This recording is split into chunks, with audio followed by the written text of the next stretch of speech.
Oh shit.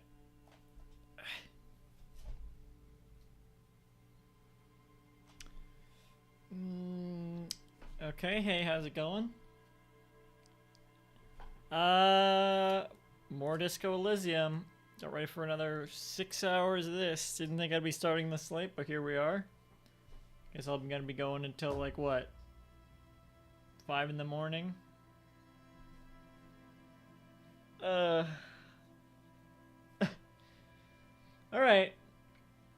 It's cool, we're cool. Oh, fuck. I don't have my coffee. Wait, I didn't even take a picture of my meal first. Why am I starting? Alright, no, we're good, we're good. Well, I'm gonna start with the snack break.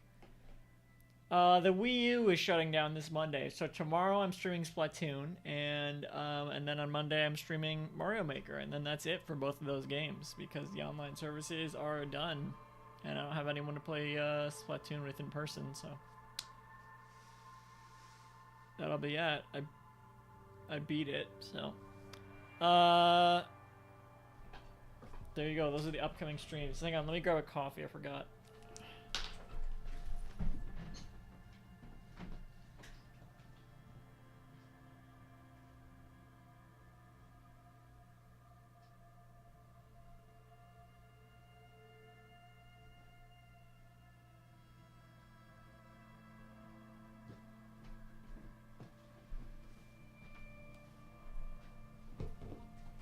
Alright.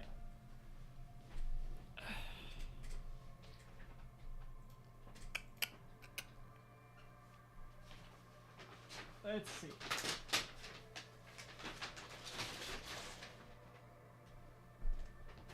For the snack break, I have these new saucy nuggets from KFC.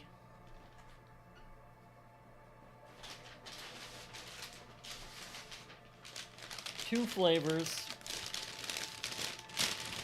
And a Coke. No, not really.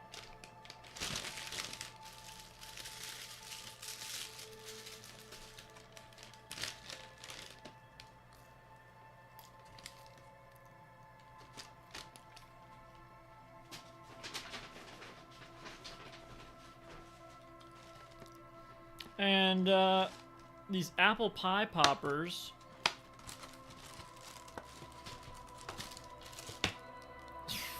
Wait a second, there's supposed to be like 6 of these, right? This is 4.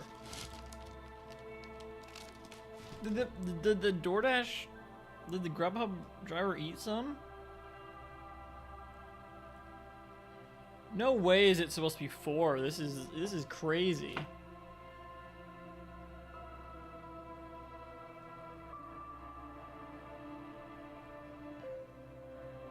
I guess it is 4. Why even have a box this big if it's this many? I guess just because the default... This is just the default box for the apple pie poppers, maybe.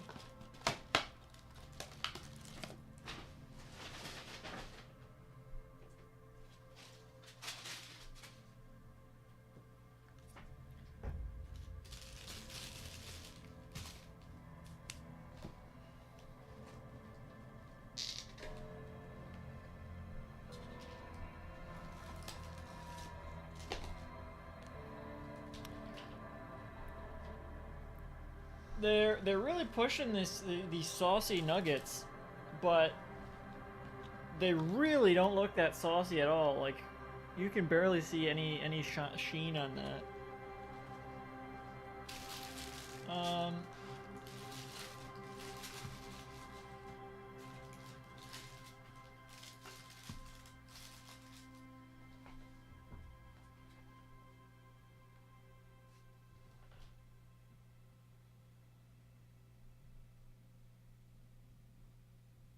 They look like those cosmic wings. Remember those? The Cheetos cosmic wings? But even less impressive. And hopefully less spicy.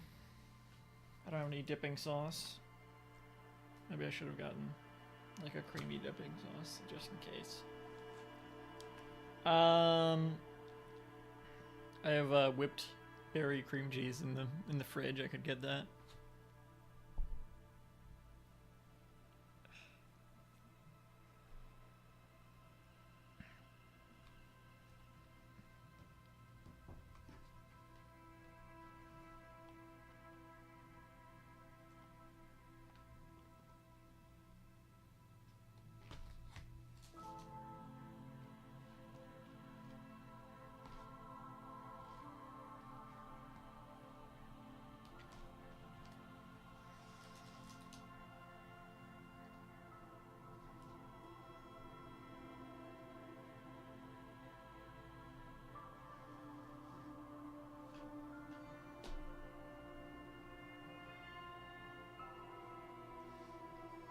1 second.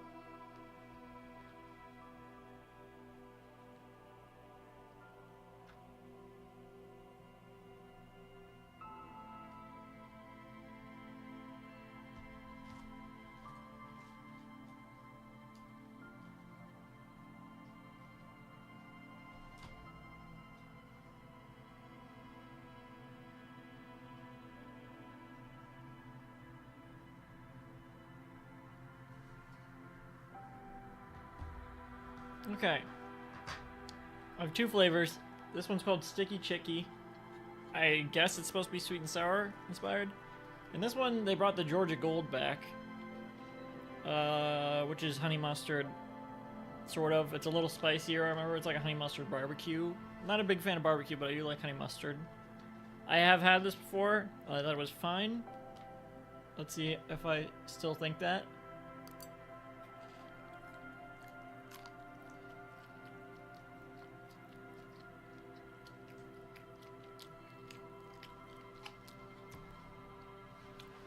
Yeah, it's fine, just a little too spicy. Oh, it's much spicier than I remember, even. This is as spicy as the Cosmic Wings.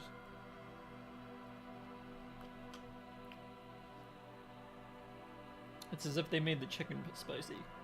I also got blackberry Sweet Lightning Mountain Dew.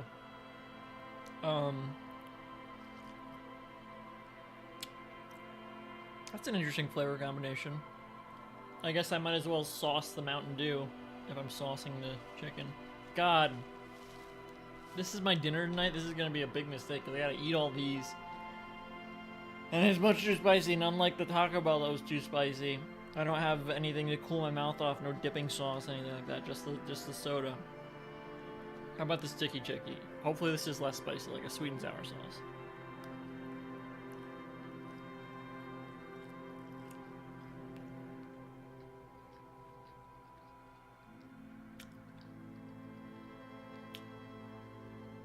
It is less spicy. That's actually nice. It's more sweet than sour. It's not as good as like a good sweet and sour sauce, but I do prefer this a lot to the Georgia Gold. It's like a General Tso's. Yeah, it's like General Tso's chicken. That's what it tastes like.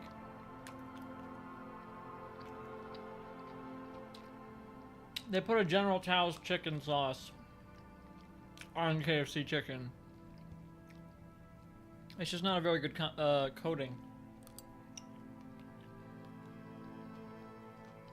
That's an interesting combination, though. They're doing a lot of fusion cuisine at KFC these days. With the pizza, and now this, all with like southern fried chicken as the base. Maybe I can just not eat the rest of the Georgia Gold. I don't think I should. I haven't eaten all day.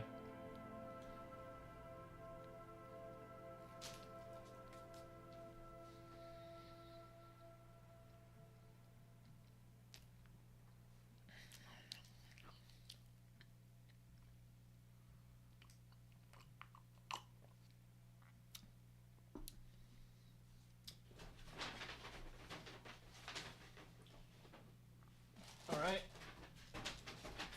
And finally, the apple pie poppers.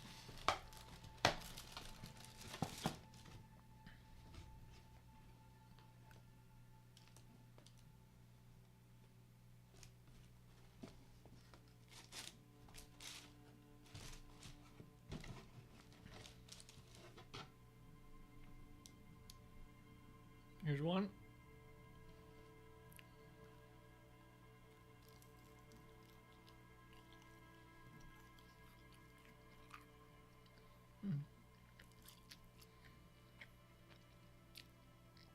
Interesting, I guess.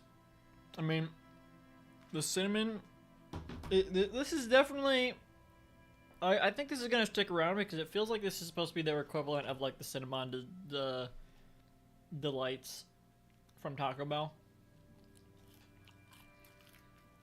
They have their own version of the Baja Blast. Now they have their own version of the Cinnamon Delights.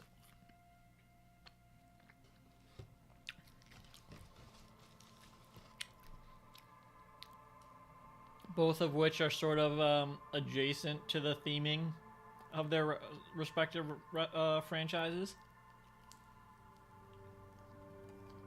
Restaurants, whatever.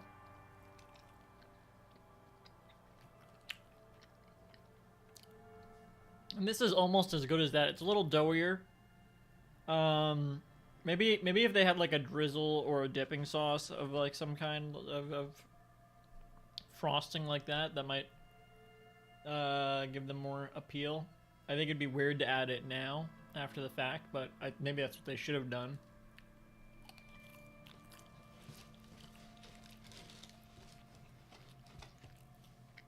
Oh. There is like sugar sprinkled on top. At least on this one.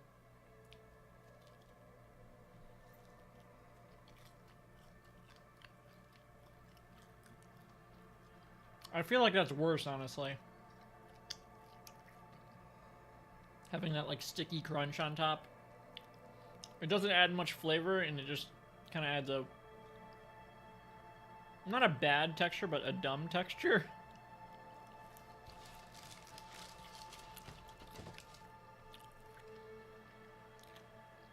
I am eating all of these before touching the chicken again, though, so...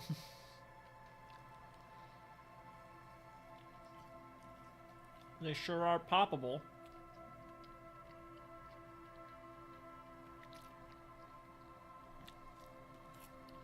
That last one was the best one. Somehow.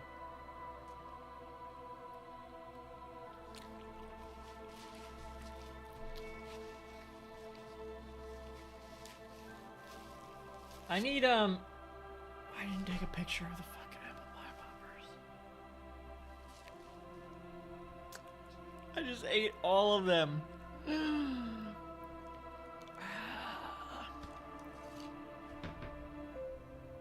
Oh, you know why that last one was good, I think?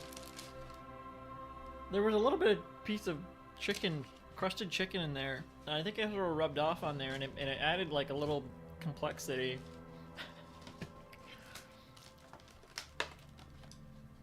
I can't fucking believe that.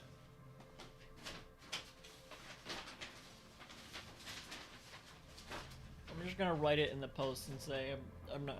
It's just implied. I didn't include in the picture. Yeah. Oh well.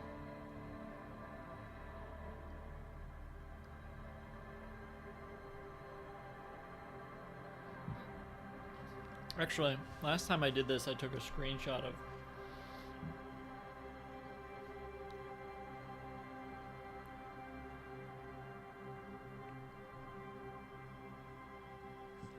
Oh, that could work. I'll take a screenshot of the video on my phone.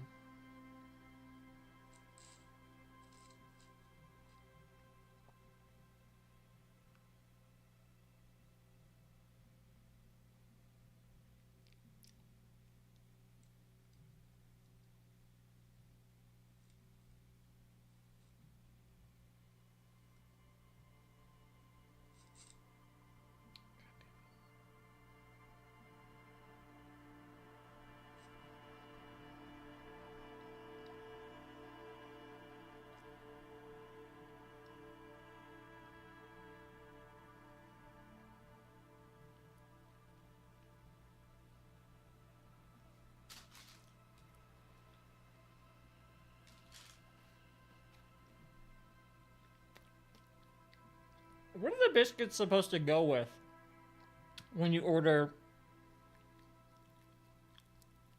saucy chicken fries? What are they? What is the dry ass biscuit supposed to add to this equation? Are you supposed to dip it in the little minuscule bit of sauce dregs that are left over? Seems like it's just a staple they have, but it really only goes good with if you have like the biscuits and gravy. Or I mean, if you have the mashed potatoes and gravy, and you can dip it in that.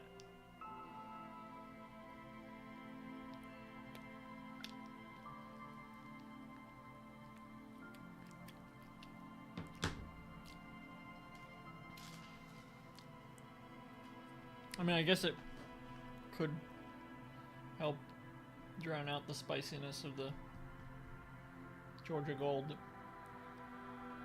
I just saw a post about it being discontinued earlier today. It's back.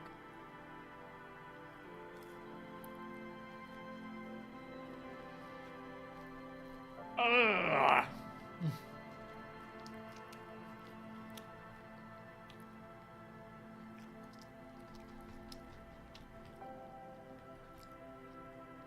Jesus. Like punching my fucking tongue.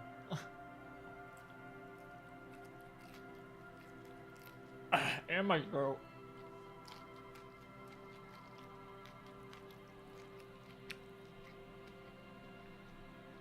And my ears.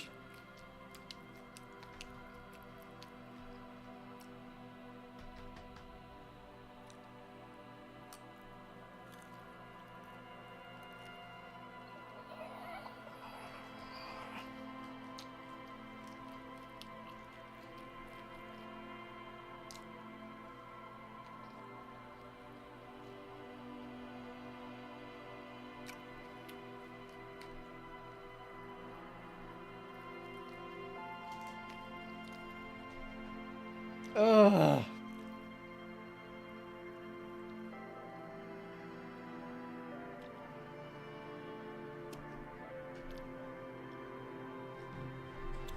One moment. I'm not even gonna put up the Be Right Back stream.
God, I just wish I had some fucking sour cream or something. That would go such a long way.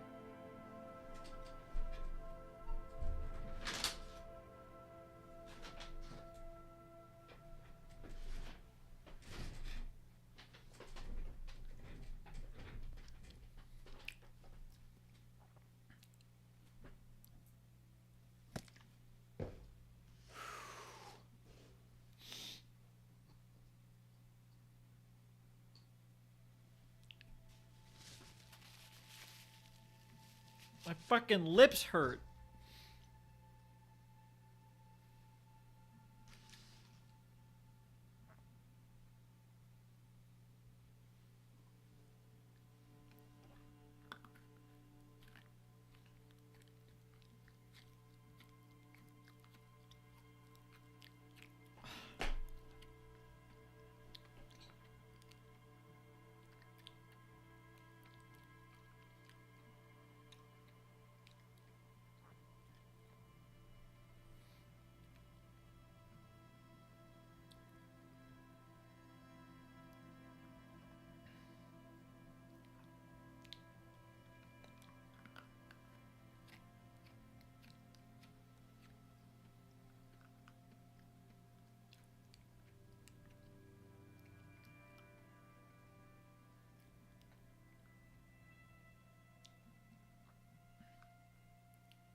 I'm not gonna eat them all, maybe. I don't know. There's only 4 left. I could try to force them down. Did they give me more than 8?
Just gotta write it down. Just gotta write it. I gotta get into the character. Just gotta write it. Just gotta write it down. Very close. Very close to what I'm going for. Ah, yes. Kentucky Fried Chicken. Something like that, right?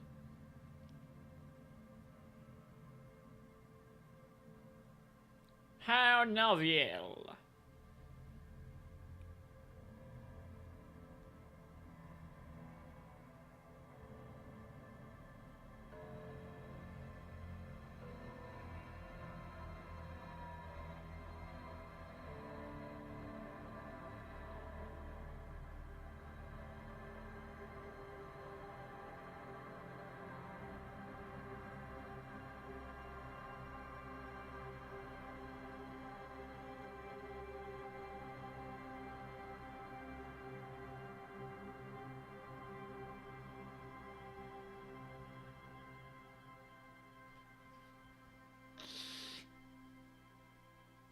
Unfortunately, they got my order completely right.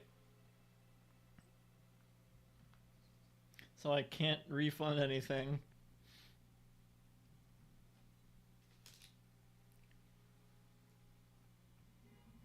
Without risking my account.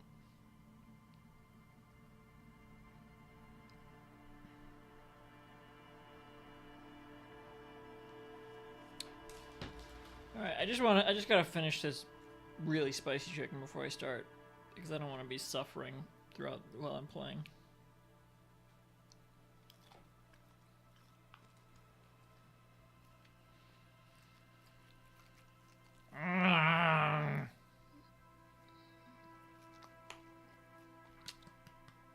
Chicken bad. Fuck. Doesn't even fucking taste like honey mustard at all. I can't, like, I can't taste the honey mustard. There's like a little bit of, there's a little bit of a honey mustard flavor, but I can't even taste it over the fucking searing heat.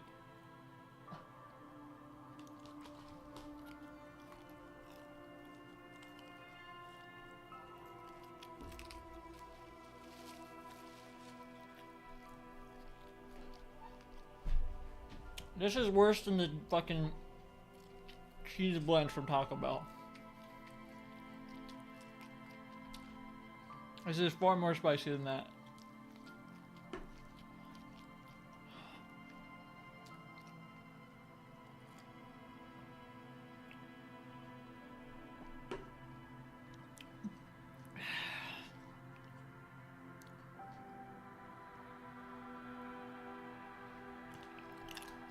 It's so hot that even my fucking computer was overheating.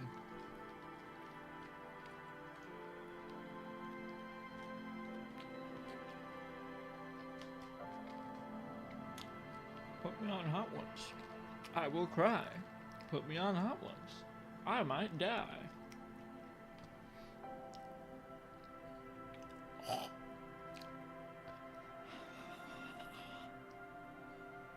The last dab. Ugh.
was a fucking great choice to eat that before 6 hours of voice acting.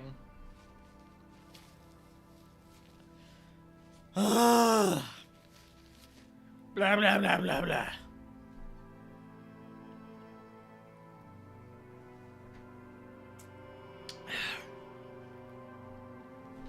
Went through that entire fucking soda basically.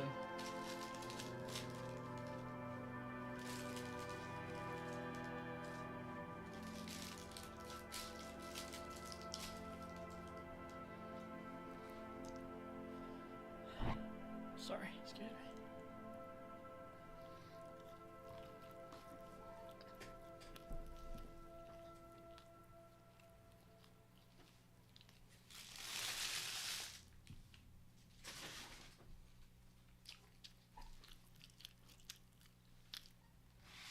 Good to have eaten something though. That's a little spicy too. I'm tasting it now. That my taste buds aren't overwhelmed with the other shit. With the searing pain. Ugh. Tech masochists be like, Siri, pain. Okay. Let's actually play something.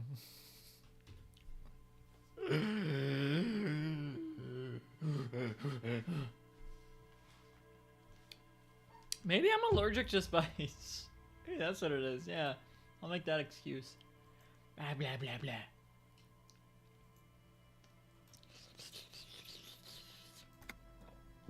Oh, excuse me. Third Disco Elysium stream. For those keeping count.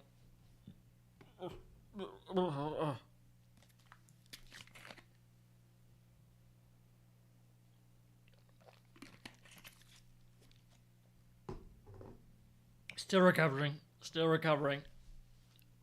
I didn't realize the spice pain would be accumulative.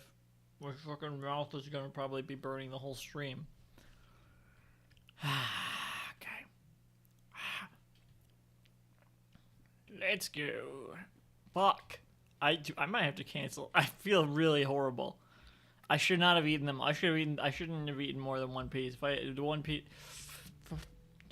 What are my goals right now?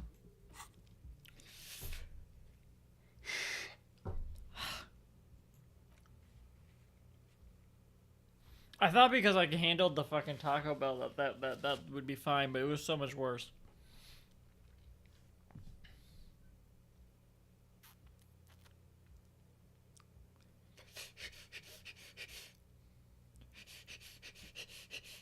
So, mirror. I can try mirror again? I can't, right? I can't. I gotta do it again. Trash container.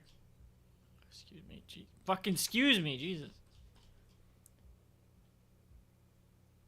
Cockatoo. Well, these are the fucking stealing. I don't need to do that. Trash container. Where's this? Okay, I'm assuming it's somewhere out back. Let's do this first. We need to get points, right? Skill points. What about you? You got anything new to say? Did we talk to the bartender again yet? I think we need to talk to the bartender again, actually.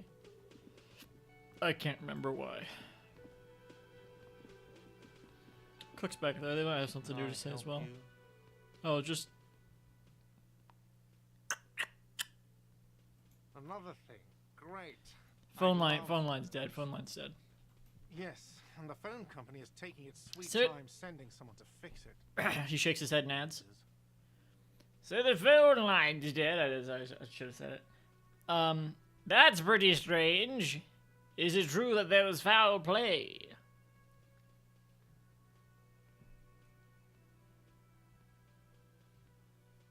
Two. Who told you that? He wrinkles his nose. Lena! I would never disclose my sources. That would be dishonorable. It doesn't matter. I just want to know who you suspect. 1. Fine, yeah. It looked like someone had messed with the wiring.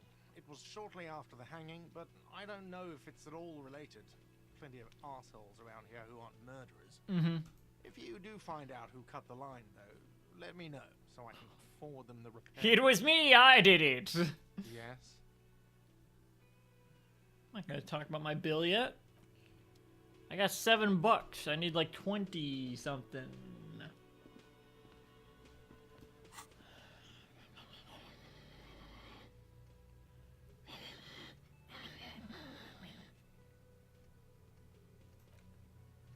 $20.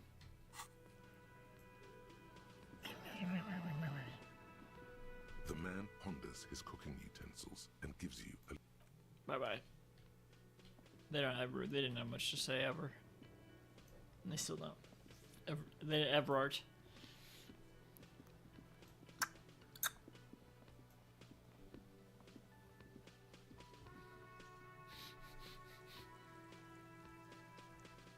It's raining. Wish it would rain in my mouth. Was that? Could it be the Calder Mama Dakwa? No, it's probably just your imagination ringing in your ear. What is that? That's one of the cryptids, right? What are you talking about? Is there ringing? Listen more closely. There seems to be. Oh yeah, it's the high-pitched ring. it's the sound cryptid. Ultrasonic. Lena said it was very high-pitched, right? It's like something tickles your ear. Oh. Right. Right. Lena was the cryptozoologist's wife. Lena also said that Lena. it couldn't be heard by any other animal, including humans. What you're hearing must just be a regular bird. True. Honestly, your ear isn't hearing a whole lot. The distant hum of the industrial harbor, the traffic. But, admittedly, there is a high-pitched noise somewhere there too. But then, isn't there always? Gonna go with the logic on this one. Wait, Kim, do you hear a high-pitched noise? No, I don't hear the Koldomama, and neither do you. Oh, okay. Of course he doesn't. He's deaf. Kim, are you deaf? Listen closely first. There it is again. You're about to rediscover a long-lost species. Doesn't make sense. Keep listening. It must be very close. Maybe, just maybe, it will come toward you. Keep still. It might perch on your shoulder. Hold very still and hope the bird comes to perch on your shoulder. Proceed. Move your head towards the sound. Proceed. Ooh. Keep still. Yes. So that 3. It's not a bird. Oh no. The sound. It's moving away. Somewhere over there. Go after it. Wait, you told me to hold still. No. Too late. It's gone. Composure! There is no ringing anymore. Just the sound of the streets. No, come back, please. Some more. Go then leave. Leave like everyone else. Don't. 1. Keep your ears peeled, then. If the species really has migrated to Martinez, you're sure to hear it again. No, I'm not. It's without the range. It's outside of the range of human perception. That's you're asking me to go crazy, is what you're asking. Did I learn all these, or am I learning it? No, yeah, I learned all of them. I need another skill point, which is not my highest priority right now.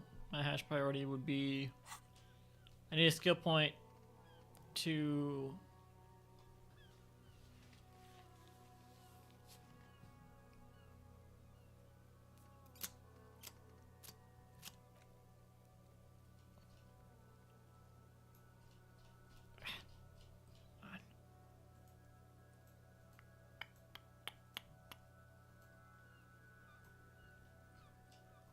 for hard. I need a skill point for authority. For Titus Hardy. What's this?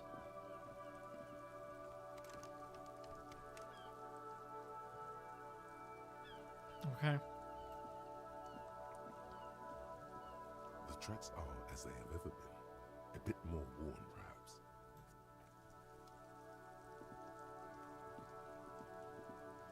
Oh, right, the person smoking on the roof. How do I get up there?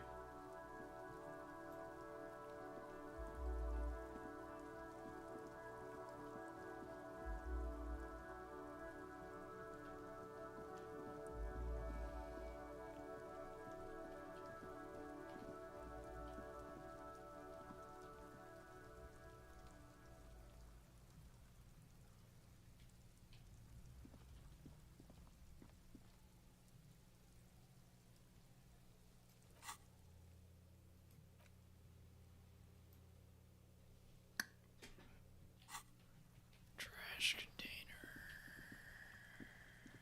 Let's get out of here.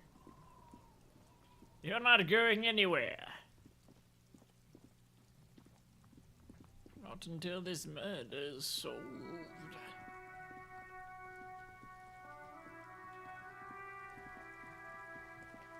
Man of the brain. Hey, you. A lonely cormorant surveys the sea, indifferent to your approach. If you say so. The belly of this boat shines like it was recently painted. Rue de Saint Ghislain, roundabout north. The directions? Cape Side Apartments. Oh, they are directions. Inside the frame of a... Up here, Pigo. Not yet. Inside the frame of a motorcycle in repair... You motherfucker, you fucking distracted me. Something about her motorcycle. Probably not important then. There's a girl up there. Did she spill the paint? What paint? Was it something I was supposed to see? Oh. Oh. Oh, wait.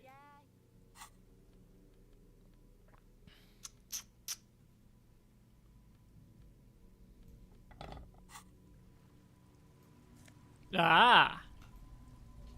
Ah! Wait.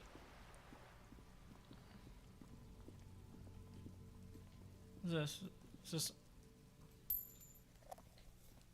something else to pry open, maybe? There must be another way into the building. What the fuck? Why was that so loud? Another spattering of bullet holes on this wall.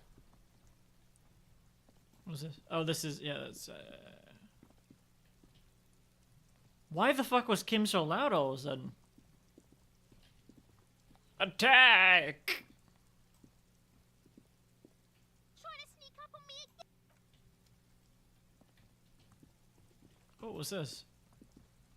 This is a wall on the side of an apartment building. Why am I looking at this wall? You have no clue. It's just a wall. So many walls all over Martinez. Weather-worn, cracked, their paint peeling. I will have to come back to that one. What,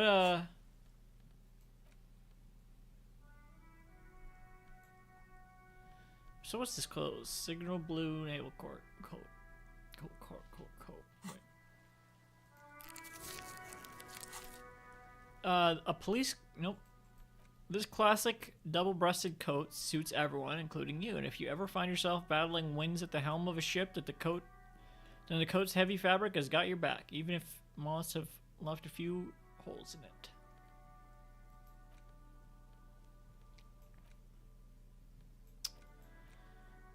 Oh, there's a negative for that one, and it looks about as bad as the patrol cloak, so.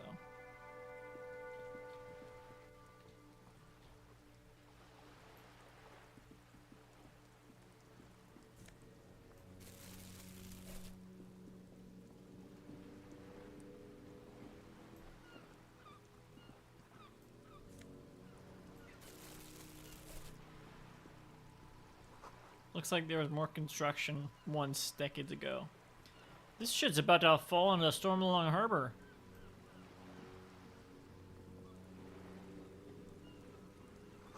Docking reserved for residents of Rue de Saint Justine 33A. Alright. Nice. Your room in the Whirling isn't much bigger than this sloop. It's a bit. It's a little bit bigger.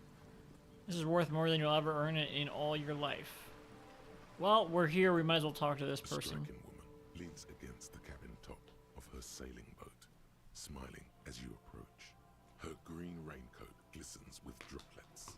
A silk scarf is tied around her throat. Good afternoon, officers. I'm Joyce. She extends her hand in greeting.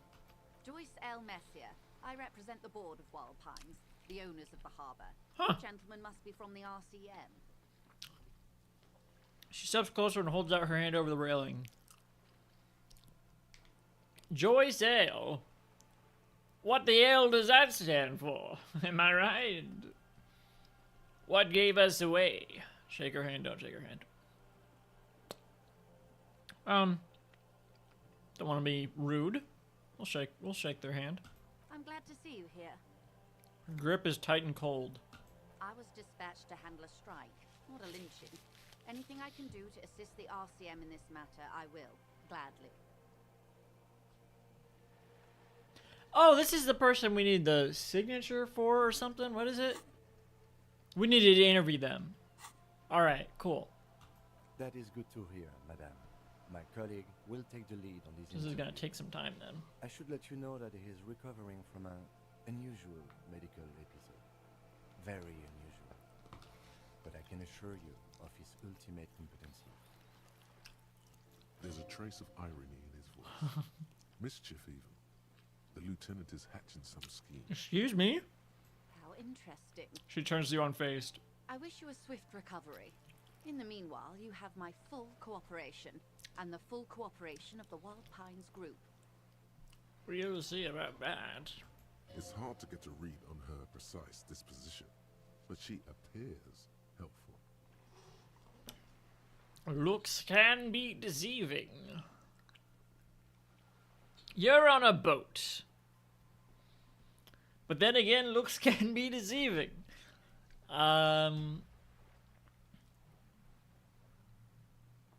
Yeah. Why, yes I am. She looks at the deck under her feet. Green and white sails flutter overhead. Yes. Not a lot of people on boats, are there? Of course there are. She looks around. We're on an archipelago. How else are you supposed to get around? Don't sass back at me. There is a pinch of defensiveness in her voice, but it is playful. Sort of like a...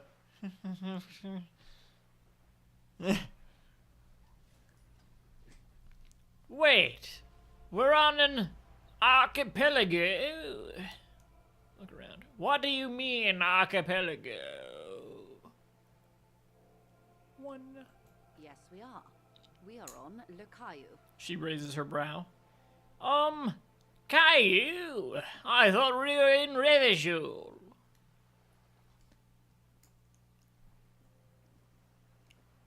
Yeah. We are. And the city of Revachol is on the island of Le Caillou. Caillou. Oh, no, it's still the same. Just ask again. We are.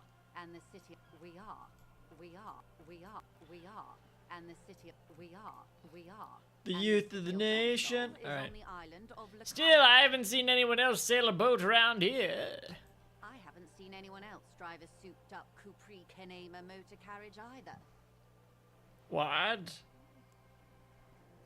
Actually, that motor carriage has been specially issued to serve as a patrol and pursuit vehicle.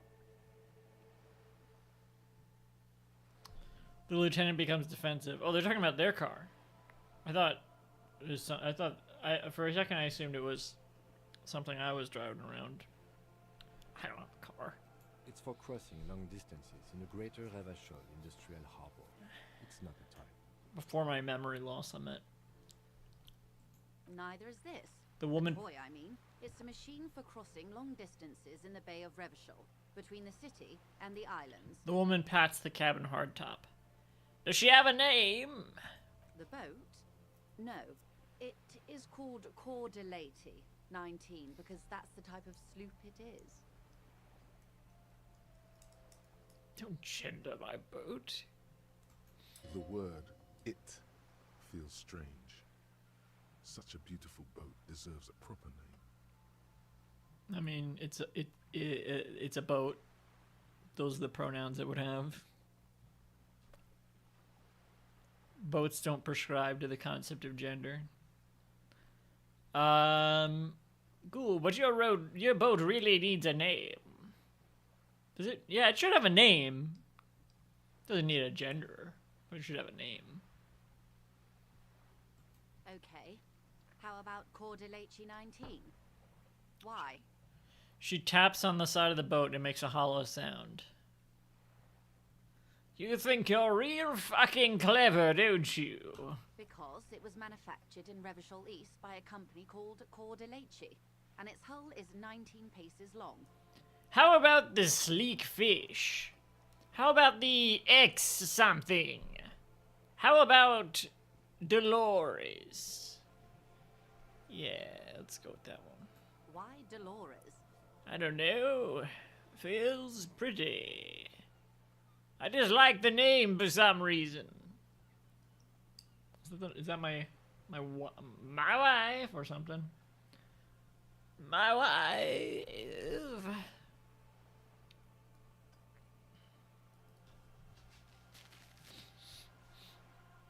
One. Well, it means nothing to me. I think I'll stick with the factory name. But thank you for the suggestion. Okay, well, because it was how about manufactured the in Revachol X East by a something? company- The X something. The X what? The Executor! Oh, I do like the sound of that. A smirk passes her It face. sounds so decisive, so powerful. And yet, I can still suggest more names. Because it was manufactured in How about the Revachol- sleek fish? What? Because it's sleek and fish-like. I think I'll stick with the factory. Okay, because it was the X something. The ex-wife! Thank you for the suggestion. I see the word has emotional resonance for you. For me, sadly, none. So I will stick with the factory name. Alright, one Because it more, was one more. the How X about the something. X something? The very absurd. She nods. Thank you for the suggestion. I will stick with the factory name for now, but thank you. Okay, but what kind of boat is it? It's a quarterly 19. It's a pleasure craft, a 19 pacer. It also happens to be rated for Category 1 racing. Though these days I mainly use it for business. Are they making a Disco Elysium movie? I feel like I heard something about that, because I know 100% exactly who is going to play this character. I know they're making the sequel, maybe that's just what I'm thinking of. No.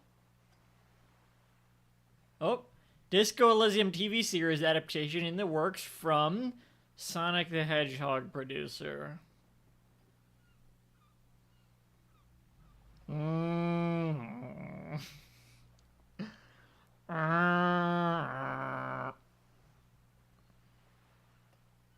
Woof.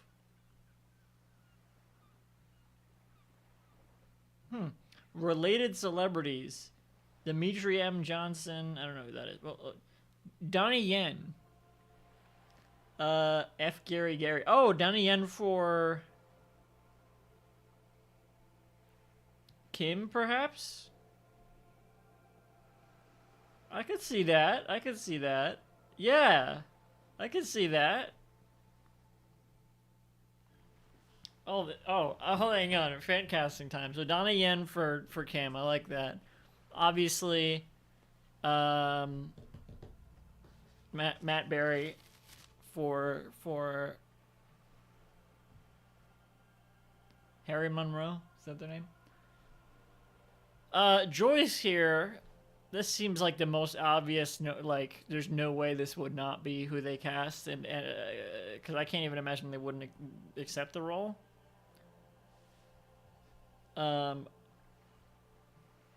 I gotta double check their name.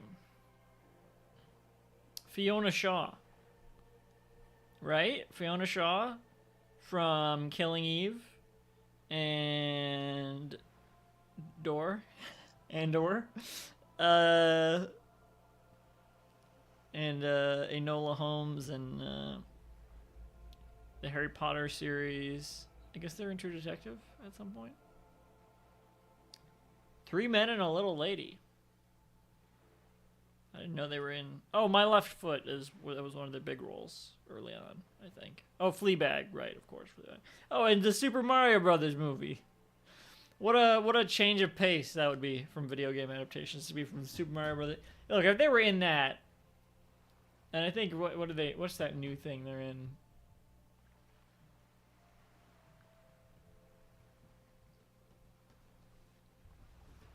I saw they were in something recently that I was like, wow, their agents just getting them any big checks they can right now, huh?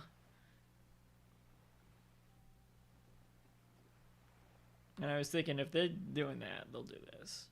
They'll do Disco Elysium. It was...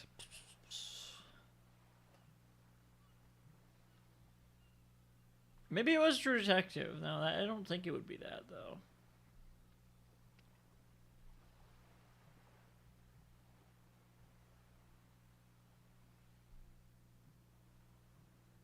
Oh, If. They're the grandmother in John Krasinski's If. So, yeah, I think if they're gonna be in If, they would be in this. If they're gonna be in If, which they are. How do you like it? My sloop? I like it a lot. It's the eel's hips, baby. Yeah, baby. How do you like to do it? Do you like to wash up? I'm enjoying this part of the interview. It has so little to do with the murder we're investigating. Shut up, Donnie. I really do, the lieutenant thinks. Is she thrown off yet? He's looking at the woman, assessing her.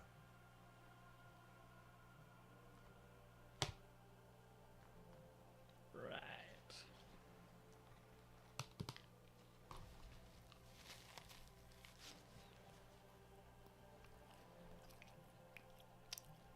Well, you got a license for this boat?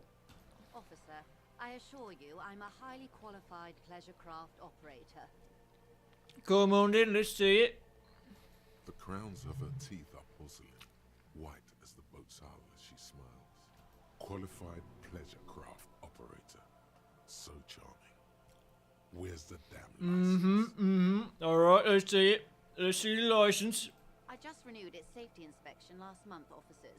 It is completely seaworthy. In fact, it's taken part in not one, but 2 insulindic regattas. Even finished once. Quit stalling, let's see the license. Let's see the license then. Quit stalling, let's see the license then. I don't know what's going on with the voice. What happened the other time? The other time, I would have finished the race were it not for an urgent work matter, much like the one I'm on now. You stopped in the middle of the race? Alright, let's see that license. Come on now. Quit stalling. Actually, you don't. Shut up. Let's see the license. I'm pretty sure I do, old police. It is a little known fact among those who police that the Wayfarer Act specifically denies the RCM the authority to demand anyone's operator license. Shut up. Shut up. I need to see the license. The Wayfarer Act is one of the few pieces of legislation governing human interaction in the Revachol zone of control. But my whole thing in this is human interaction.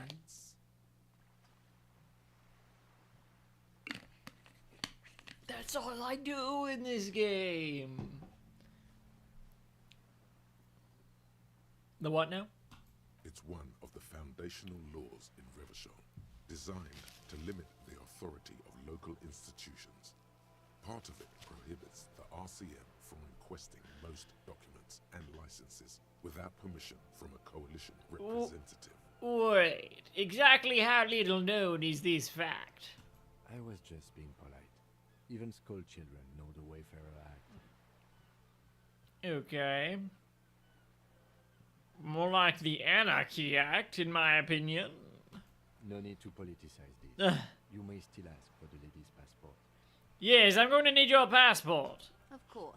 She searches the pockets of her raincoat, producing a bundle of documents in a sealed plastic bag. Look at her passport. The woman is silent, smiling while the waves lap against the hull.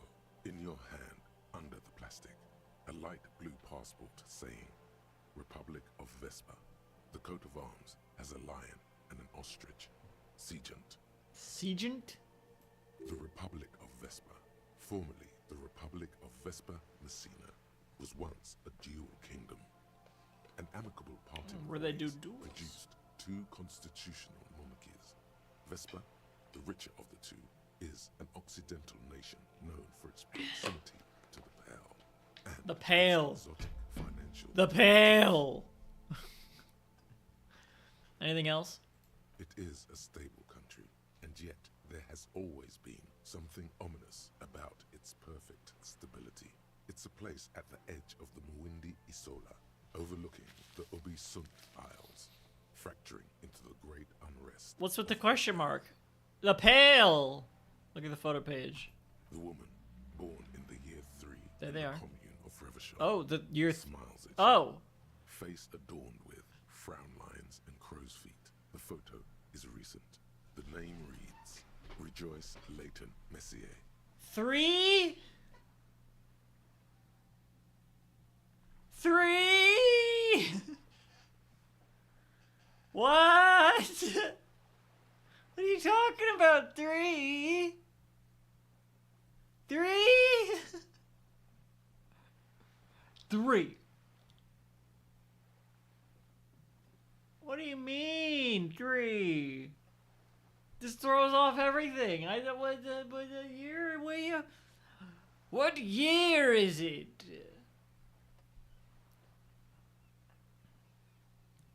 Your name is Rejoice. Yes. But please don't call me that. Why? Joyce is much more efficient. She doesn't like it. Probably a bad memory. Mean girls at school or some ancient lover.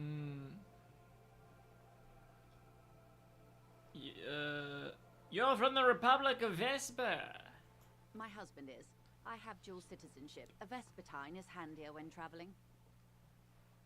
Well, everything appears to be in order. She nods and returns the plastic bag to her coat. Wait. I had more questions about the license. Officer, The crowns of qualified pleasure craft. I just renewed its safety inspection last month, officers. It is Actually, you don't. What do you mean? What do you mean? The Wayfarer Act specifically denies. The Wayfarer Act is one Yawn. of the one time this busted up cabbage has something useful for your job. You just want to stare at some boat. Fine. Knock yourself out. Busted up cabbage. What, the brain? So we can't pull over random civilians and demand their papers? That's weak. Unless it's their passport. No. Do you want to ask for the lady's passport? No need. Of course. Any more questions about the boat, sir? She nods politely. The graciousness of her response makes you feel glad you didn't hassle her about her papers for no reason. Well, I already did, and I got experience for it, so...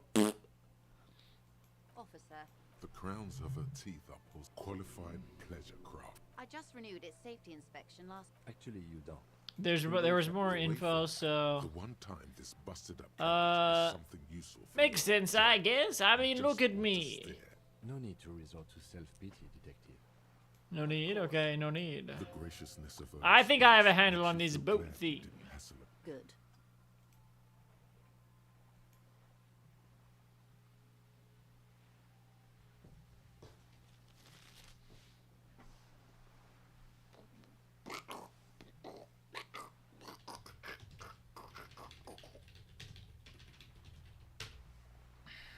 Tell me about Wild Pines. What do you know? What do you do? What we do. I'm afraid I don't speak for Wild Pines as a whole. It's a giant undertaking. So what do they do? The Pines' core competency is logistics. Container shipping, freight, that sort of thing. See those airships there, blinking? Those are the shipping side of things. I don't see airships. I can't see that high. And that is the terminal. Another subdivision deals with energy, oil and gas exploration, offshore platforms.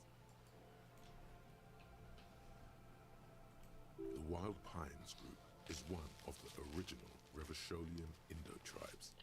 Companies awarded royal monopolies by the king, the suzerain himself, centuries ago. The king is long gone, but several of the Indo-tribes... Centuries? Then how the fuck was this person born in year 3? What the fuck is the timeline?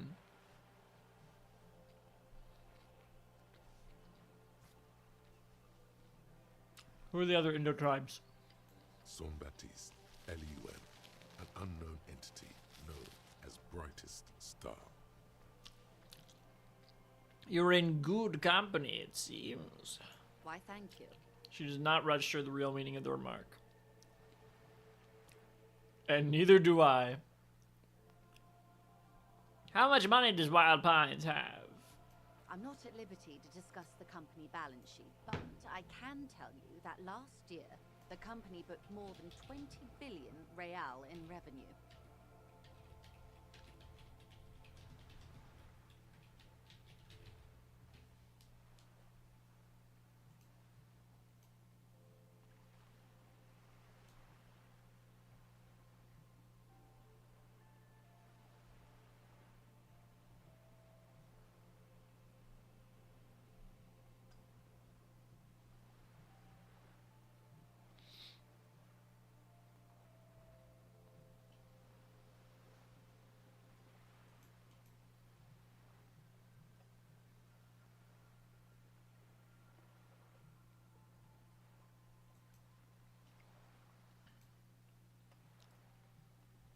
Wow.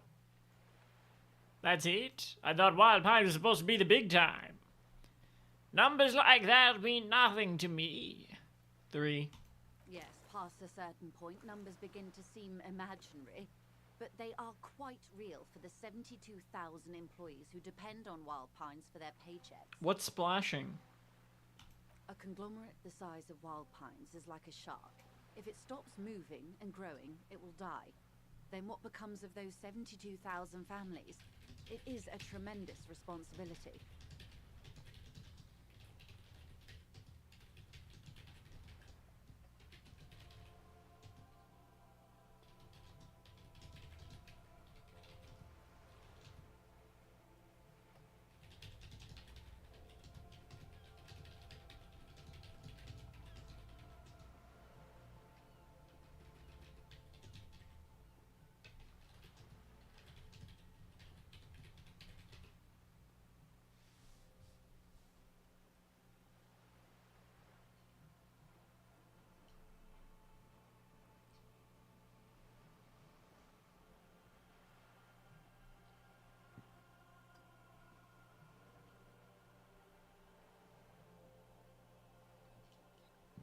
Where does Wild Pines get all these billions? They started as an exploration and cargo fleet conducting trade between the Samaran and Insulindian Isolas 250 years ago, when pine ships explored the South Seminese and charted Lormantanga on behalf of the suzerain. Centuries of care, deliberation, and madness have gone into this endeavor. Vessels pass through the great unrest to re-emerge with apricots in tow. The logic of the system is totalizing. It's taken everything from its employees to build it.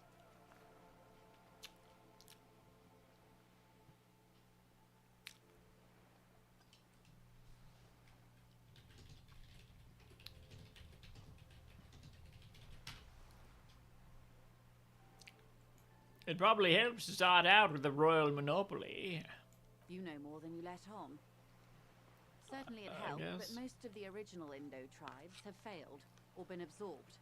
To survive, Wild Pines had to grow and adapt. No suzerain did that. How does such a huge system want, what does such a huge system want with a place like this? Look around. You mean aside from being the terminal's legal owners? She gives you a little You're smile. responsible for moving 8% of the world's cargo. 8% of all cargo in the world. That's quite the endeavor indeed. There are no minor cogs in the system. Each terminal must be accounted for, lest the entire system break. Every hiccup in such a system means thousands lose their jobs, the world over. I'm here to assure that doesn't happen. I don't have room for all these thoughts.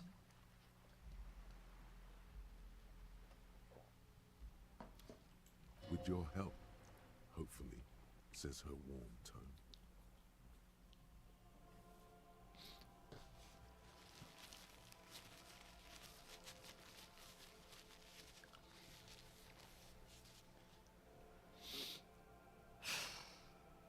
What can you tell me about this strike? Everything. Right up to, but not including, trade secrets. Okay, here we go. Wait. What if I want to hear about trade secrets? First, you'd have to repeal the Emergencies Act of Trade in Elements. That gives me the right to silence. It's quite the octopus. An octopus! I will slay it!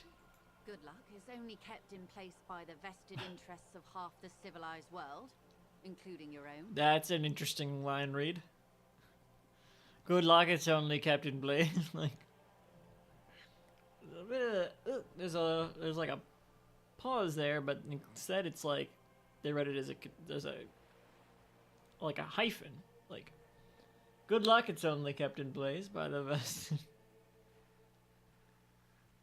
What the ma'am means is that the Emergencies Act and the RCM both get their authority from the coalition government. You'd be shooting yourself in the foot, in other words. But I am derailing us. Leave it alone. You wanted to know about the strike. What is your role in this precisely? I believe the official title is Senior Labor Negotiator. In practice, I'm a grocery clerk.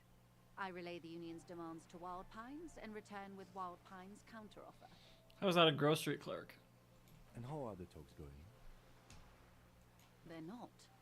That's the problem. The union stopped all negotiations a week ago, after that awful lynching took place. Now they won't even let me into the harbour. There's a 2-meter 20 racist behemoth blocking the gates. You mean Jean-Luc, my race mentor? He's a great teacher, a man of virtue. I'm not saying that. How were the talks going before the lynching? Let's say I was not making the kind of progress I'd hoped for. I when might have missed out on first some arrived. dialogue, though. And when did you first arrive? I arrived 3 weeks ago. I don't. Yes, in the middle of February. The bay was still partially frozen then. I prefer to do these things on site, like the RCM. Right, I should talk to Jean-Luc. But the strike began in December. He looks at his notes. I wasn't the original negotiator here. I took over after Mr. Gaumont hit a wall with Mr. Clare, the union boss. Mr. Clare refused to speak with Gaumont despite concessions he'd granted the union in prior negotiations.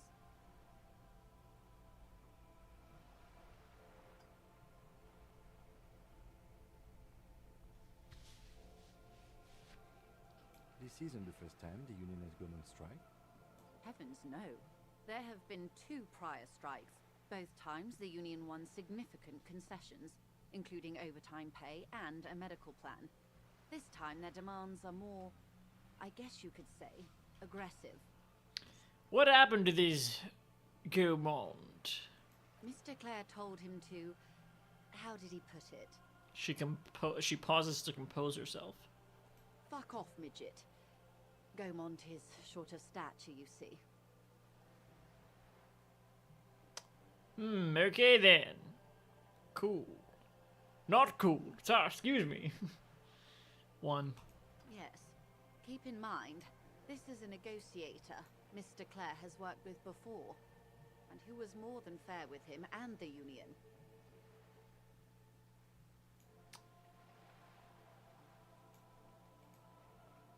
What are their demands? There are leaflets everywhere, and banners. What did they say again? Oh yes. What? every worker a member of the board. Yeah, that's kind of insane. Most of the workers probably don't know what that means. I like it. I don't know what to think about that. Over-aggressive, commie posturing. Seems like they have no idea about business. Forget it. I wanted to ask something else about the strike.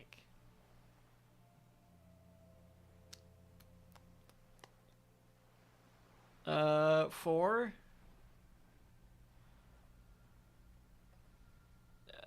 Let's remain neutral. 2. Fortunately, they explained it. Every time the Wild Pines group makes a decision about anything, it needs the signature of each of the 2,200 workers in its Martinez terminal. Yeah, that's insane. Just so you understand, this is but one of 22 terminals owned by Wild Pines. Essentially, not only are they kings of the company, they are also kings of the 72,000 employees of Wild Pines Group. That's pretty funny, I have to admit.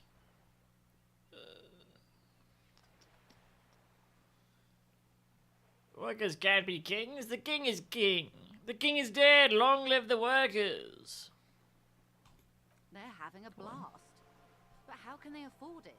After 4 months, my assumption was they would prefer a more practical solution. What are you going to do?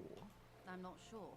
Naturally, I assumed that was just their opening position, a hard-nosed tactic with a side of mockery. But there's been no follow-up, just the same nonsensical slogan repeated over and over again. And now, people are getting lynched, I hear. Behind the whirling in rags, a disastrous situation if there ever was one. Fucking Liberty's Kids vibes so hard. I'm sorry, I don't know what to say. I don't know what to tell you. This is Liberty. This says Liberty's Kids all over it. Right?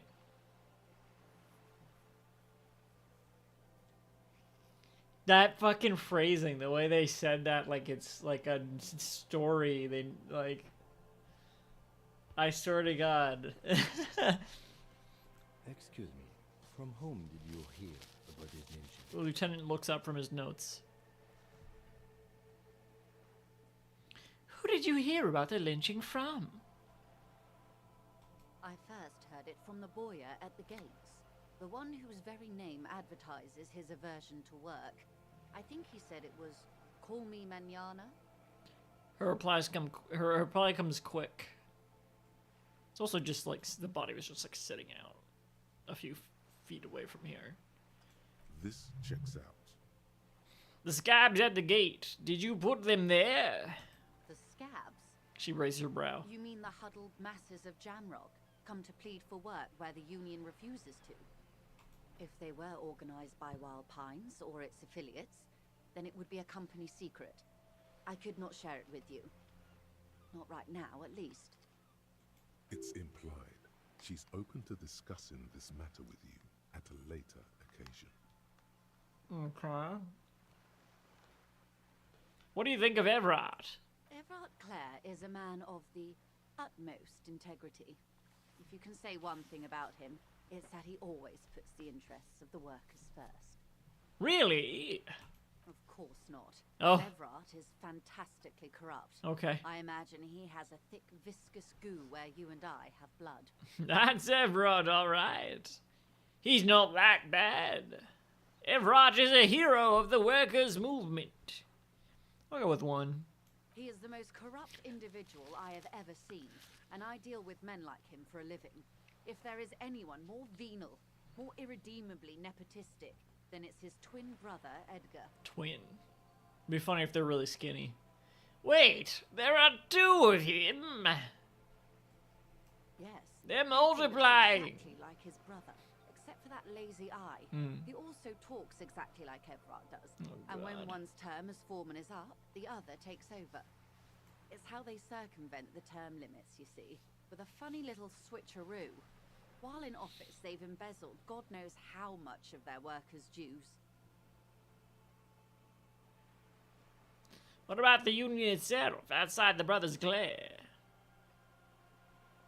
The Debardeurs Union was once a perfectly normal institution. 20 years ago, anyway. It It must not have been easy to establish under the Emergency Act, but they did it. I can respect that. Organized labor at its best, as they say. Then something happened in the local chapter elections. The brothers Clare came and transformed it into a... how do you say? She hesitates, looking for the right expression. A mob. The Debardeurs are a crime syndicate. Sad as it may be, we are forced to cooperate with them. The lieutenant says succinctly.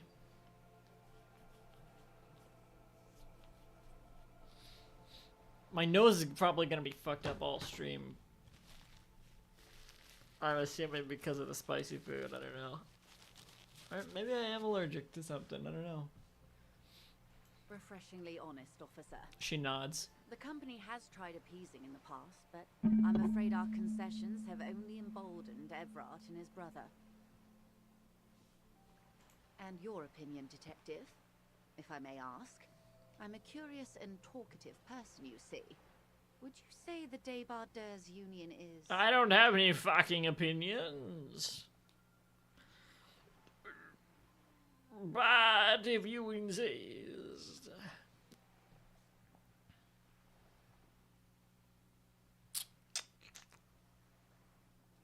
Son of a bitch.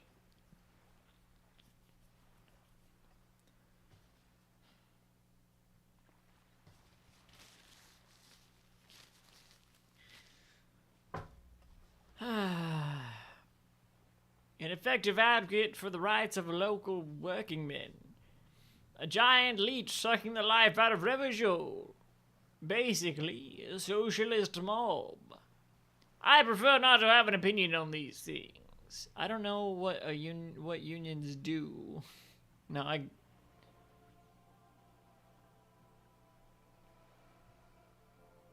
don't know what Teamsters do. I also don't know what Debardeurs do. D-U-X.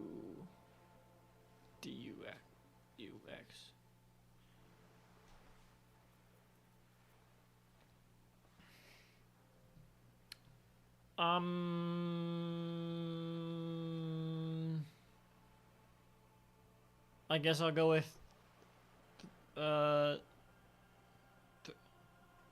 I mean, Kim's usually right, so I guess I'll go with 3. Thank you for being candid. She nods. Sadly, Wild Pines have cooperated with what amounts to a crime syndicate for 2 decades. However much you feed the wolf always hungers. I stand with the Debardeurs Union. Probably missed a reference. One more thing. You said something happened in the elections. I'm glad you asked. There was a woman, the previous forewoman of the Union. She disappeared. Disappeared? Yes. On the last day of the local chapter elections, her daughter phoned in and said she wasn't running anymore, or coming to work. Ever. End of story. Eerie. It happens. Some sort of extortion, probably. 3. Indeed. The company suspects foul play, but there's nothing they could do. It was a union matter. I'll suspect foul play. The point of the presentation is, these kinds of things happen around the Clares. Watch out when you're dealing with him.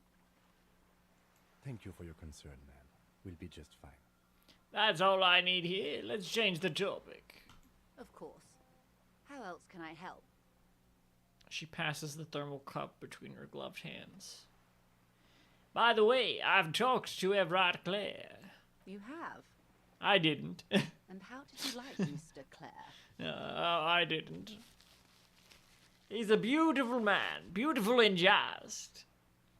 Everard Clare is a hero of the workers' movement. He is the champion I've sworn fealty to. He's a bloated rainbow socialist. I can do business with him. For a socialist, he's reasonable. He is not the champion I have chosen. I wish to swear fealty to you and the cause of capital. I have the feeling the international community does not approve of him. It's not important if I liked him. I was doing my job.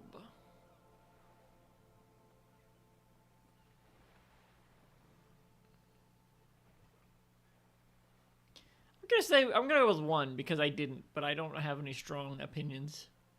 Oh, come on now. He has his uses. How else would he have stayed in power all these years? Or wait, actually, She answers her own question. corruption. That's how he's done it. Okay. Fantastic, Verm-like corruption, reaching into the bowels of the earth. She looks at the ground and nods. The position of my unusual colleague does not reflect official policy. I hope you understand. The RCM does not pick sides. I just said I didn't like them. I'm not taking a side. The fuck? Of You were the one who course. called them a mob. I don't expect you to share anything he told you with me. I'm not a corrupt Verm myself. She turns to you. However, if you felt like discussing something, how could I stop you? Are we not human? Are we not curious to hear another person's take? It's only natural. We would only be She smiles. gossiping. Intellectually speaking, it would be quite interesting to hear what she has to say about these things. Tell her she'll like you for it. Yes, your disgusting necktie agrees completely. Let's gossip. I didn't ask you. Shut up. Mr. Everett is helping me find my gun. Oh, Her eyes become large and round. that's so helpful of him. The lieutenant looks at you, and you can swear his jaw muscle is trembling. You okay? He's able to contain the anger and surprise. Anger? What did I do? Unconventional police officers sometimes lose their guns. They then go around and tell people about this to gauge their reactions. It's all part of detecting. Okay, you didn't need to say that out loud. Incredible. She shakes her head. Simply incredible. And how is it going? Has this detecting produced a gun? No.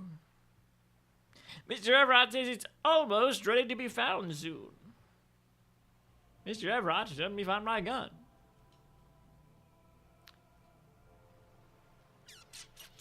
Three. Yes. As you said. She looks confused for a moment. Please don't get him in a loop. If he gets in a loop, it will last forever. Ask him to say something else, please. That's wrong. You don't get into loops. Of course. Thank you for the advice. I'm glad you are here to assist. Your other dealings with Everard are still of considerable interest to me. Or should I do get into loops? The lieutenant will be more lenient toward sharing those, hopefully. Oh. That's so Yeah. incredible. Simply did he now? Well, Glad I went back. could be any day now. Unless, of course, he's lying to you. Anyway, was there anything else you've heard? Her eyes narrow. I helped him turn up the heat on the borscht. Did you now? She's intrigued if a little What confused. sort of borscht is he making? Unimportant. The cook makes it to help the help keep the strikers drunk. Helps them strike. Doesn't matter if they know this, I don't think, too. The strike brew. She It's nods. a classic. And by turn up the heat, I presume you mean put more alcohol in it? Yes. Nope, you misunderstood. I turn the knob like this. Turn the heat down.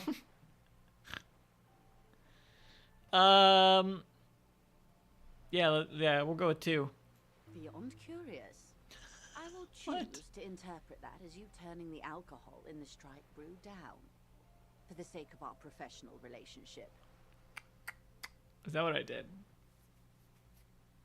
And because I don't like the idea of them any more drunk than they already are. She nods. What else? He asked me to open a door. A referral, you mean?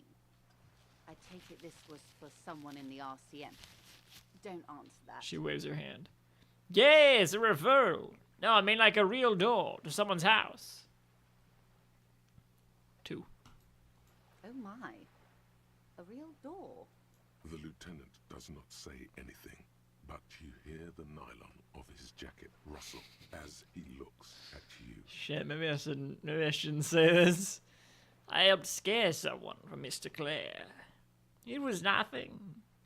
It had to be done. I got information. It was useful to the case. I'm afraid of saying too much, so I'm gonna go with 3. That's good to hear, Detective. Police work is rarely pretty. But if I don't get but XP, it I guess seems I'll go like back. you did what you had to do. Her bartering mind cannot fathom that you didn't ask anything in return. Frankly, what was done was not pretty at all, but neither was it illegal, and it was not for nothing. He turns to you. I'm pretty sure it was illegal. I advise you to be very selective with what information you choose to share. This may have consequences beyond our line of sight.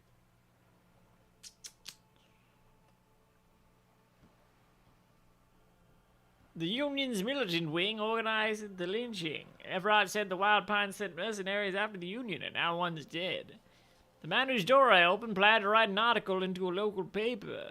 Everard asked the Union's militant wing to fully cooperate with the investigation. He didn't seem at all worried about the whole conflict that's developing. That's all I've got to say. Very selective with what information he shares. Excuse me.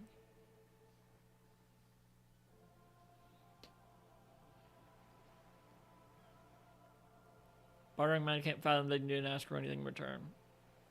So I guess 4. That was what we did it for, right?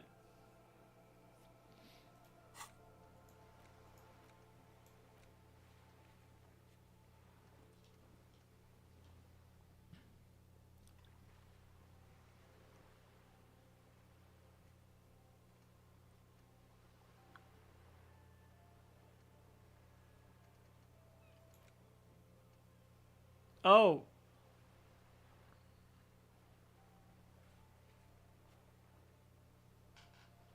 Trash container was the... Oh, I know where that is now then. I'll go there soon.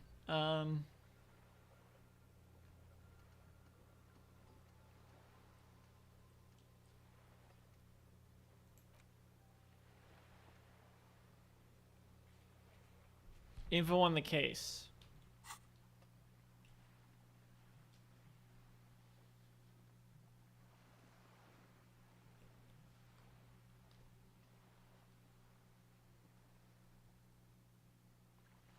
I'll say 4, I guess. Yeah. How benevolent. She thinks for a second. Hopefully they'll help you sort this whole business out, if they haven't already. We cannot discuss the specifics of an ongoing investigation, ma'am. Lieutenant adjusts his You glasses. haven't exactly been forthcoming yourself. That is only fair. She nods. I have reason to believe the lynching was a cover-up. I've said all I can.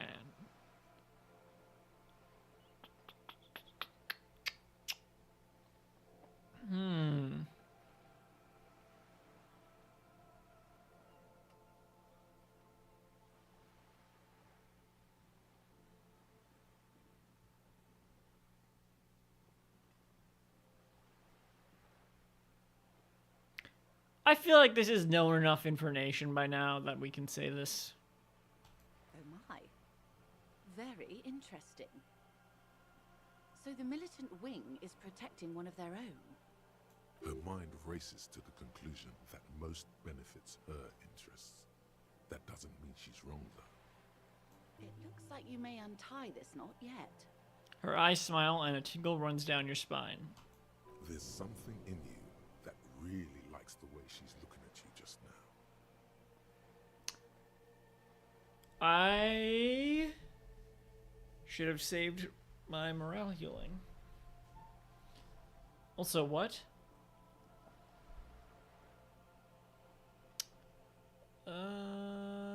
So I shouldn't say any more. I got XP for that. I shouldn't say more. That's all I've got to say. Naturally, Detective. There are lighter topics to gossip about. He asked me to deliver an envelope. Sounds like he has you running errands, Detective. A well-established dominance ritual. She Where thinks. did he have you deliver it? To a nameless settlement down the coast nearby. Ah, yes. I've been meaning to go there. She looks over the bay. With longing. Clear and simple longing. Strange. Why does she want to go there? He wants to build a youth center here for the children of Martinez. You're quite fond of this village, aren't you? You're so... Wait, let's start here. A youth centre with Edgar Clare's statue on top of it. Her eyes run across the water remorsefully. Go ahead. Help him. Make it so. I have no power to stop him. You're quite fond of this village, aren't you? Aren't you? I should be. She nods. In my youth, I had a brief dalliance here in Martinez. He was an older man with impossibly broad shoulders. There's that crooked smile again. He's probably dead by now. Even his shack is long gone. Not that it matters. These buildings are all carbon copies of one another. Yep, this we're playing Among Us. Look, April Fool's update. That's why it looks a bit different. You've been to Martinez before? Yes, I was slumming it with some girlfriends of mine. We had boats and... She smiles. Don't hold it against me. My paramour certainly did not. Yo, I love Paramore. Dun-dun-dun-dun-dun-dun-dun. Sounds like you miss those times. Not overly so. It's not like this was the only place we visited. Me and my girlfriends from Azon with our shiny boats. Like reavers. We told ourselves we were the worst thing to happen to the coast since the Coalition landed in '08. Imagine. She tosses her head. She's sentimental, all right. You don't know enough about her to find out why exactly. She will keep her secrets for now. Thanks for tuning in. So you're sad you can't buy the place? Yes. I'm sad I'll never have the time, Detective. I've always wanted a dilapidating fishing village. She is more defensive about it than usual. Full of ghosts and ancient memories. She smiles. Has this errand yielded you any information? I'm honestly not sure. I'd rather talk about something else for now, if you don't mind. Of course, Detective. She Should simmers something down. come up later down the road? Don't be afraid to drop by for a chat. Until then, is there anything I can help you with? What can you tell me about this lynching? Quite a few things, I'm afraid. She falls silent for a moment, contemplating something. The information I'm to share with you includes sensitive trade secrets. For the sake Oh, of my fuck yeah. employer, I have to ask for your names and badge numbers. What? Okay. Of course, ma'am. We should have introduced ourselves. The lieutenant I am hands, Lieutenant Kitsuragi from Precinct 57. the lieutenant hands her a piece of blue plastic. And this is my colleague from Precinct 41, Detective Dubois. I'm afraid Harry doesn't have his badge at the moment. I hope mine will suffice. He points to you. How do you know my name? Oh, and what happened to yours, Detective? She returns the lieutenant's badge and turns to you. Awkwardness washes over the conversation. The woman doesn't like this turn of events. Remember when my partner told you I'd recently suffered from an unusual medical episode? My lost badge is related to it. I see. She looks increasingly worried. So are you saying you lost your badge during the course of this episode? No, it was before. This is episode 1, yes. Episode 2 is in the works, but the creators were fired. So it's probably going to be a shit show. It's possible, after a night of heavy drinking, I lost all my memory of my life in the world. All memory of my life in the world. I could have eaten it for all I know. I don't remember anything. This world, this city, nothing. Yes. I'll go with number 2. Oh dear. She sighs with compassion, sadness even. I suppose this does explain some of the more curious turns in our conversation. What the fuck is that supposed to mean? She must have been suspecting something for a while now. As I said, ma'am, his technique may be very unconventional, but he is an officer of the RCM. The lieutenant interjects. Of course, I sympathize. But I'm afraid I simply can't share anything more until I've seen that badge. What? Bitch! Hang on. She's a professional negotiator. She should be open to some sort of mutually beneficial arrangement. What kind of arrangement would it be? I mean, favors for favors. A dirty alliance of some sort. Consider this. Perhaps she has been planning it all along. That you convince yourself into colluding with her. Well, I guess. But suggestion says I should. Whatever. I'll try it. How do I negotiate my way out of this? Easy. Just offer her a favor. Like I said, nice and dirty. Surely there's some other way to demonstrate our law enforcement credentials. I will be frank with you. She puts If down I'm her going thermal to break cup. Protocol, I need to be able to justify it to my superiors. They're going to want to see something very tangible. You're in, but expect her to drive a hard bargain. Like what? Reports from inside Terminal B suggest it's a hub for the local drug trade.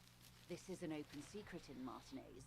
The Union controls the terminal, so it goes to reason. Drug mayonnaise, okay. The company has tried looking into this matter before, to no avail. Perhaps someone with your authority and resources might turn over the right stone. I haven't upgraded my authority skill yet. Or you can recover your badge. Though if I may be blunt with you, it sounds like that may be a lost cause. Fuck.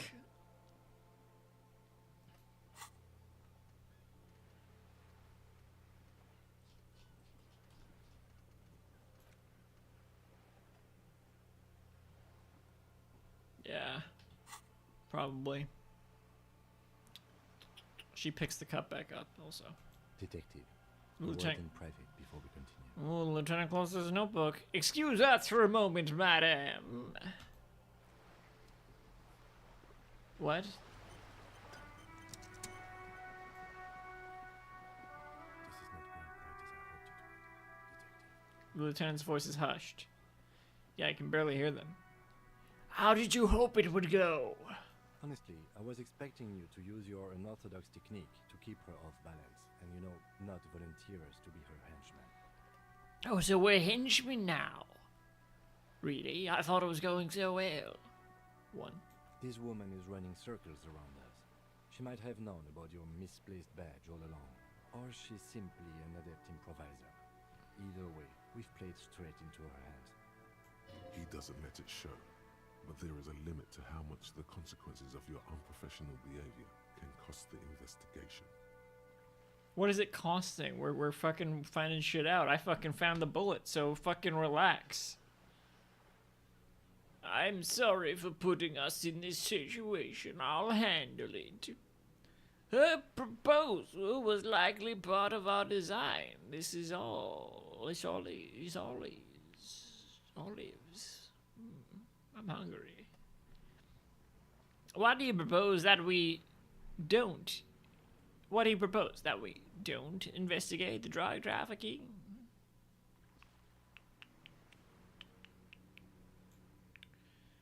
We could just, find my badge.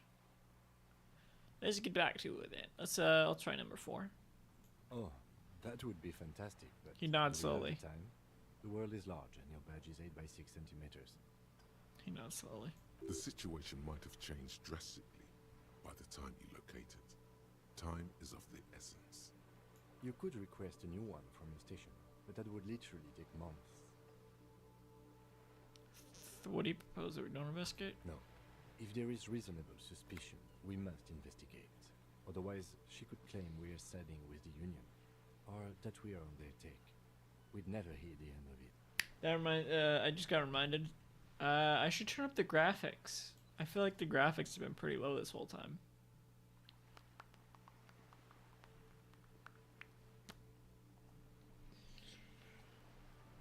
What does streamer mode do? Twitch integration.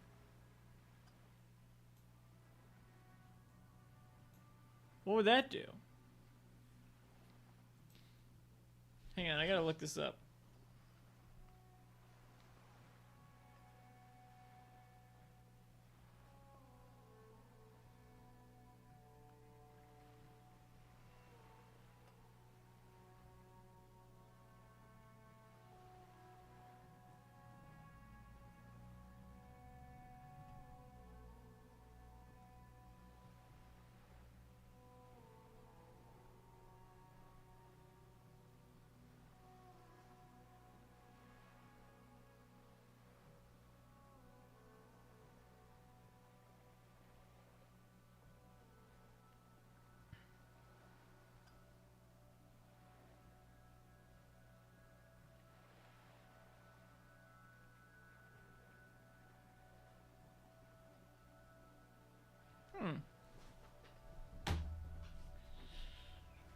Um.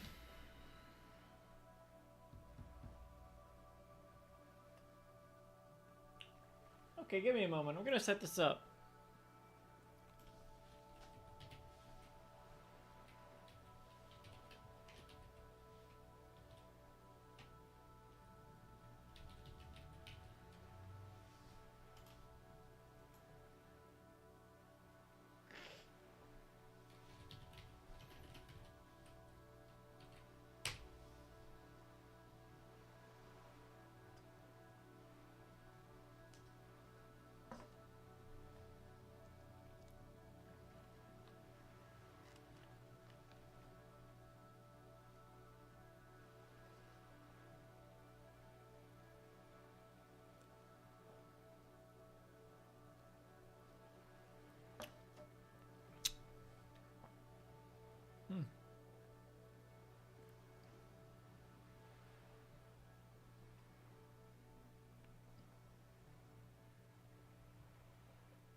Oh. So I was looking at the stream playback and I saw me taking a drink from this, and I was like, I don't remember myself taking a drink from this a minute ago. But it was the feed was much more live than that, so I was actually watching myself taking from a drink of it just as I was taking a drink from it. um.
Overlay. Wait, whoa, wait.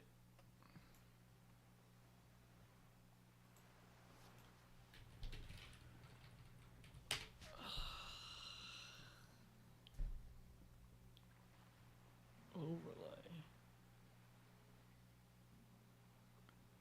Oh, ew.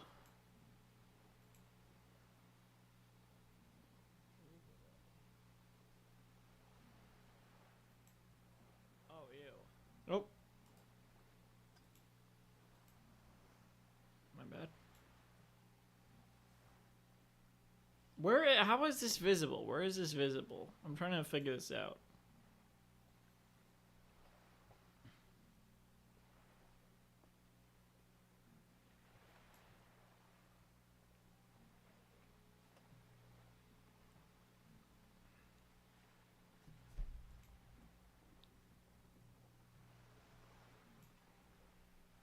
What the fuck?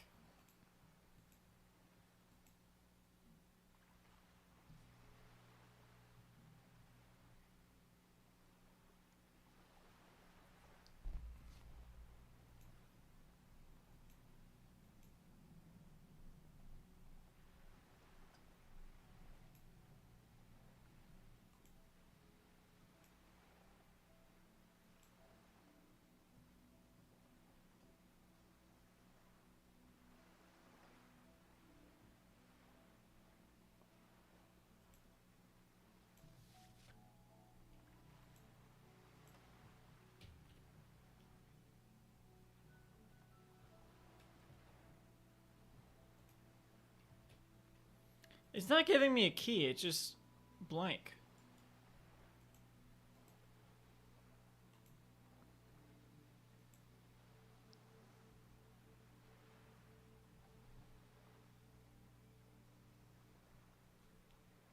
Also, I should probably not show that one more.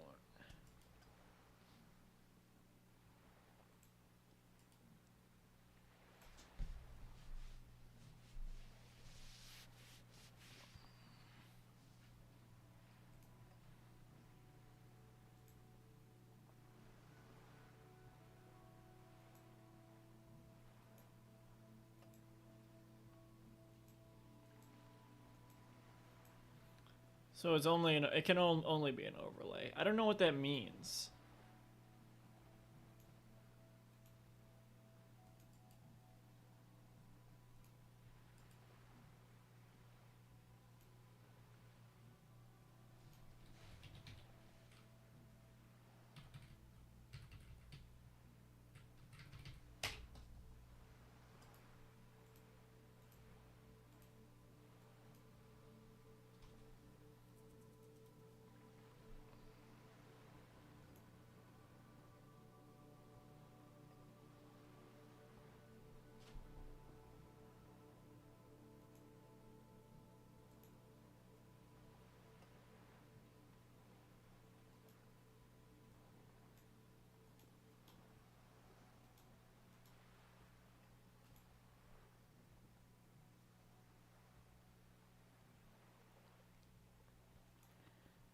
Okay, I'm gonna test this.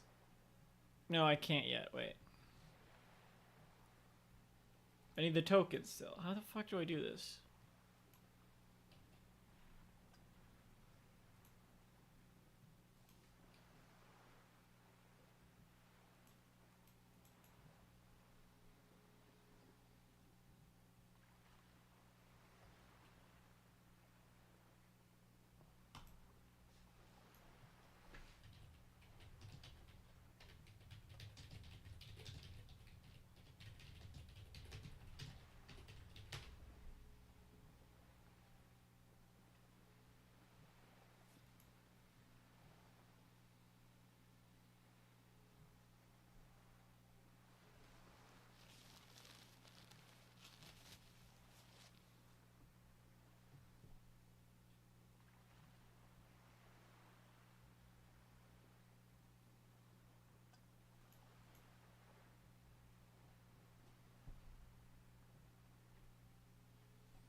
It's not showing me a fucking key.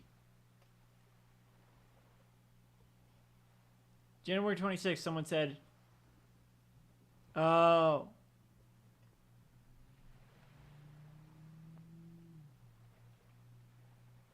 I'm afraid, oh, August, someone said, I'm afraid something is wrong with the integration since I can't even get the key to integrate.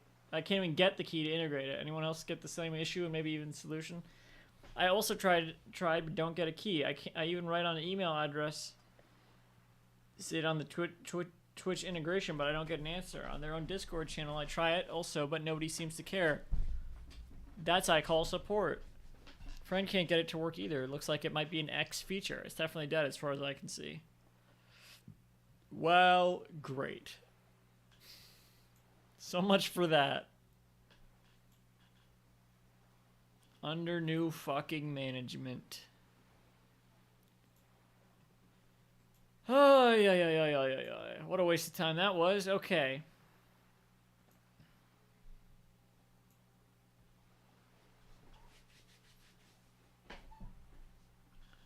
Tutorial agent.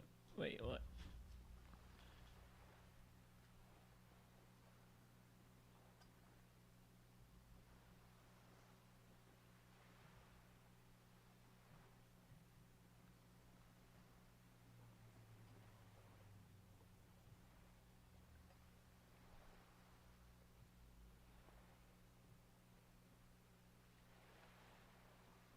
Oh, that's the robotic voice that comes up sometimes.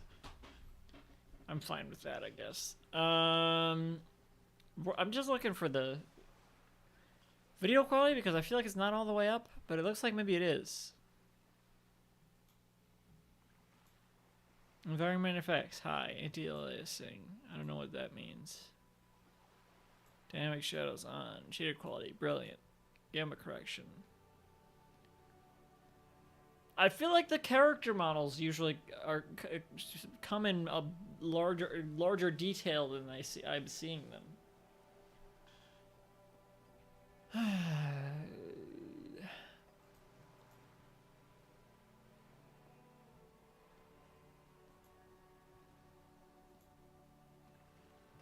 Psychological.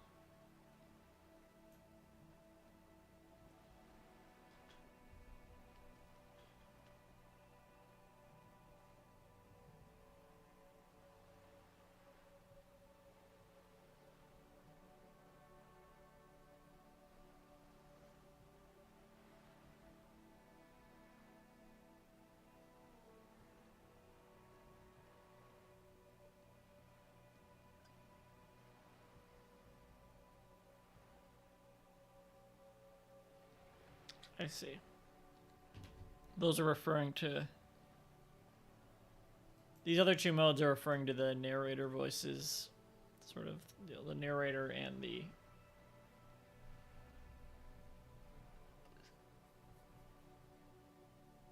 the skills. I don't think I can turn anything up. What I propose is, we ask her, then we investigate, briefly. But do not share the outcome of this investigation with her. We tell her it's done, and demand for her information on the lynching.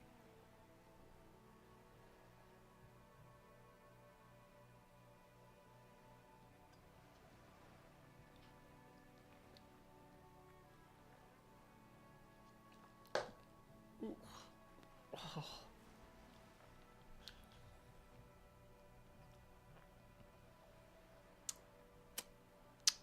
Our proposal is likely, yeah. Knowing this does not really change our position, however.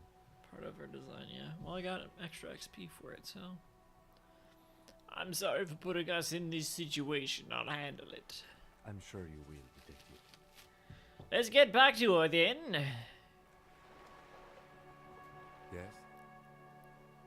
Nothing.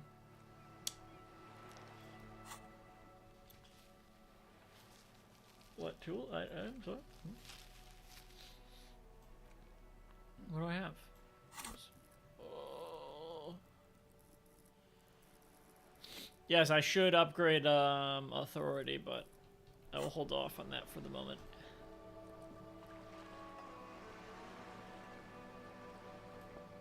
Hey, You're excuse back. me. Good. I am. What can I help you with? Okay, tell me about this alleged drug trafficking. It's quite straightforward. Someone is using Terminal B to smuggle raw ingredients from the Samaran Isla into Revachol with the Union's blessing. Wild Pines has suspected it for years. Ingredients for what, ma'am? Meth and dextroamphetamine, GBL, and various synthetic psychedelics. Honestly, it might be quicker to say what you can't make from the stuff. Let me get this straight. The materials come from Samara to Revachol through the terminal? Yes. After we clear the terminal, we lose track. The actual production is taking place at various sites in and around Jamrock Quarter, north of here. While Pine seems to be well apprised of the local drug trade, man. Do you mean to say the Union also produces the product? Sells drugs, I mean? We're in logistics. It's our business to know. And no. As far as the company knows, the Union does not produce it. They transport the ingredients for a cut. What are they cutting it with? Wait, no. Do you want us to investigate? Yes, but you won't get anything out of Evrat and the Dockworkers Union. Still, She raises her bony finger. the chain has its weak link.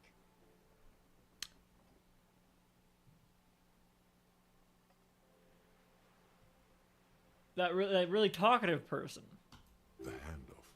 The motor lorries at the roundabout. Okay, never mind. The lorries. Precisely. Someone needs to move the ingredients from the harbour into the city. Once they reach Jamrock, they're distributed to a network of local manufacturers well beyond our grasp. But in transit, they are vulnerable. Perhaps you've noticed that a number of lorries are tangled in a traffic jam at the roundabout just now. Interview the drivers who are still hanging about. One of them might be waiting for a crucial shipment. She gives you a knowing look. Her irises are light green, like the river Esperance in bright daylight, upstream where it's clearer. Okay. I'll be explicit. If you find this driver, I will share company secrets with you. Why didn't you come to the RCM earlier? We did. On more than one occasion. Apparently, there's some sort of inter-precinct disagreement about whose jurisdiction this area falls under. We know the company has launched its own probe into the Union's alleged involvement. We also know it's come up empty. It's not just the RCM. No one's been able to find any hard evidence. Well, She here's smiles. your chance, officers. She smiles and points towards the roundabout. It's no coincidence the lorries are stranded there like that, is it? No. We asked East Motor Track to raise the drawbridge. The road company is a partner of one of our subsidiaries. However, Subsidiaries. She pauses. She pauses, looking to the sea.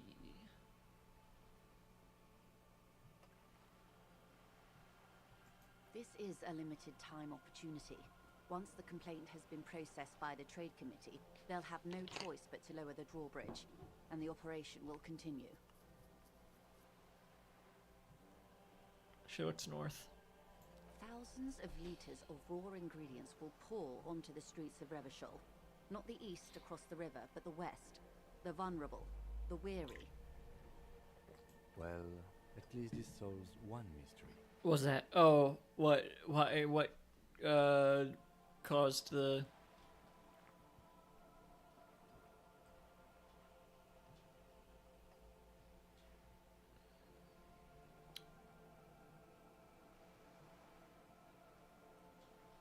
motorcade blockage? What is that, Lieutenant?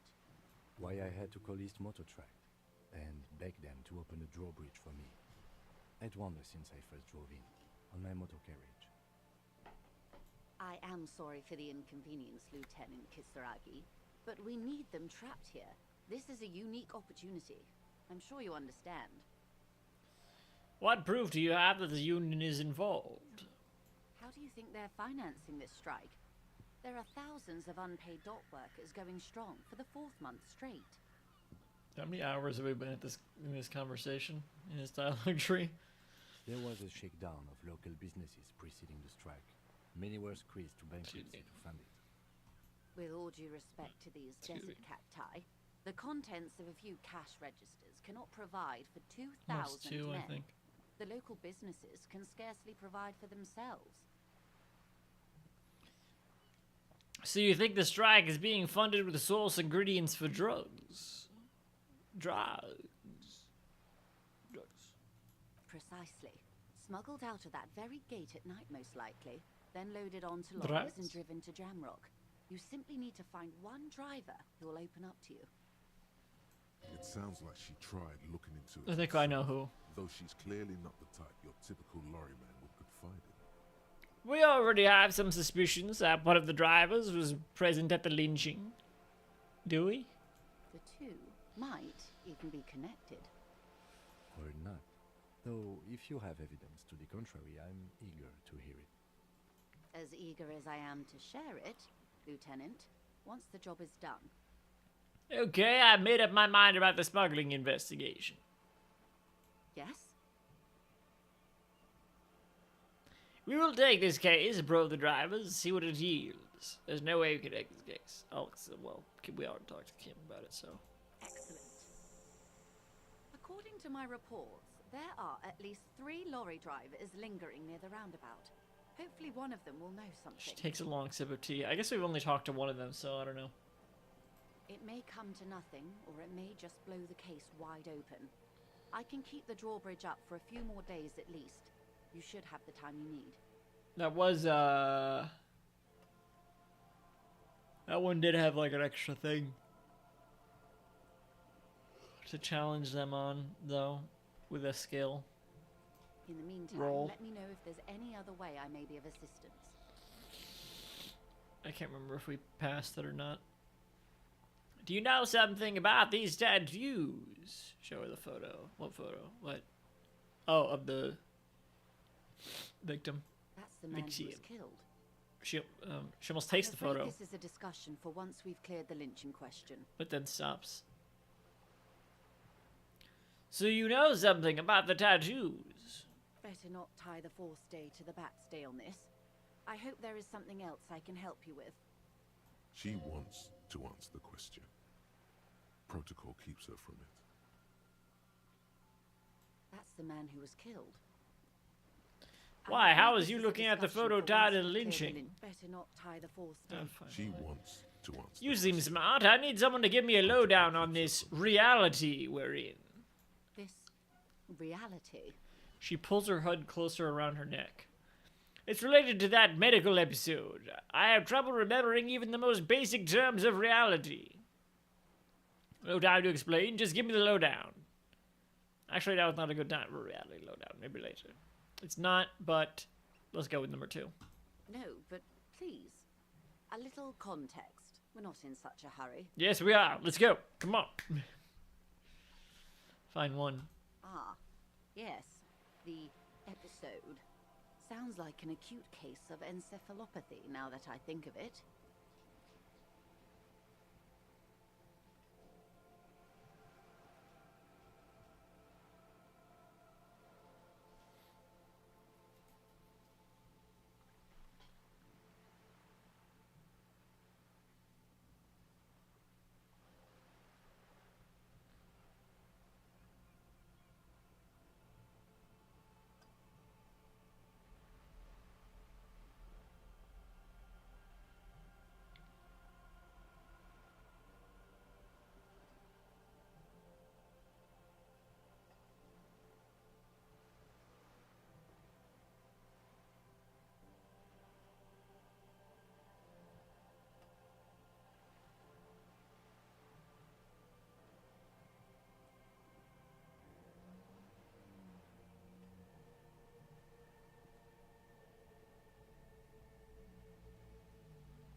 Continue. Sorry. Don't be phased, madame. He functions perfectly well. He only needs a lowdown on all of reality. Yeah. Snap to it. We may be here a while then. Spill the tea. Ask away, officer. I'll help however I can. Oh. This is a task from a while ago, I think. Oh, First of all, Joyce is info on the lynching. There's something she wants to tell you. You just have to present her with your badge to hear it. Or perhaps if you did her a favor, she could waive off the formality. Wherever the case, you need to know what she knows.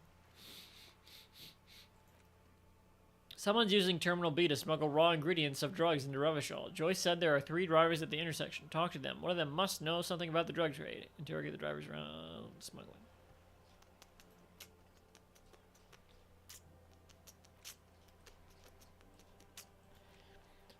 Get a reality lowdown update. Joyce is rich and willing to answer your questions. Ask one. Rich. I guess they are. They've got a boat. All right, we're in. I know these all look good, but begin with the first, okay? Okay. Where are we? Where am I? Who sent you?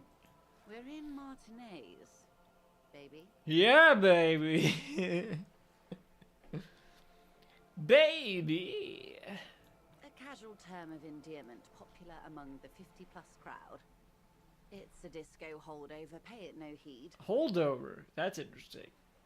So disco is dead in this world. I'm a disco holdover myself. She smiles. Aren't we all? Yeah, baby. She refers to your corresponding ages. Mm-hmm. And what is Martinez? Martinez is a district of Revachol. A very small district tucked away near the industrial harbour, north of the 881 and Jamrock. I gotta look something up. Matt Berry might be young for this. 49. 49's all right for this role, I think. But Fiona Shaw is probably I would assume almost 20 years older.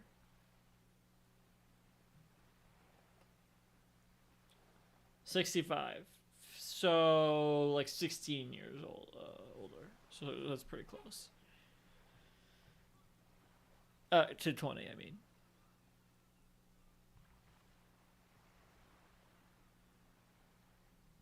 Yeah, 16.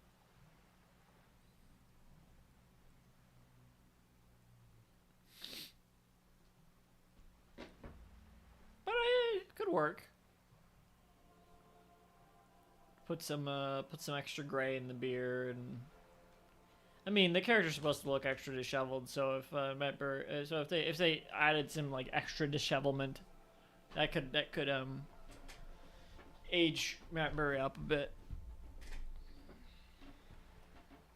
Fucking Sonic the Hedgehog producer. Well, luckily this game doesn't have quite so iconic music as the Sonic franchise, since they're not going to use any of that shit. You would be excused for not knowing about it. Unimportant, they say. Forgotten, even. Shelled to smithereens during the Revolution. She shrugs. It has its charms, just not this time of year. Tell me more. I'm not a good ambassador. I've only been here once before, as a teenager. Not a lot has changed. There are ruins, a terminal, fishing boats, reeds, boys with boxy shoulders. She closes her eyes. A brief spike of longing in her upright body, the dots under her eyelids shaped. This place used to be a province, a workers' resort before the city swallowed Those it eyes and are the open. artillery did its work. The reeds are the real star of the show here now. The further down the coast, the wilder it gets. You were here as a teenager. Yes, I was slumming it with some girlfriends of mine. We had boats and... She smiles. Don't hold it against me. The boys certainly did not.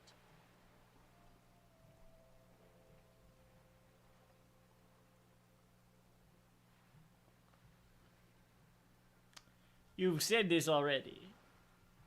So. There's a spark in the air, a live wire hanging in the wind, in your hungover neocortex. Then the sea air cools it down.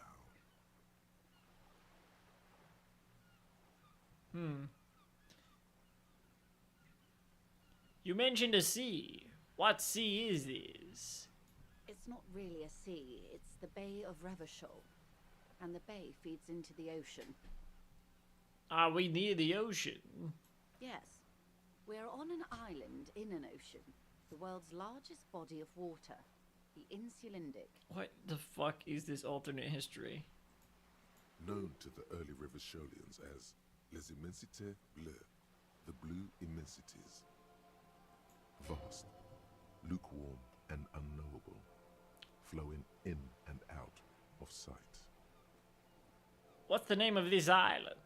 Caillou, as you already know. Right. She looks at the waters. Imagine a pebble.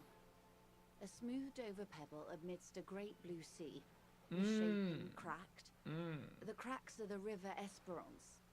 We're in the delta of this river on the 6th branch. The Martinez distributary. Smoothed over. Is that why Caillou is bald?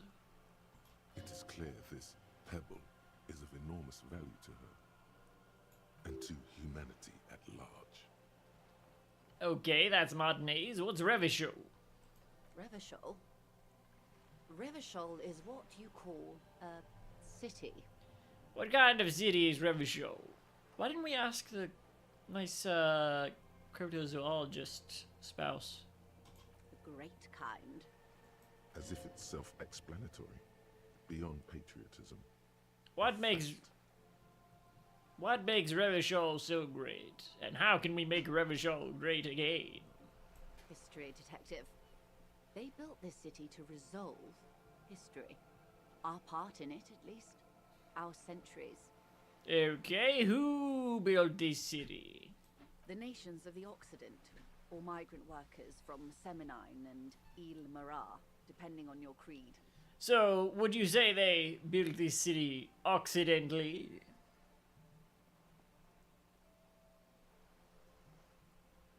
And when was it built? In the DeLorean century. 380 years ago. This does not help me. And why will it resolve history? They say it's where the terrible questions of our time will be answered. The tensions are highest, the fault lines deepest. By that I mean conflicts. Ideological conflicts. The stuff of men. Why here? We are standing on a fertile, self-sufficient island, able to sustain up to 200 million people, in the middle of the Insulindic Ocean, the world's connective tissue.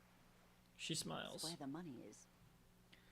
So, we're in an unimportant part of an important place. So, we're pretty much at the center of the world. So, we're at the periphery, basically nobody's. 2? Oh, we're quite a way off. About... She points across the water where the skyscrapers rise. A collection of tall ghosts behind the water vapor, light reflecting off their glass windows.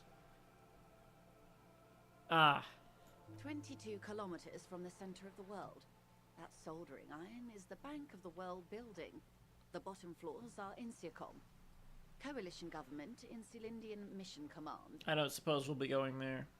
Look to the sea. Silence. She lowers her hand. The water, the light. It's as though you're seeing it for the first time. There is no recognition, only the immensity of the sea and the cold radiating from it. Okay. Where are we? I thought we've gone over this, haven't we? We are where we are. I have no too true many answer thoughts. to give, unfortunately.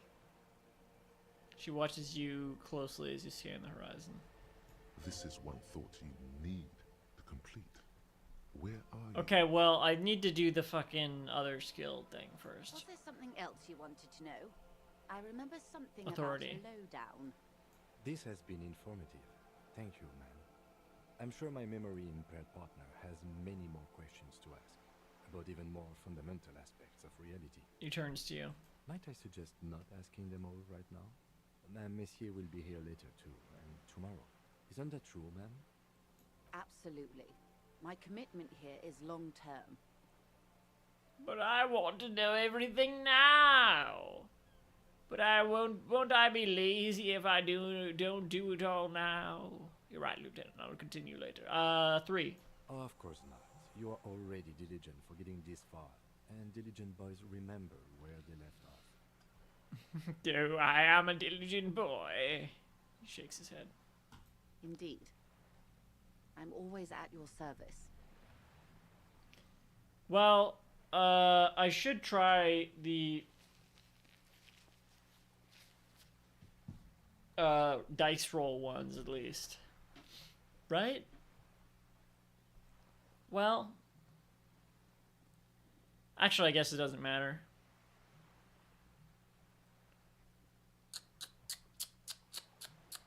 No, I'm curious what times are these. We should do like two at a time or so. Something like that. Earth.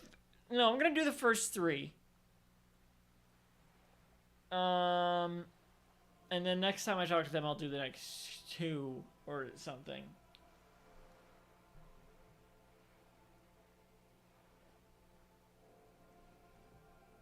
Yeah. What times are these? Hang on. Keep asking Ghost questions regularly, hourly, or return later. She'll be here whenever you need the info.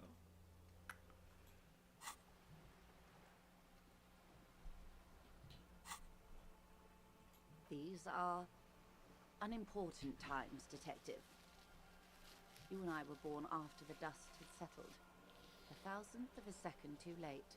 She puts her finger to her lips, then points at you. Too late for what? For the big time. Her eyes light up. There's a flash of teeth. What's the big time? No rush, The revolution. she says. Ha! And what is this revolution I keep hearing about? It's quite easy. Every 100 years or so, our species gets together to decide what's next. Who gets shot in the head, and who gets the mineral rights. It's a real kerfuffle. Kerfuffle, you say? Would you say it was a bunch of apes duking it out? Where have I heard that before? Was that in the intro? Why, of course. We're talking Duke Out Central. Full swing intra-species warfare. And the apes, were they evil? No.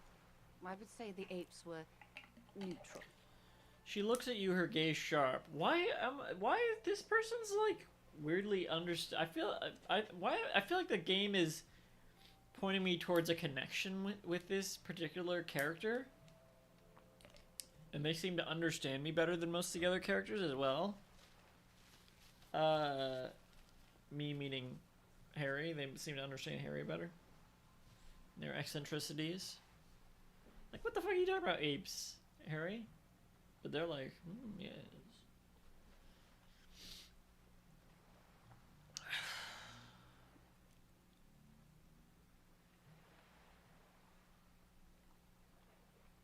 Sounds like evil to me. Okay, neutral. They're good apes, actually. And then after the war is over, all my apes gone. 2. On the other hand, She turns north to the bombed-out buildings lining the waterfront, then shivers slightly. No. The tiny apes are doing all they can to be better. It's not their fault. Who got shot in the head? those would be the communists. Generally speaking, 40 million people got shot in the head during the World Revolution. But the communists, they all got shot in the head. She's not gloating. It's a relieved celebration. Oh, and the anarchists too. They shot them well. So well, one forgets they even existed. Did the communists and the anarchists shoot back? Did they ever? Before they got shot themselves, they shot 2 million people. Truly a kerfuffle. That's a tragedy. Sounds like they should have shot more people in the head then. I'll go with 1. Yeah, it was a kerfuffle, all right. Lieutenant mumbles from behind his notes. Have something to add there? Yes. The Insulindian deluge, they call it. I had a deluge too, in my head. Pointy little head. Love the wording on that. Anyone else get shot in the head on the opposing side? I'll go with 1. Yes. An acute thiamine deficiency can be exacerbated by alcoholism. Exacerbated means made worse. She blinks her green eyes. Anyone else get shot in the head? Yeah. Oh, lots of people. Even the king got shot in the head, or thrown beneath a horse, or drowned. Accounts differ. It was unceremonious. She shakes her Just head. as well, he wasn't actually the king. Just the king's nephew. Weird space between was and unceremonious there. The real king abdicated and lived out a long and productive life as a venture capitalist in Grad. Smart king. Cowardly king. I loved that king. Fucking communist. I don't care about kings. Tell me one more thing before I sing about this ring. Ring, ring. Hello. It's me. Harry. Hello?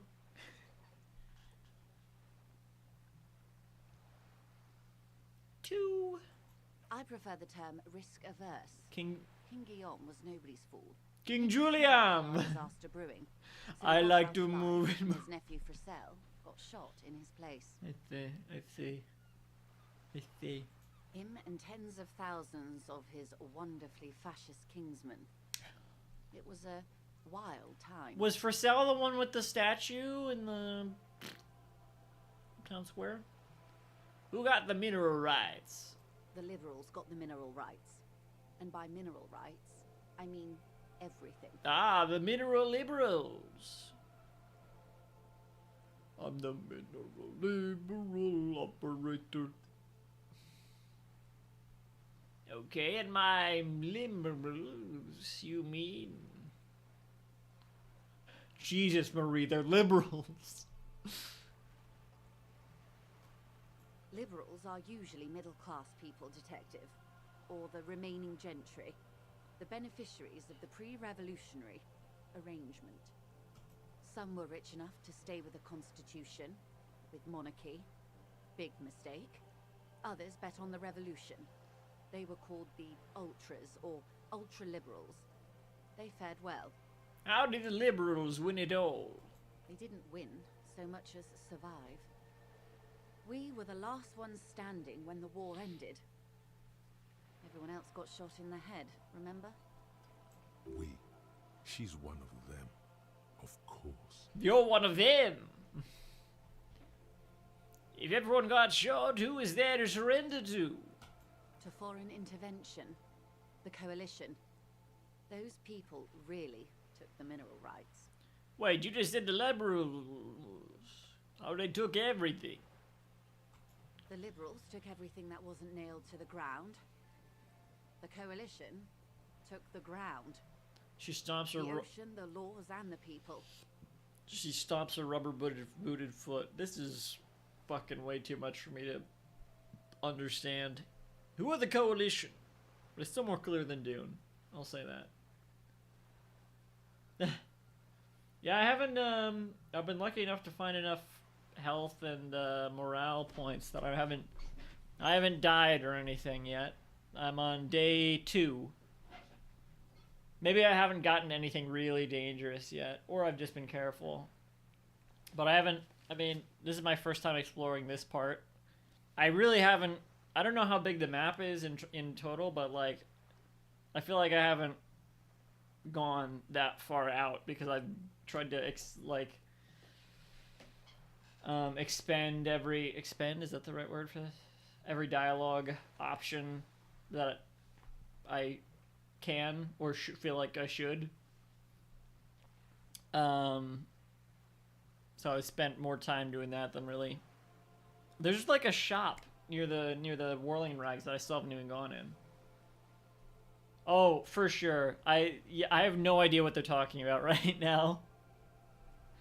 I couldn't even define most of the types of political words they're using. Anytime they say socialist, communist, liberal, you know, I don't know about politics. I don't know what those. I could not define those words. I have loose understandings of where those fall, maybe, but I could not define those words for you. So I'm just kind of like nodding along, maybe.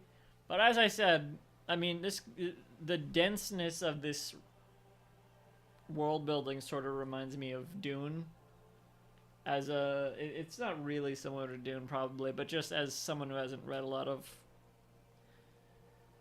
really dense world building stories like that. Yeah, exactly. Then that's the one that's like the closest comparison I can think of. I've read half of Dune. I really need to read the other half. Well, then part 2 is still in theaters. But also the fact that these are like hard to place.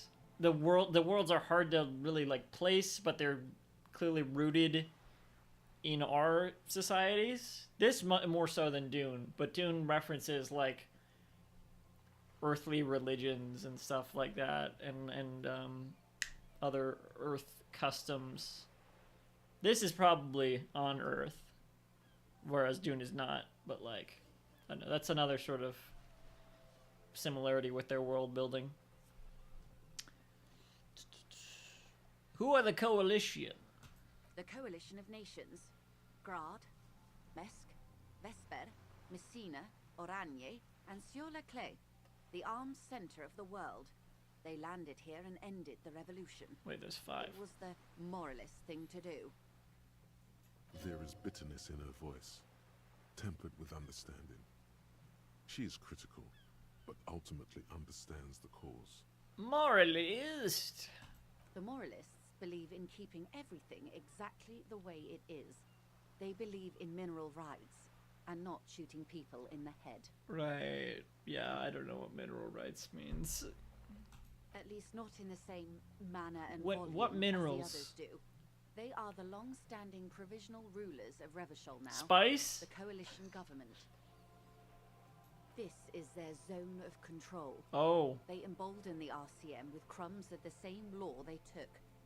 Technically speaking, you are a moralist. Me? The color of moralism is blue. The official motto of Moral Intern, or Moralist International, is a blue forget-me-not, a piece of grey sky. Unofficial. For a moment, there was hope. I don't think I am a moralist, man. Moral intern, moralist. No, not just technically, practically. For a moment, there was hope. I don't... Oh, I could say that. Sounds like that's what they want me to say. If always picking the option that doesn't commit to anything, then hell yes, I am. And also not. I kind of want to say that, but it sounds like they gave me information that corresponds with 2, so I'll go with that. A devout man of the center. Hard to come by. It's good to have someone who takes a moderate approach to head shooting. Okay. When Work, I mean. when was this kerfuffle? That's what I really want to know. That's why I chose this line of questioning. Also, it was the next one listed. But that's what I would really like to know. What is the timeline here? Don't just give me a number. Revolution. Don't answer it. It's a trick question. What do you mean? How were you born in year 3? She smiles mischievously. The revolution began in 02 on the Isla of Grad, though by the end, nearly the whole world had gotten involved. 02 or 2? You said you were born in 3. Or something said you were born in 3. You know, your passport said you were born in 3, but not 03. It didn't say 03, it said 3. Maybe it's the same thing. Alright, who started it? It wasn't a who. I know it was one of you. a pandemic of Zarat, Oh. a particularly virulent prion disease, which the authorities in Grad proved unable to contain. Then Marzolf came along and overthrew the government. When did this game come out?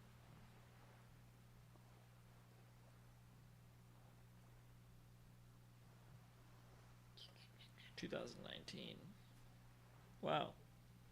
Right before a pandemic.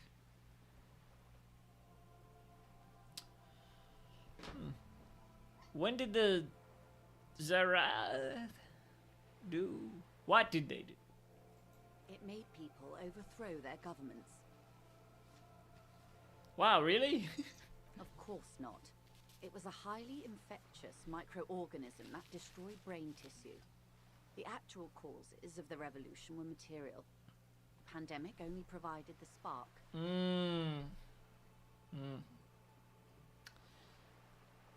Where did it spread from there?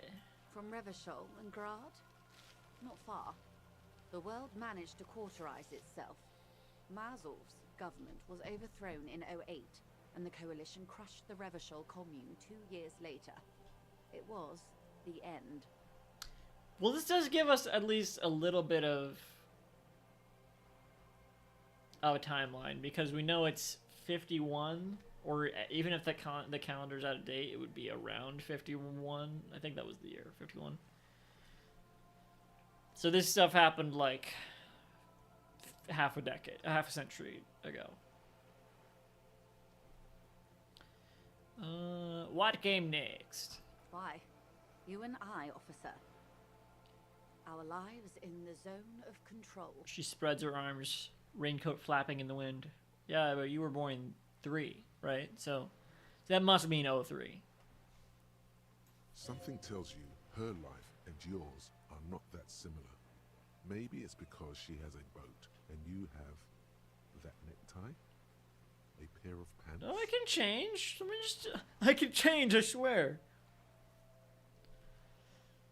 Our lives are very different from each other. Or this is... Yeah, I'll set up. No doubt. But we share the same time and position on the planet's crust.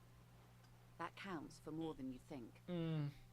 What is the zone of control? A city-state divided into free market zones under the everlasting interregnum of the Coalition of Nations. And you, of course, the citizens' militia. The clatter of typewriter keys fills the main hall of the reappropriated silk mill. Precinct 41. Chad Tilbrook presses enter. Outside, Officer Elfboy Williams slams the door of an armored motor carrier. What's their nickname? Elf Boy? The zone of control. Wait, I want to hear more about the that. Incarnation of Revachol, after the failure of the suzerain and the commune.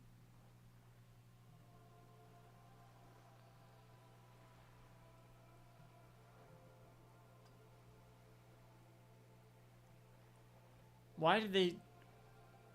The Spirits of Corpse... Corpse? That confuses me. Sometimes.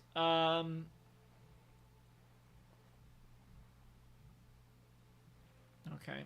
What happened in the rest of the world? Modernity.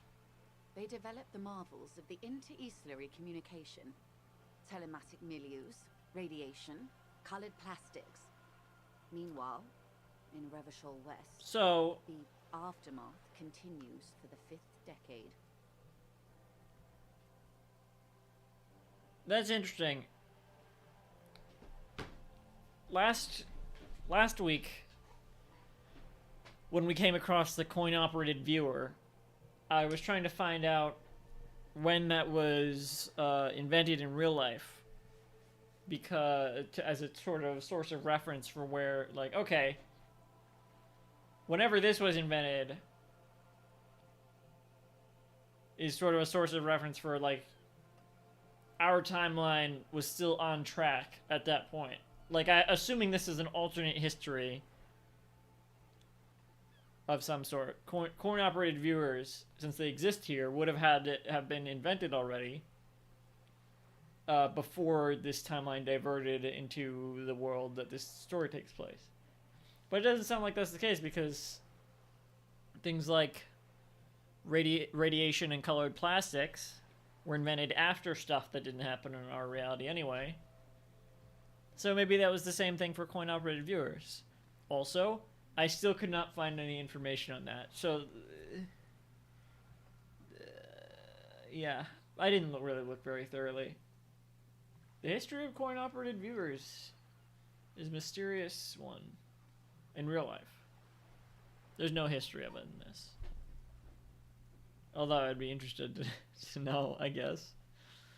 I'd be interested to know the history in both cases. Yeah. 51 minus 8 equals 43.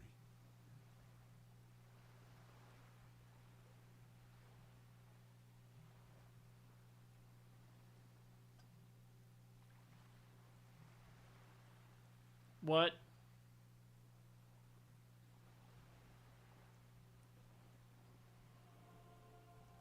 Oh, because they said 08?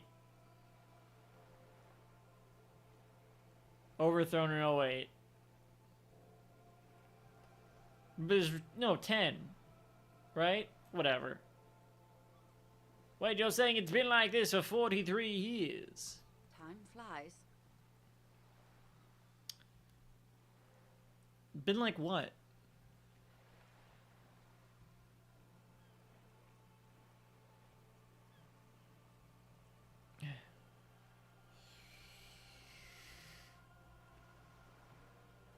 What have we been doing all that time? The 20s saw a decade of urban war, west of the river leveled, offshore platforms in flames. Still, it's regarded as an improvement on what came before. 08 to 19 was simply hell. And after that? The 30s? Things settled down in the 30s. Revachol East transformed itself into the world's largest tax haven, with the international community's blessing. For the first time in a long time, it seemed like things were going somewhere.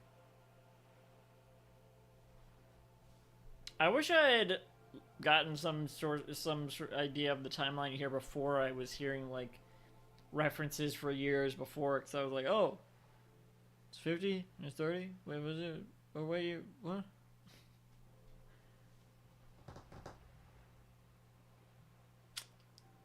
Yeah.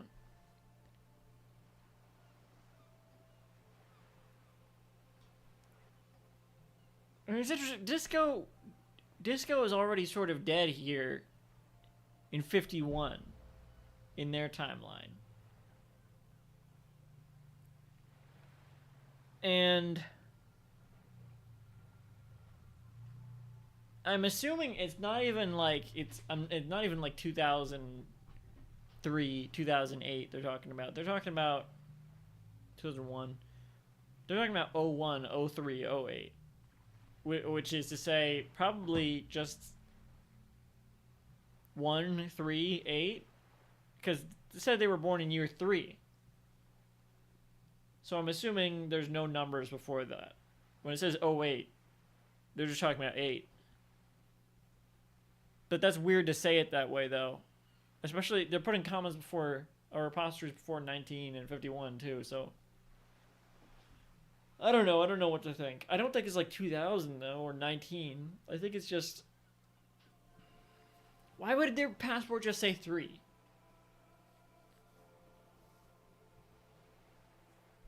Like, when they're saying the 30s here, I think they do just mean the 30s and not the 1930s. But I honestly can't tell.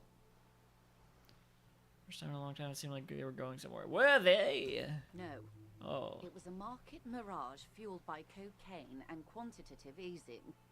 The 40s dispelled it like a cold splash. An Isla-wide hangover, you might say. And here we are. She curtsies. One moment.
Continue. Welcome to reality. Oh my god. Baby. Hey, new skill point. All right, here's what I'm gonna do. And task update as well. Yeah, baby. Since I have an extra skill point, I'm still gonna do authority, but I have a lot of thought things to do, so I'm gonna do one of them. Reality lowdown completed. No, I don't think so. I don't think it was. There's still more stuff to learn. But let's unlock one of these. Bada bing, bada boom. And let's learn jamais vu derealization, because it seemed like that was an important one.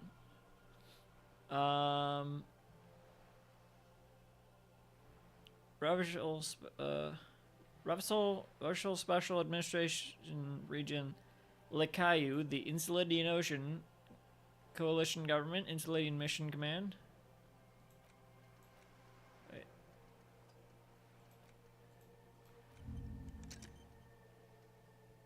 What's this? Zzz, what's that? Zzz. Name after name, and none of this is familiar. They seem real, but something is wrong. You feel like a kid looking at stickers on the fridge. Truvant, the Apricot Company, World Games 34. You can almost see your hand reaching out for them, scratch at the corner to see if they peel loose. This feels like the most important of all the thoughts, the one you truly must complete. Alright, well, good thing I'm adding it. From the looks of it, the 50s haven't been much better for the zone of control. You can see it in her eyes. Days slipping away. You don't seem to be thrilled. I've no right to be dissatisfied. This shirt is Barbara Muscova. This raincoat is impervious to rain and is guaranteed for 100 years. My daughters will wear it. No, it's just... She looks at the crumbling tenements. Paint flecking from the stone. We could have had so much more. Every one of us. If only we'd played it right. Her voice is almost wistful. What would you have done differently? Good question. She cranes her neck. What would you have done differently? I can't remember 5 minutes ago. No, her first. Yeah, you first. Go on then. Don't ask me. I asked you. Who are you in all this? And I asked you. Oh, Past you. detective of the Citizens Militia. What insight has acute encephalopathy given to you?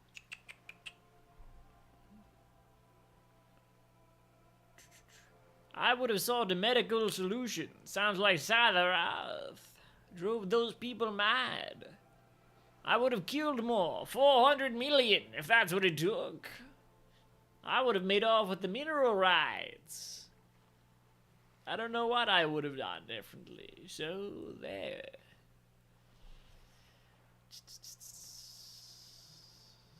I don't know, 4? You and everyone else. But that's got nothing to do with preventing the revolution. Oh, well. What was, I guess. What was, what?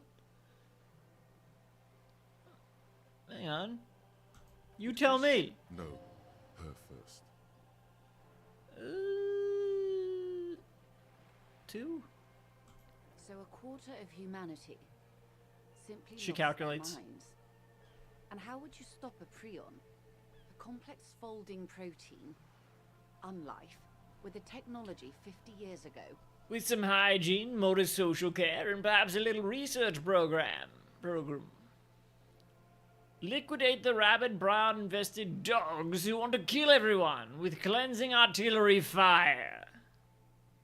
With privatized healthcare and a work ethic that does not turn your brain into sponge tissue.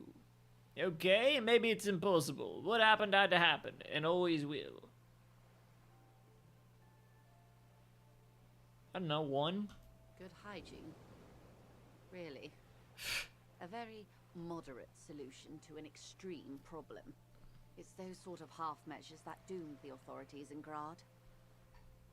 When they failed to step up, Marzov and his party stepped in.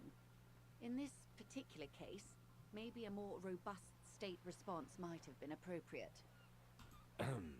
Opinions expressed here do not reflect the official position of the RCM. The lieutenant puts down his notes for a moment.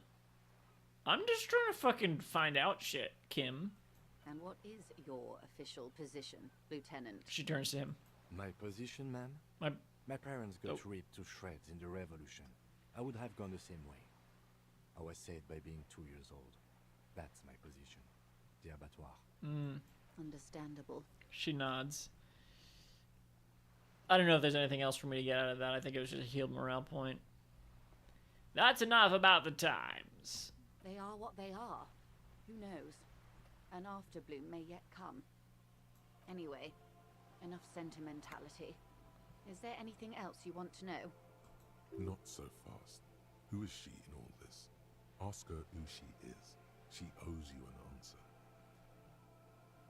Okay, that's the. I'll do that one next. I want to know what you are. She hums. She won't maneuver her way out of this one. What are you? Who sent you? I am the vilest of the vile. She says with a sudden flash of traitor. teeth. A devourer of nations and infants. Oh. Okay. I am an ultra. What? She raises the corner of her mouth, smirking, revealing a canine.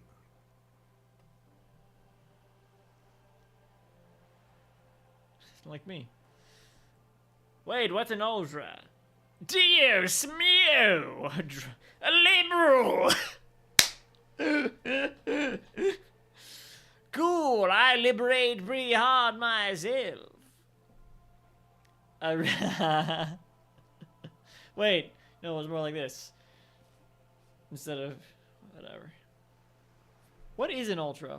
One. An ultra-liberal. Ah. A type of liberal. From the revolution. It's, not the moderate kind. Okay. Dios mio, liberal! Yes. She nods slowly. I am the nether creature of the Forbidden Swamp. I pushed the king under a shit wagon and betrayed the revolution.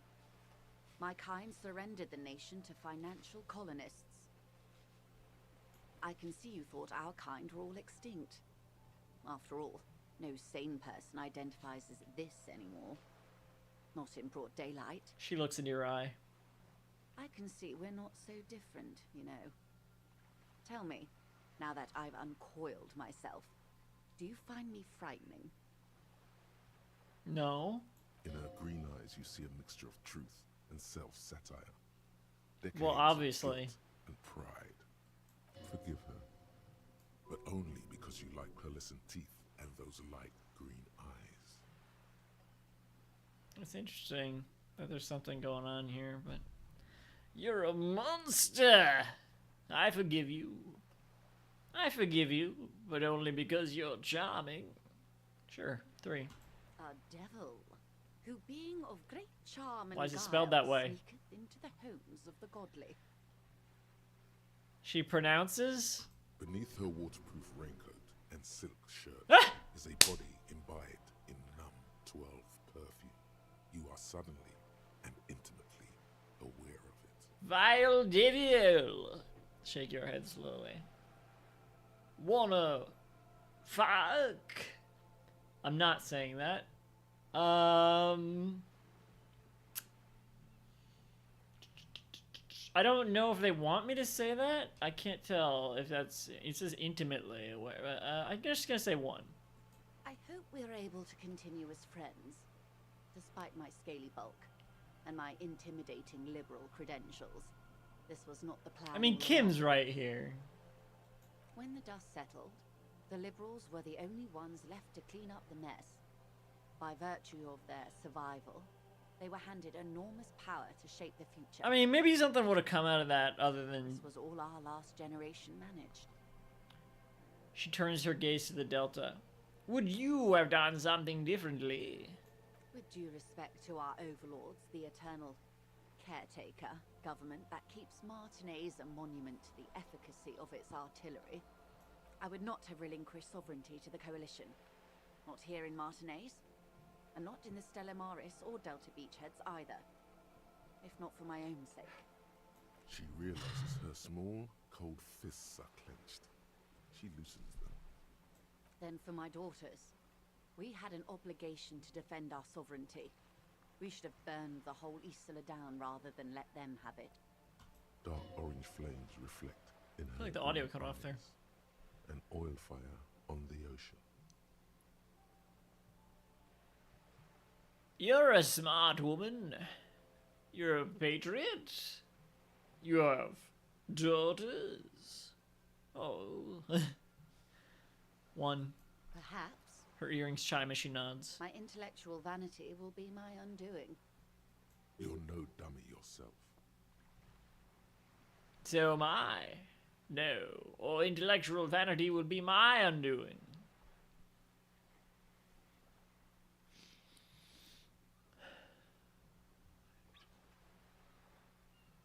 My intellectual vanity will be no, or intellectual vanity will be mine. What?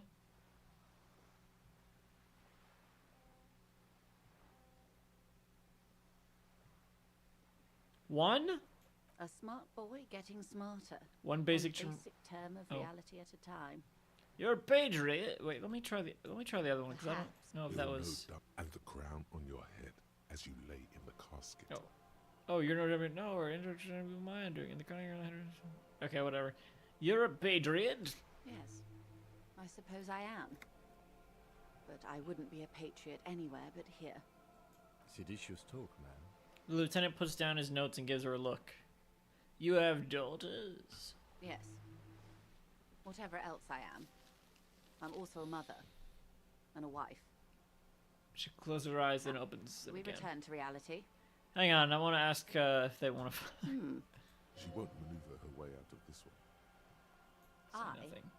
am the I am a She raises the corner of her mouth, smirking, revealing a canine. haven't you heard? She nods I am another pedagolically. creature of the Forbidden Swamp. One of those who pushed the king under a shit wagon. Yeah, right, We right. surrendered the In her green eyes, you see, forgive her, but only because you like. death, Beneath her waterproof Alright. raincoat, That steal, kill, and destroy. she counters quick as a whip. That they say we've been doing for over 4 decades now. Perhaps regrettably. I've had my fill for this century. The lieutenant hums, reading his notes. In any case, I'm glad we can remain collegial despite my scaly bulk and my perverse need to infiltrate and betray both kingdom and revolution. When the dust settled, the liberals were the Okay, only that settles that. thing settled. Right. Simply fades away. Like a lover who has lost their Closes faith. her eyes. Now, shall we return to reality? Yeah, later though. That's all for now. Toodles. Glad to have been of assistance. The little that I know. Anything else? Thank you, that's all for now. Of course, detective. Take care. Yes. Well. What's this?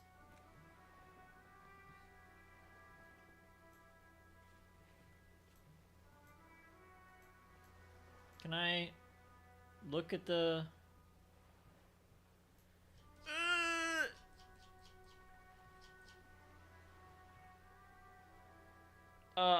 Joyce, miss here. Wait. Oh, I should try I can try those. I will. I guess I can do Horseback Monument now. So let's head there. Spent so much time over here. We'll go in there later.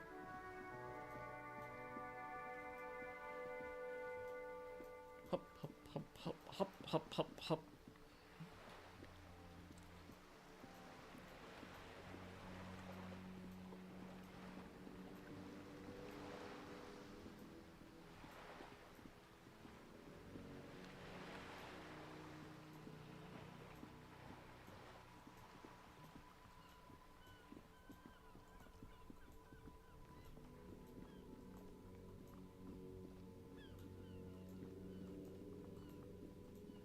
First, let's go back to the trash before I forget.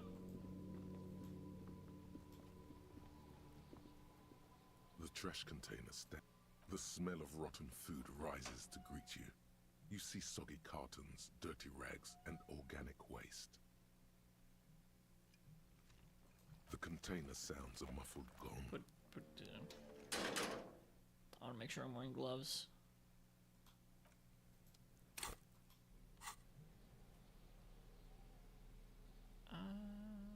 They're fingerless.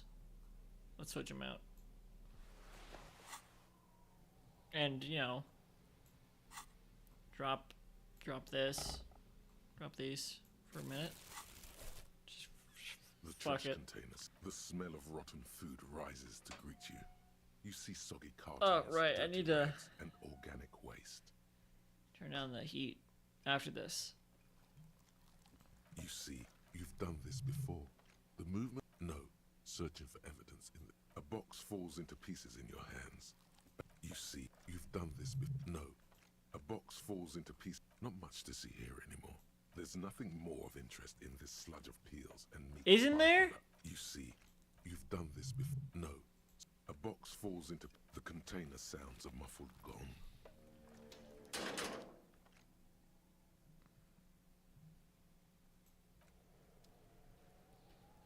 Trash container, right?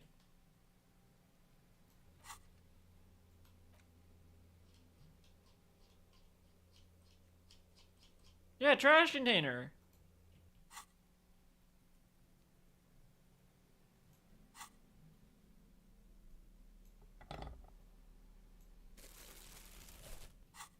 No, maybe. The trash containers. The smell of rotten food rises to greet you. You see soggy cartons, dirty rags, and organic waste. You see, you've done this no. A box falls into pieces. Not much to see here anymore. Not much to see here. There's nothing more of interest. The container sounds. Okay, I don't know why they wanted me to go back here. I didn't think there was anything back here anyway. Let's look at the horse. Stupid horse, I just fell out of the Porsche. Oh. Snow covers the white on blue police livery of the motor carriage. The white colors nearly meld together. Wait, why am I even thinking about this? Wasn't I supposed to? Do something important? Something murder related? There's always something important. Doesn't mean you can't take a moment to admire this piece of machinery. This is a Caprice Canema, the Caprice Motor Corps follow-up to their highly successful workhorse, Caprice 40, and the answer to the Long's racing breed, Fur series. With its air-cooled, rear-mounted 12-cylinder compression ignition engine, driving the rear wheels through a 4-speed manual gearbox, the Canema is able to reach 100 kilometers per hour in 13.5 seconds, and go on to a top speed of 180 kilometers an hour. Want to roll over in the first sharp corner?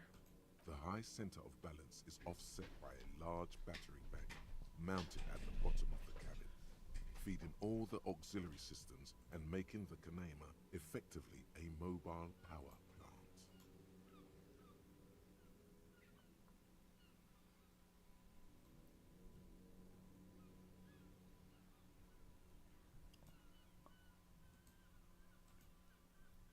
This tech talk is really rubbing me the right way here. Due to a quite steep price tag, it is very unusual to see one in police livery. That machine really puts the loco back in locomotion, pointed the vehicle. Very cool. I don't like your machine, Unit. It looks impractical. Shrug a motor carriage. One of many. One. I mean... You want to take a closer look?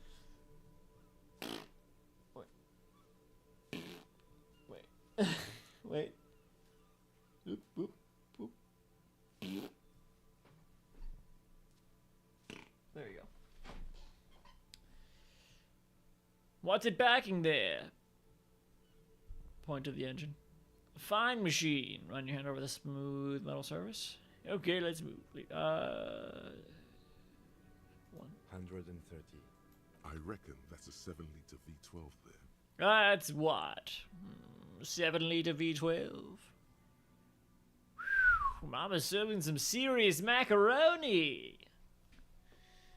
Oh, I thought it would make more. 1. 7.2. Supercharged. The lieutenant is trying to suppress a smug smile unsuccessfully. Saying these words brings him immense joy. A fine machine. Yes. An extraordinary machine. There's gentleness in the lieutenant's voice as his eyes run over the vehicle's contours. It's nice and all, but why so modest? Put some zing into it. Flare it up. Slam it down. You need to slam it, Kim. Make it more imposing. Well, I would have if I hadn't sold those hubcaps yesterday. Sorry, I'm not following you. Lingo it up. Drop the ride, 200 mil. Drop the ride, 200 mil. Get the camber to Frosty Frost minuses. I'm not either. Don't know why I said that. No, that's porno tuning. Excuse me. It's what? Trust me, it's cool. Wait, what about the spinners then, huh? That's what they were, spinners. One. Those spinners were elegant, sleek. He pauses looking for words. Radiant, even. What you're suggesting is porno. Trust me, it's cool. Porno. That's short for pornography. Yes, I know.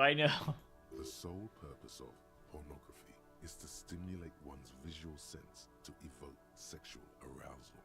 The same is true with the modifications you're proposing. So, what's wrong with pornography? Pornography is something completely different, Kim. Alright, I guess it did get a bit porny there. I feel like 3 is usually a cop-out. I want to say it just because there's the I guess in there, but I'm going to go with 3. I'm sincerely relieved I don't have to try and convince you of that. Back to work? He glances at the vehicle. Psych! Yes. It's nice and all, but why so? Sorry. Lingo it up. No. That's porno tuning. It's what? Porno. Yeah. The sole purpose of One. That's a negative on the porno. Thank you, though. no one in the history of convictions has been more sure of anything. Oh, yeah? It's nice. Oh, yeah? Sorry. Lingo it up. No. That porno.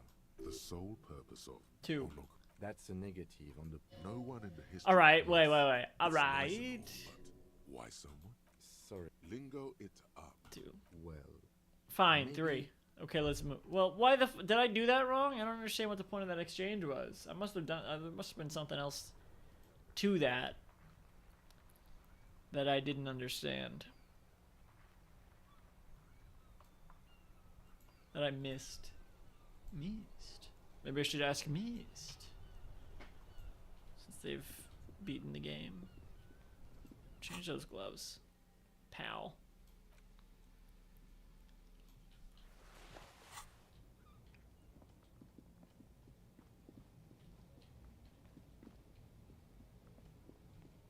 Wait, how? Whoa, what? Oh, this. An old monument stands. Now, in the what did middle this of king the do? traffic island.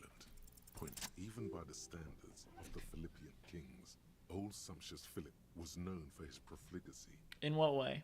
Well, he blew through the whole national treasury, starting the decline of one of the penultimate century's greatest superpowers, the suzerain of Revachol. His own maladministration foreshadowed the fall of the monarchy. During the anti-centennial revolution, an end to his family line and the monarchy on the Insulindian Isola. How did he manage to blow through the entire national treasury? Stories have it that he had his bedroom converted into a treasure chamber, where he stored unfathomable wealth. Krugerrands, bars of gold, ornate weaponry, armor, and various chalices. Like from Russian Doll. He called it the Sol Aurum. It was obscene. There were whispers he slept on a huge pile of gold-dipped feathers, like some obese dragon, instead of a bed, like a normal person. The man certainly knew how to live. Shut up, you. Quiet, you. I would like to sleep on gold. Hustler style. The king is the king, and he can do anything. but sing. Bling bling. Wait, really? There's no way that's right. What, gold feathers? There's no way that can be right. Deplorable farce. Don't wonder everything went to shit.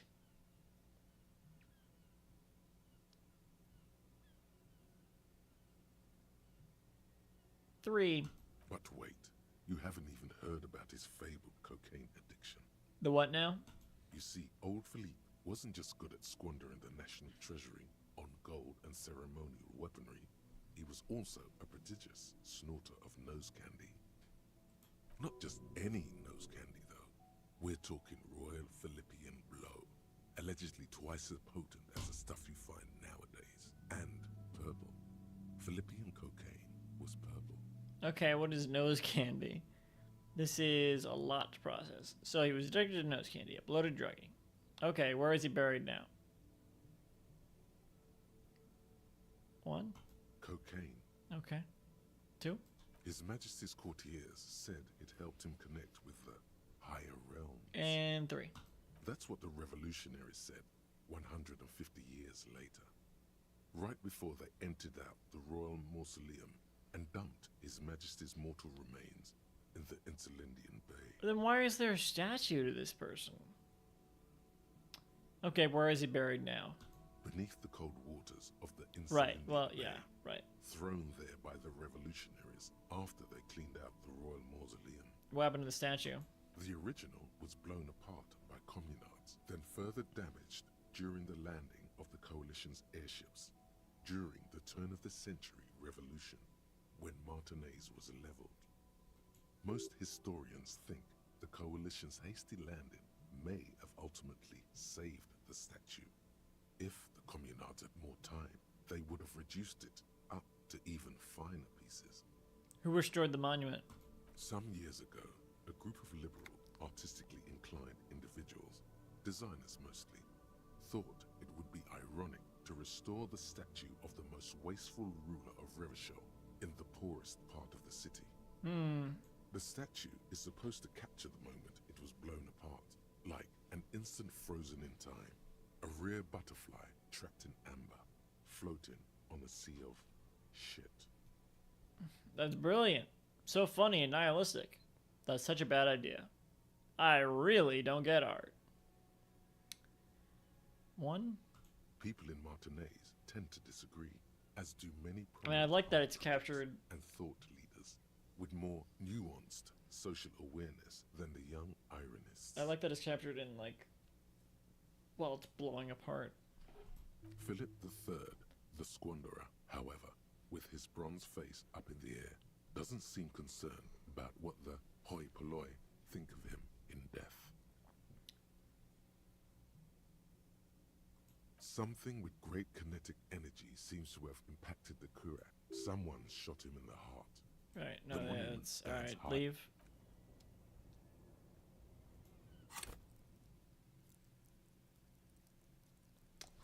Okay, I'm gonna take a short break.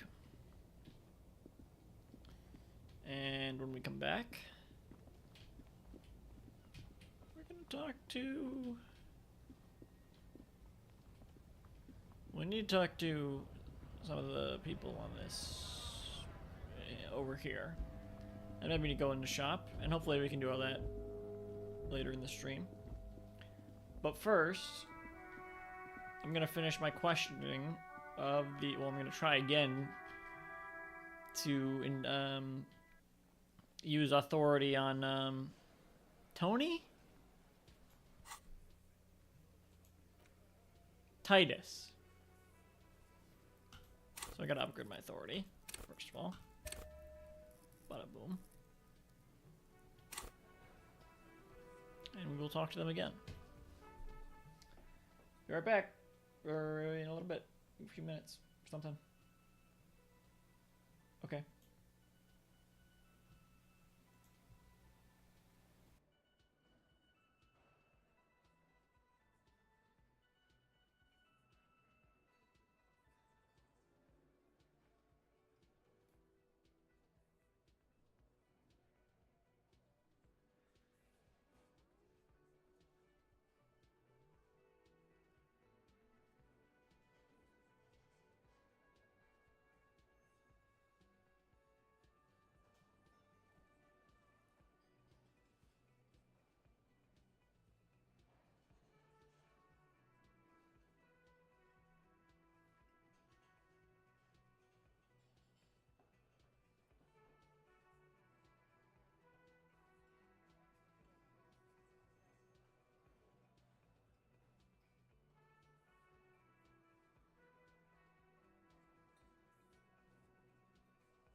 Oh, I'm back.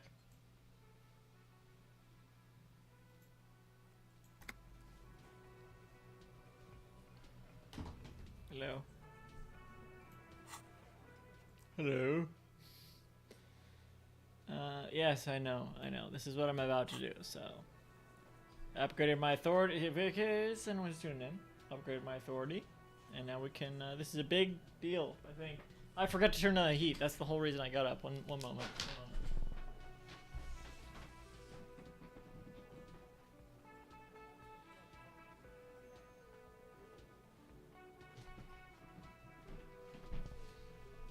Was gone for what? 20 minutes? Didn't even do the one thing I said I got up to do. I also got another coffee and refilled my water and stuff. So yeah, that takes 20 minutes, right? This is an important line of questioning, and now we can do it. Probably we can try again anyway. We should have high enough authority now. The circus left town, but the clowns are still here.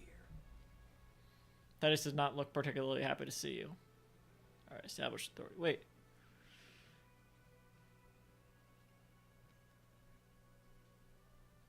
My authority's not much higher. I don't think I can make it any higher. So, let's just try again. We can see. We'll see what happens. This time Fuck! it's going to work.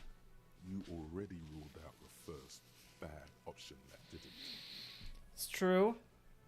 I'm the only thing keeping this town from going to hell, and you're not helping. Point your finger. And what exactly is it you've been doing that's so goddamn special? Shitting yourself in front of us. It was the third Going one, wasn't around, harassing kids on the street. Kids who've done nothing wrong. He leans in. They fucking were throwing rocks at the body. What are you talking about? All the while talking racist shit. Don't think we aren't watching, fascia. People here trust us. We're getting complaints. I'm not saying racist shit. Those kids are saying homophobic shit. Fascia. That's short for fascist. Wow, no shit. I haven't said anything racist. I don't even have a gun. I haven't harassed any kids. I'm not shitting myself. One. Of course you have. You've been calling people Kip left and right. Nuh-uh. Inciting race violence. No. in the town.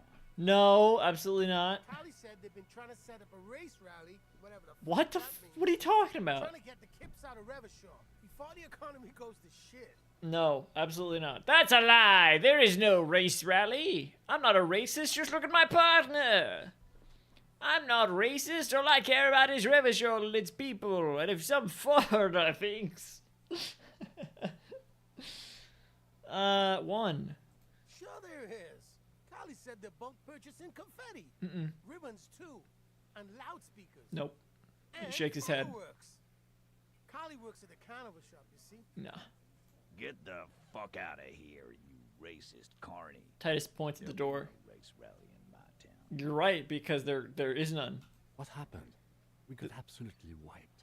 Let's go before it gets worse. Lieutenant Half whispers. What's going on? Are you racist now? Is the rally real? Please don't set up any rally. It'll make you look awful. Well, I'm going to take off now. Damn.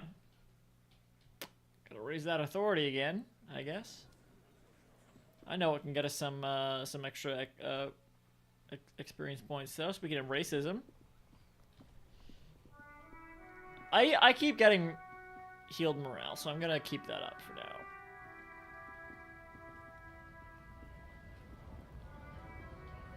Let's talk to the big racist in charge. Hey. Measurehead.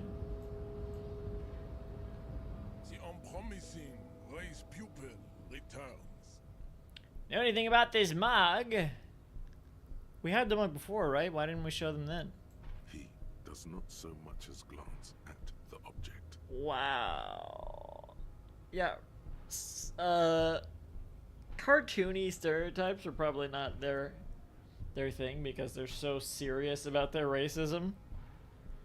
Know anything about it? This your kind of thing? Put this into the trash lately? One. Stop showing me your pathetic cup. I have no interest in it. I can't even ask them again? Why are you not with the Hardy Boys? I am not the first line of defense. I am the last. In addition, these so-called Hardy Boys are an effeminate clique of bodybuilders. Their company is spiritually degrading. You're insane. He looks towards the coast defiantly. But you're all part of the union? The Hardy manlets are on the pay of the company. I answer to the union alone. And I do this out of race heroism. Finance is an alien concept to the Simonees. Now leave me be. I must luxuriate in the company of my woman. Let's go over that funky race classification again. There is nothing funky about them. There are 3 categories of race. Type A, type Let's discuss I something cannot else. Possibly imagine what else we have to discuss. Type Revacholian. Your love for disco music and venereal disease.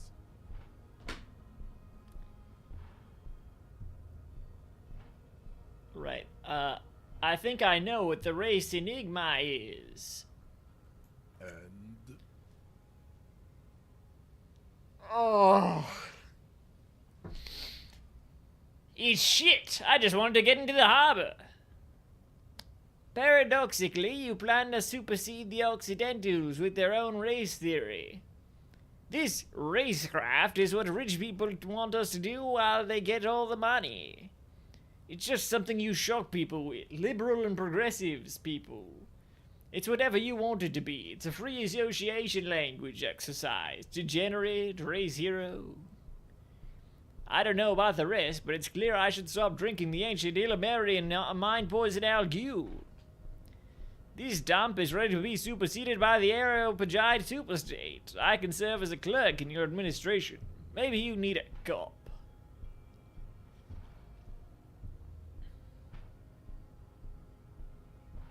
Seven? everyone can see that. It has little to do with the race enigma. Baby, don't be mean. Give him another chance. The woman pleads with Measurehead. Anything for you, babe. 6? Fascinating. The Revacholian degenerate shows signs of racial self-reflection. How did you accomplish this little feat? The phrenological lines on his face move like a puzzle board. I sobered up for 5 minutes. I imagined the picnic faces of the desert pygmy laughing at me, crooked teeth grinning. I imagined a woman laughing at me beneath her pity, terrible and beautiful. It's always been 100% clear to me that the answer to the race enigma is I should stop drinking. But I probably want to hear some racist shit like this. 2. So it would seem, Thrall of Rule. On one hand, this pathetic self-therapy has little to do with the great mystery of living organisms, the race enigma. And, of course, you will not be able to free yourself from the yoke of rule. It is too late. It may be lethal to stop at this point, but still. He pauses in heroic doubt. If the Revacholian degenerate is capable of critical thought, he may prove a race adversary yet. Was I mistaken to share the esoteric science with him? John, baby, you did the heroic thing. I will stop drinking. You're right, who am I kidding? Without party time, grey reality is devoid of reason. 1. That is not possible. The game of Shahmat you play against the rule streaks is unwinnable. days, the weeks, the months will wear you out. The Occidental Aplo group is incapable of long-term, lucid thoughts. You're wrong. I'll do it. I'm quitting. 2. You will not. You cannot withstand the wasteland of reality. It's super hard, Sean. The woman. My mom couldn't do it either. The woman looks at her fingernails. Let's go, officer. Let's go do some work. The lieutenant puts his hand on your shoulder. It's clear you like the hard stuff, Bruta. Why'd you say it like that? The what? The what? Sounds like my stomach is growling. What is my lower intestine going on about? 1. Evening falls. The time has come to take the vow. Vows? The vows are blood and flesh. What is my lower intestine going on about? Lower intestine. The term is metabolic and circulatory system. Okay, but what's the hard stuff? Fascism, Brota. What? What is fascism, though? Many things, but it's mostly about trusting your gut. Who does your gut tell you is the source of Revishal's problems? Foreigners, financiers, leftist academicians, liberals. I thought you were my circulatory system.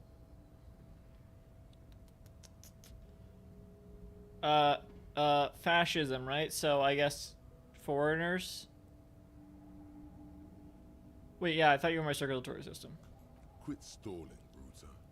We're talking about the weakest, worst, most insane thing. Foreigners then, I guess. Yes, them.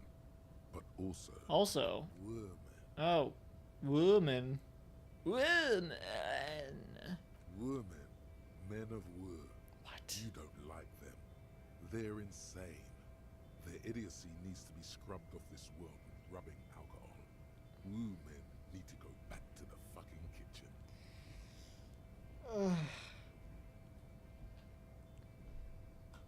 That's what fascism boils down to. Does it? The rest is also important. But the main thing is that women need to know their place. Is it? Am I having some kind of stomach cheeser? Stomach truth. You're having a stomach truth.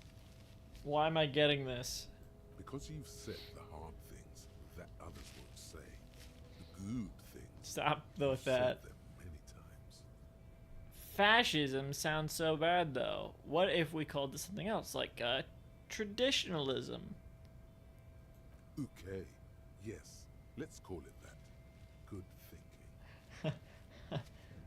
Okay. Stomach. I've made up my mind about fascism. Proceed to the judgment. You're going to keep your views, right? Keep your views, bro. Stop doing this. I will keep my views for the glory of the Revacholian nation. Absolutely not. I'm not going to be played by an upset stomach. Yeah, I'll do a thing. A task. Why not? Sure, whatever. For the nation. It's too many thoughts. Let's not to mention the women too often. That's why you're the head and I am the stomach. Yeah. No, fascism about industry and politics and nationhood, not women. I'm absolutely okay with women. Of course you are, Bruta. Of course. A wink-shaped growl sounds from your ass. What the fuck is this? Pat your stomach. Finish thought.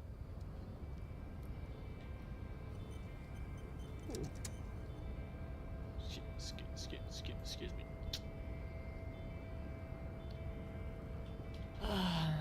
Measure head. Alright, I want to break open those doors.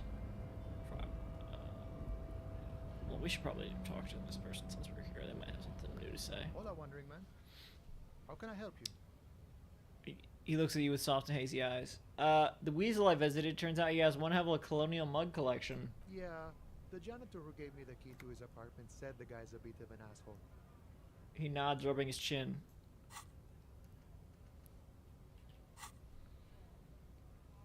Yes, his mug collection certainly represented antiquated social values. See how we're all busy concentrating on the racist mugs? That's what the ruling class wants. A man with such a funny mug collection can't be that bad. All I'm saying is he had a lot of mugs. And they were all very ugly. One. Like I said before, I don't know much about this weasel, but the bossman said he's a real piece of work. Thanks for helping out, friend. He touches his beret. Actually, do you know anything about the Hardy Boys? Los Ardis? He smiles. They're an independent militant group. A bit too high-strung, but it comes with the responsibility. They're sort of like you. Preserve the rule of law and all that. Except it's Everard's law. But really, they're just like you. He takes a swig from his flask. Is he actually comparing you, an officer of the law, to some neighborhood vigilantes? There is only one law, friend, and that's me. Why not?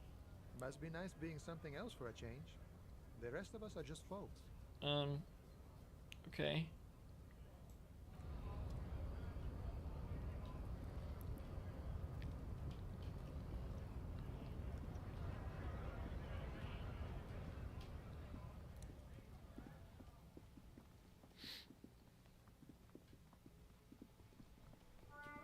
It's the fucking wheelbarrow that they faked gardening with.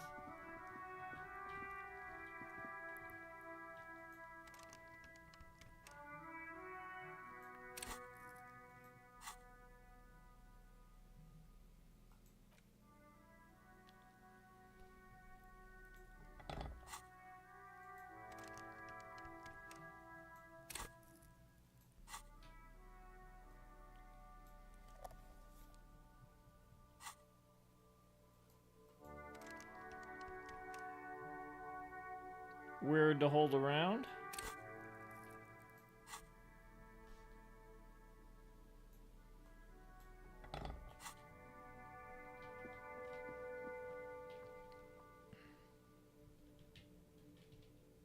All right. Let's talk to them again. They're a lorry driver. Still here. Stuck in this damn jam, my man. I feel like this is the same voice as Manana or whatever. Got any smokes on you? Nope. Don't smoke. He nods towards the big lorry behind him. Some of the other drivers do, though. There's still a few around, waiting for the jam to disperse. Or waiting for the sweet release of death. Yup. Nothing wrong with that statement. Your senses have nothing to add. You left the ask around elsewhere. Okay. Guess I'll ask around then. You could also check the kiosk down the street. Frit. With 3 T's. Revachol's weird. He points towards the harbor. You seem like a man who knows about drugs. Ah, man. Me and narcotics go way back. He folds his hands behind his bed and leans back. Had some good times surfing the psychic waves of my own consciousness, you know? But those days are behind me. There are other addictions in my life now. Why the inquiry, my man? He pauses, letting the memories dissipate. Do you finance those other addictions with drug trafficking? I need to get high, and I'm looking for a dealer. Let me be straight with you. I'm trying to figure out who's smuggling drugs out of Terminal B.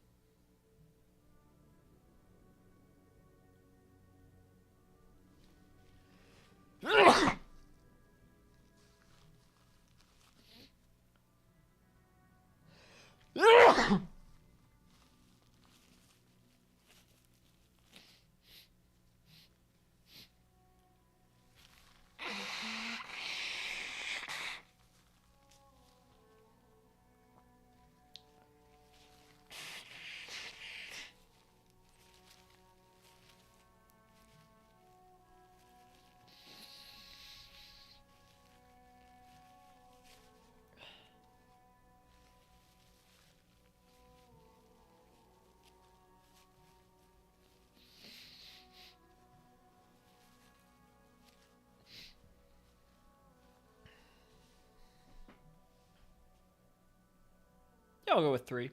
We have a credible lead, sir. Someone on this roundabout is waiting for a bulk shipment from the harbor to load it on their lorry and drive it to Jamrock. The lieutenant steps in. Not me, man. No way. I don't need any trouble. Shit's bad enough anyway. This jam's got folks up in arms, and I'm afraid it's headed toward a conflagration. Wait, then why are you still hanging around? Who do you think could be conducting the drug trade then? Gotta guard the stuff. Bosses don't look kindly on missing cargo, and it gives me time to work on my rhymes. A rhymesmith. This is quite credible. It goes with its cadence and way of speaking. Look, man, I try to stay away from the criminal underbelly of Revachol. I'm a guest here. You really need to find another man to probe with those questions. Okay, Jesus Christ. It's not a lie. It's something else. Impossible to say what at this point, but there's something in him. Some trepidation. He's a poet. Hit him with your best verse. Wait, there's something here, stored away in some dusty corner. It starts like... A mirror's temperature is always 0. It is ice in the veins. Its camera is an X-ray. Whoa. What else? He leans in, his eyes bright with attention. It is a chalice held out to you in silent communion. Silent communion? That's good. He's transfixed by the words. Where gaspingly you partake of a shifting identity, never your own. Dang. He grunts. Great shit. You came up with that yourself. Unable to suppress his reaction. Did you? I don't really know. I think that may be an actual poet, and I've learned it by heart. I'm just a vessel for the muse. I think the words are mine, yes. 3. Right. But really, no bullshit. That's great stuff. I sort of want to know if it's yours.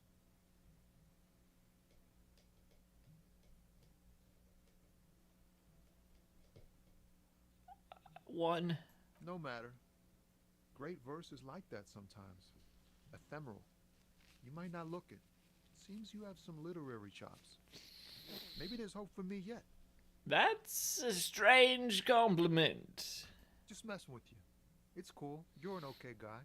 For a cop. For a cop? They're more often in the fists than rhymes, see? Let alone honesty in verse. In a small office behind the old military hospital, hunched under the green glow of his desk light, Officer Hans Blau browses through a test print of his Futurist magazine. It's called The Futurist. The typeface on the header is too small. Okay. Any organization gets all kind of folk. I'm sure we try our best. I'm doing what little I can to do right by people. No joke, man. Fuck the police. I agree with that, but judging by what I just read, I should say 1. The lieutenant looks at you in silence, a curious look in his eyes, nodding slightly. And I agree with this too. Well, you've given me some hope, I guess. He gives you a thumbs up. You found some common ground with this man. Even impressed him. The next time you look in the mirror, though, remember those words.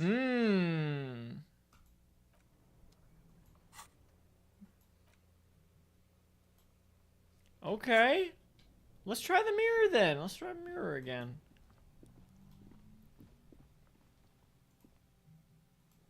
Well, I screenshot that, I guess.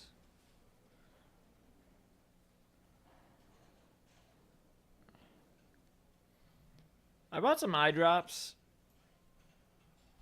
I'm also supposed to go to the optometrist, but I have 20/20 vision. It's just for the headaches I've been getting since I was a kid. Not really. It doesn't feel like a migraine, but I'm pretty sure it is migraine related. It's a thing I get. I shouldn't really be fucking talking about it because it happens when I talk about it. Oh, fuck. Ah!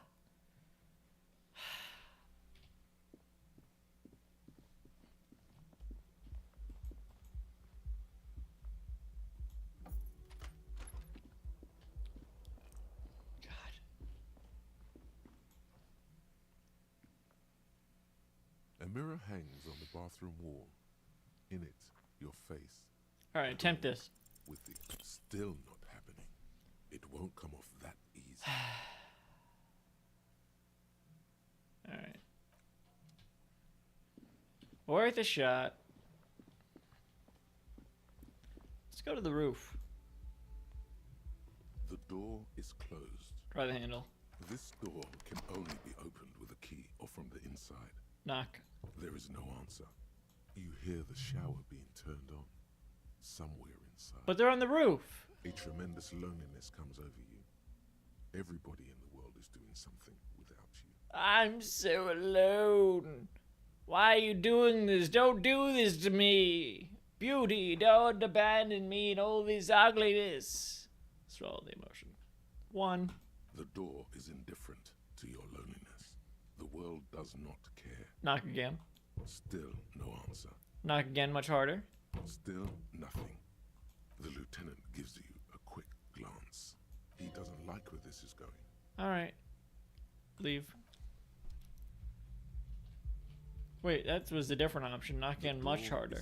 Still, the lieutenant, he doesn't Fine. like How do we get to the fucking roof?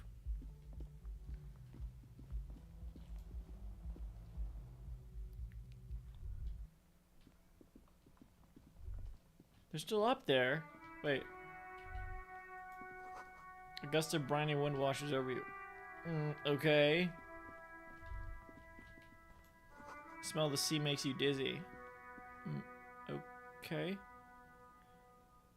How the fuck do I get to the roof?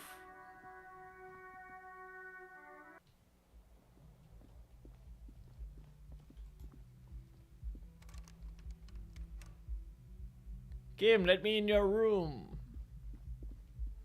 Please.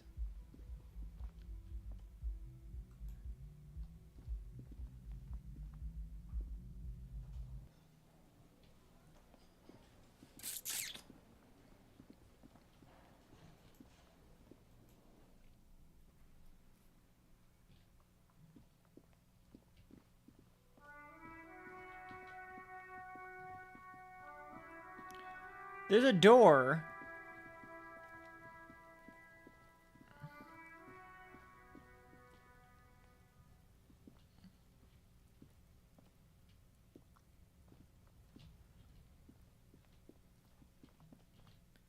Maybe it's through the shop next door. Oh, anyway, I said the thing about the eyes because I did buy eye drops for when I'm up later than I want to stay up a little later, but I'm not staying up late enough that I feel like I should. I can't be using the eye drops all the time, you know. And I don't think so. I don't think it's worth it for this stream, you know. Let's go in here. Maybe this way I can get onto the roof. New shop. Yellow roses, dozens of them. Tulips too. Tulips too.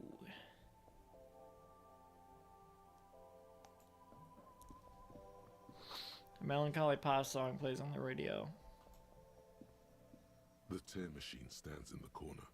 A sign says 1 bottle equals 10 cents. Oh, insert your bottles. Your bottles clunk into the machine, and the money appears with a satisfying jingle. You're a richer man now. Cool.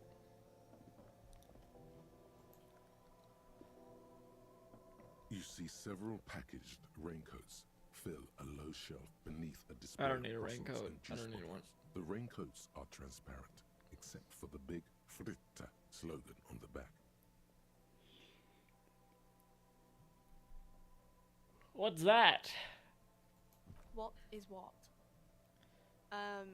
It's a raincoat. The girl leans over the counter to see what you're referring to. That's an umbrella. If you want to buy one, then it's only 4 real. She taps on the glass counter. The raincoat's patiently await purchase. That's like half what I have.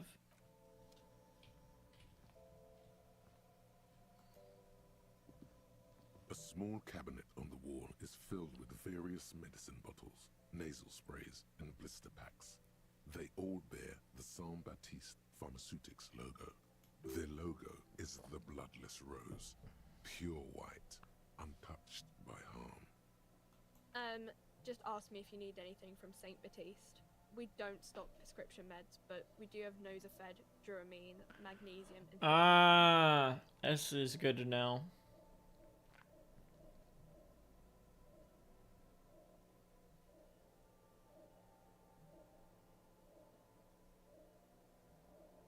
+3 health. How do I expand my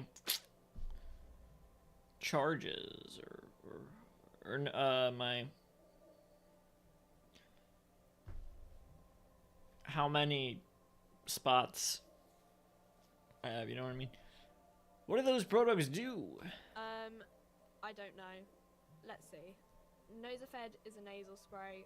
Duramine is a really good painkiller. Magnesium is a dietary supplement.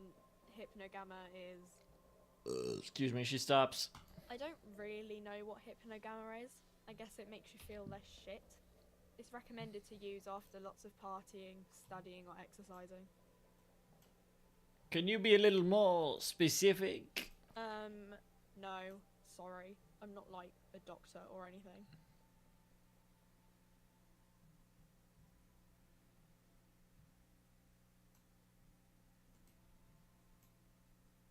Nosafed heals +1 health. Duramine Excuse me. +3 health. I can see that. Elysium heals +1 morale. I'm gonna turn you off. +3 morale. She chews her bubblegum absentmindedly. Forgot to say that. Who is Saint Baptiste? Saint Baptiste. You know, the pharmaceuticals company. She nods slowly at the cabinet. Saint Baptiste Pharmaceuticals. The one that sells meds out of Saint Baptiste. She that points. one. There. She points to the cabinet. She is right. Saint Baptiste, the company, derives its name from Saint Baptiste, the city. Itself so named because that's what it is. A rare case where that really is the full etymological history. As far as almost anyone knows, at least.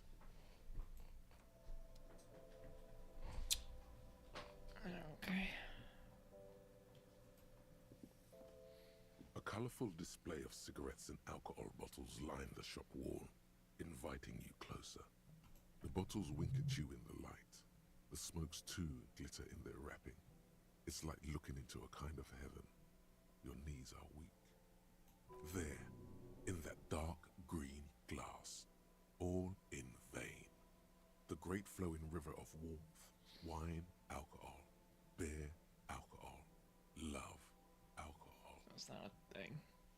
I am in heaven and I need it all so bad. Say nothing, just take it in. This is not a good place for a recovering addict. Not right now. Leave. 3. Guess not. No.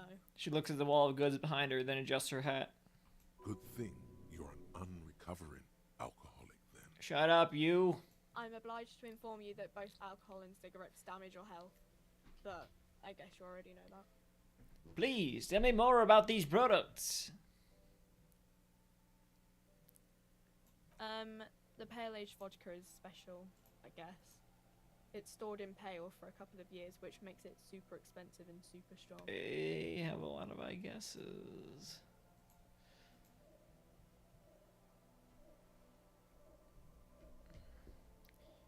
What is pale? Yeah. Yeah. She shrugs, uninterested in explaining it further. Don't worry your pretty little head about it. Let's concentrate on what's important here.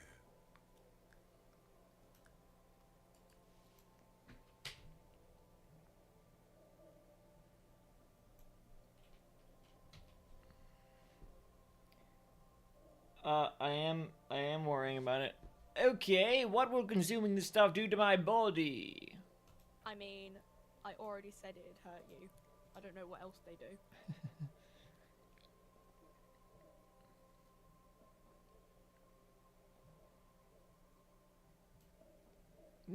That sounds fun.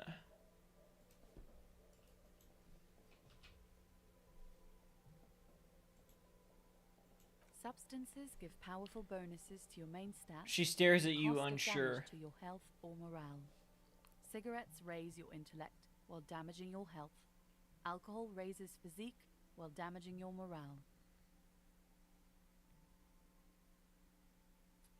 So all in all, it probably just cost me a lot of money.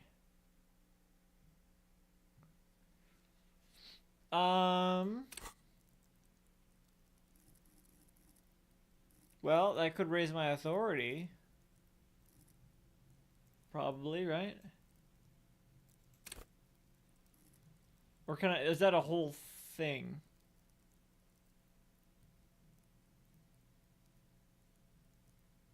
I don't know. Use medication, like Nosafed and magnesium, to counteract the negative effects of substances. Note, consuming substances can have unforeseen Unforeseen? consequences. Okay, fuck it. I'm not gonna do it then. Do you sell any under-the-counter vices? No, Frit only sells legal drugs, like the law says. She fixes her hair underneath her cap. Yeah, I wonder what they would say to a cop about that. Like, come on.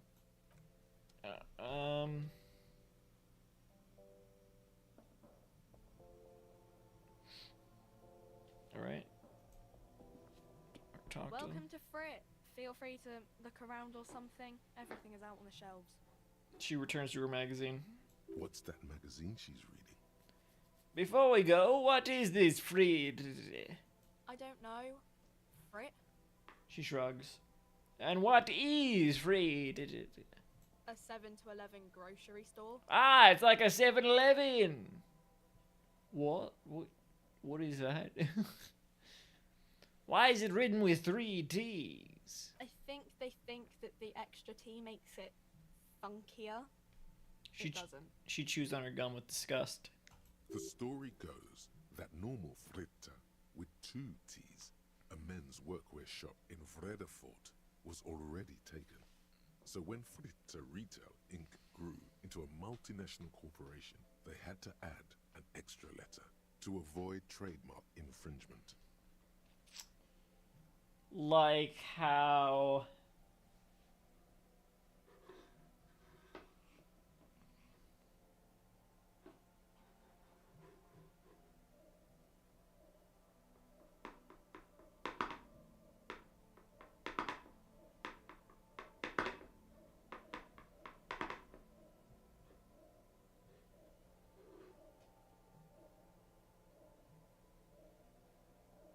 There's a British thing like there's I can't remember.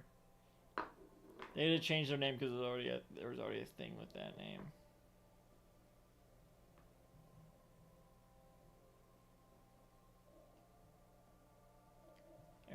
I can't remember. Too tired, I guess. What magazine are you reading? You mean this? She looks at the cover, boasting a colorful photo of 2 girls kissing. Yeah, that. This is Pop Stars. It's got, like, famous people in it. It's not for sale. Okay.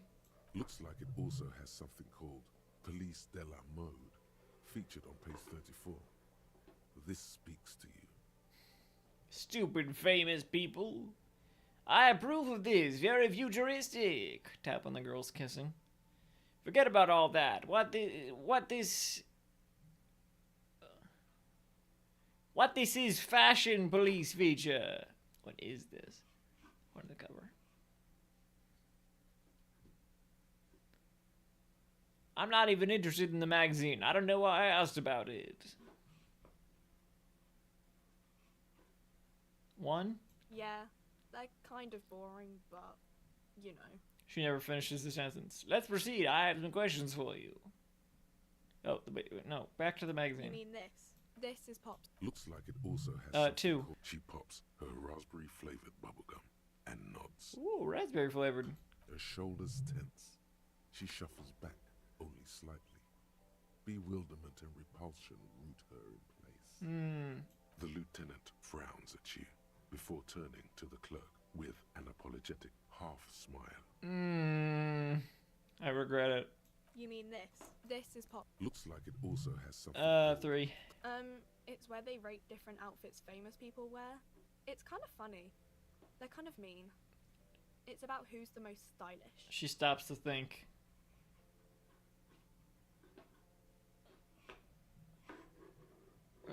Big T-shirt, Billie Eilish. Who's the numero uno guy in there right now? Does he look like this?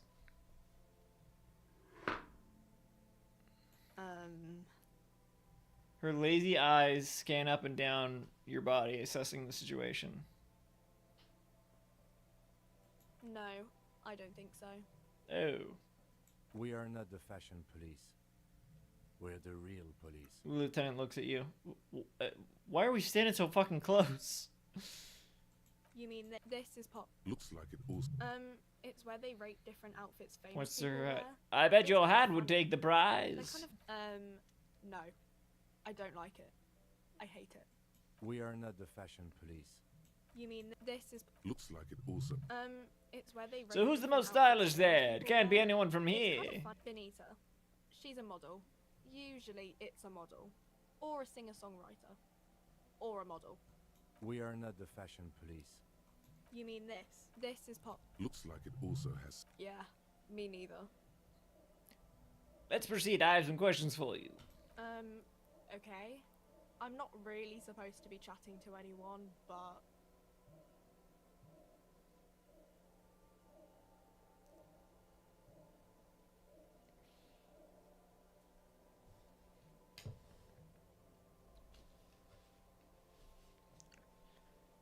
I need to exchange this novelty check for cash.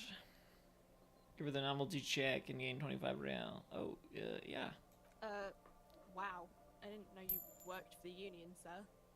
She rolls up the giant novelty check. Looks like she's seen it before and slips it under the counter. Alright, set for the day. Anything else I can do for you? Blow the whole thing on speed No! and gin right now. No! Speed and gin. No! Great combo. Ask some local dealers, maybe. No! If I want drugs so badly, I'll just go mug that kid's parent.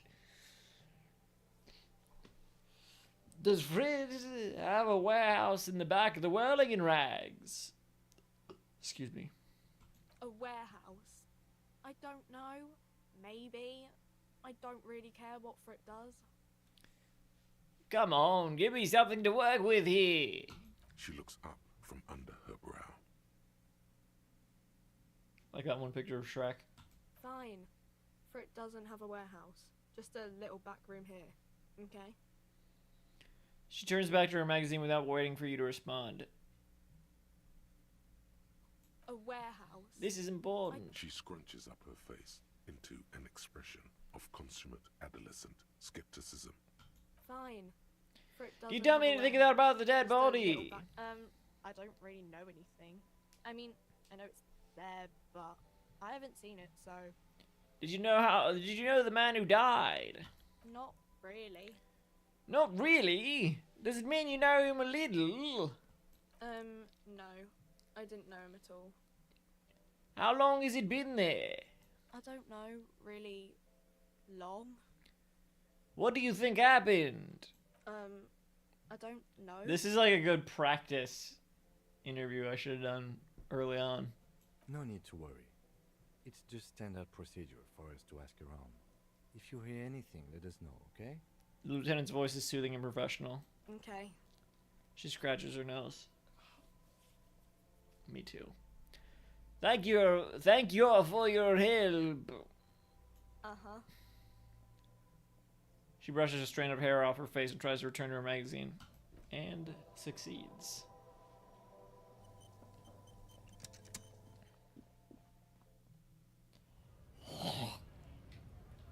Excuse me. What was this? A lorry stuck in the traffic jam. This big, heavy grad makes Right. the windows are clear. They've been recently. Who do we talk to? This person. I don't think. Did we ever talk to this person? Bastards! We have a right to work. The man yells towards the harbor gates. His voice is the loudest of the lot and oddly screechy for a man of his size. For a man his size. I am the law! Yes, people get that you are the law. You really don't have to keep saying it. Hold up and stay frosty, everyone. Cops are here. The broad-shouldered alpha male turns to you. He's a full head taller than everybody else here. You here to fuck with us? Beat the honest worker down. Why should I? Yes, no, one. We're here to fight for a cause. Stripes usually have problems with people who have causes. Oh, then yes. Okay, then I'm thinking no. I don't know, two. Good. We're fighting for a cause here. Right to work! Right to work! He chants at the gates. Besides, we're not that different. It helps if people see us talking, cops and strikebreakers together. Shows authorities are on our side. Builds confidence. He leans closer. I'm part of the union, so sort of. What kind of a cause are we talking about? Rights of people. Rights of workers. To have gainful employment. To make a salary. And feed their families. I don't think I've chosen any sides yet.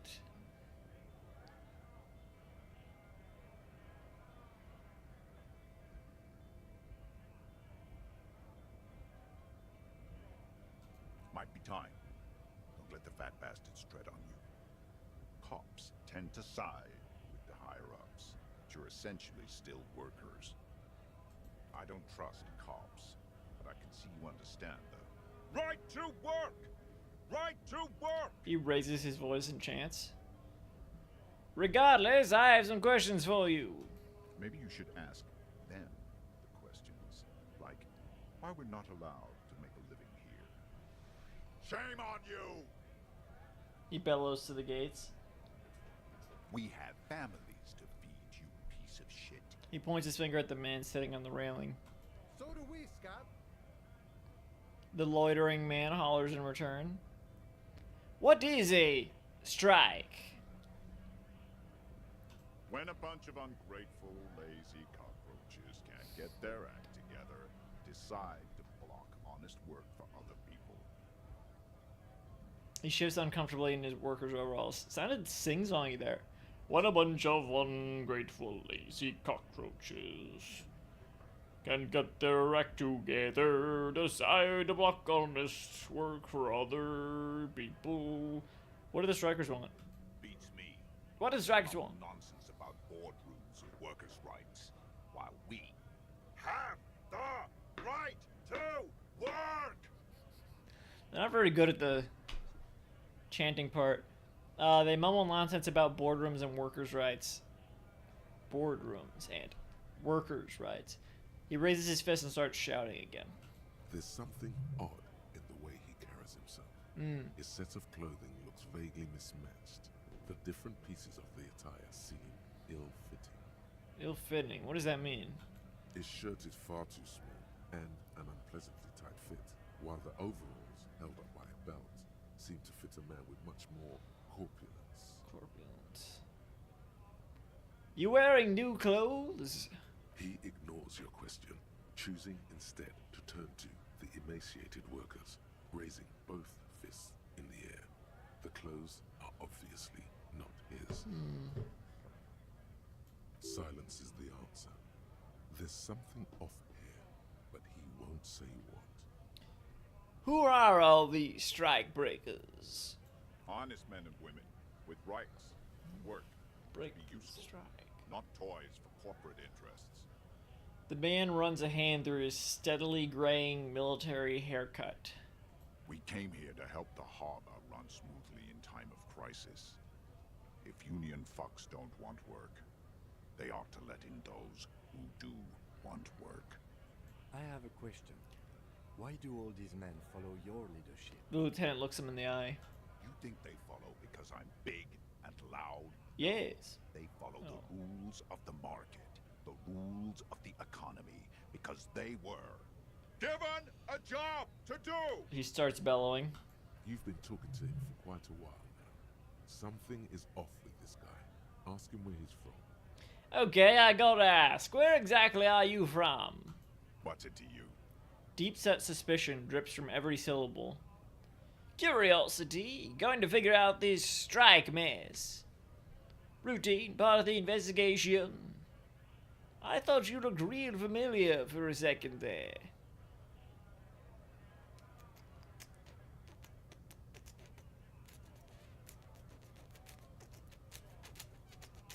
Two? Am I a suspect? Done no crimes. I only fight for the rights of people. His eyes narrow. Already got that. I'm interested in your background. Makes sense, I guess. Never mind. Not gonna pry. I am, so one. We're all workers, right? Workers stick together. Came from the eminent domain, in Jamrock. Backgrounds in odd jobs, heavy lifting, cargo hauling, bouncer work. I know the drill.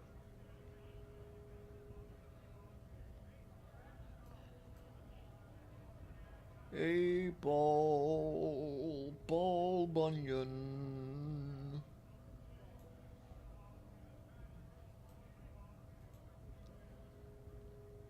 A bouncer? Where? I frequent a lot of bars. Maybe it's one I know.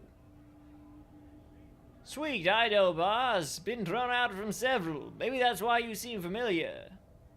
I don't really drink, but work has taken me to some. Which one was it? Excuse me. One. Worked at Territorial. Ring a bell? Yeah, I think I've been there. Not right now, but I might have been there. I don't really remember things well. Never heard of it. Are you lying? Two. Uh-huh. It was a long time ago. No. What's it to you? One. Big mess caused by union greed. But I only fight for the rights of people. He shoots you a wary, distrustful look. The man has turned his attention Wary, elsewhere. distrustful. He shakes his fist slowly while observing you from the corner of his eye. Yeah, you know I just said that to get a better, I guess, screenshot.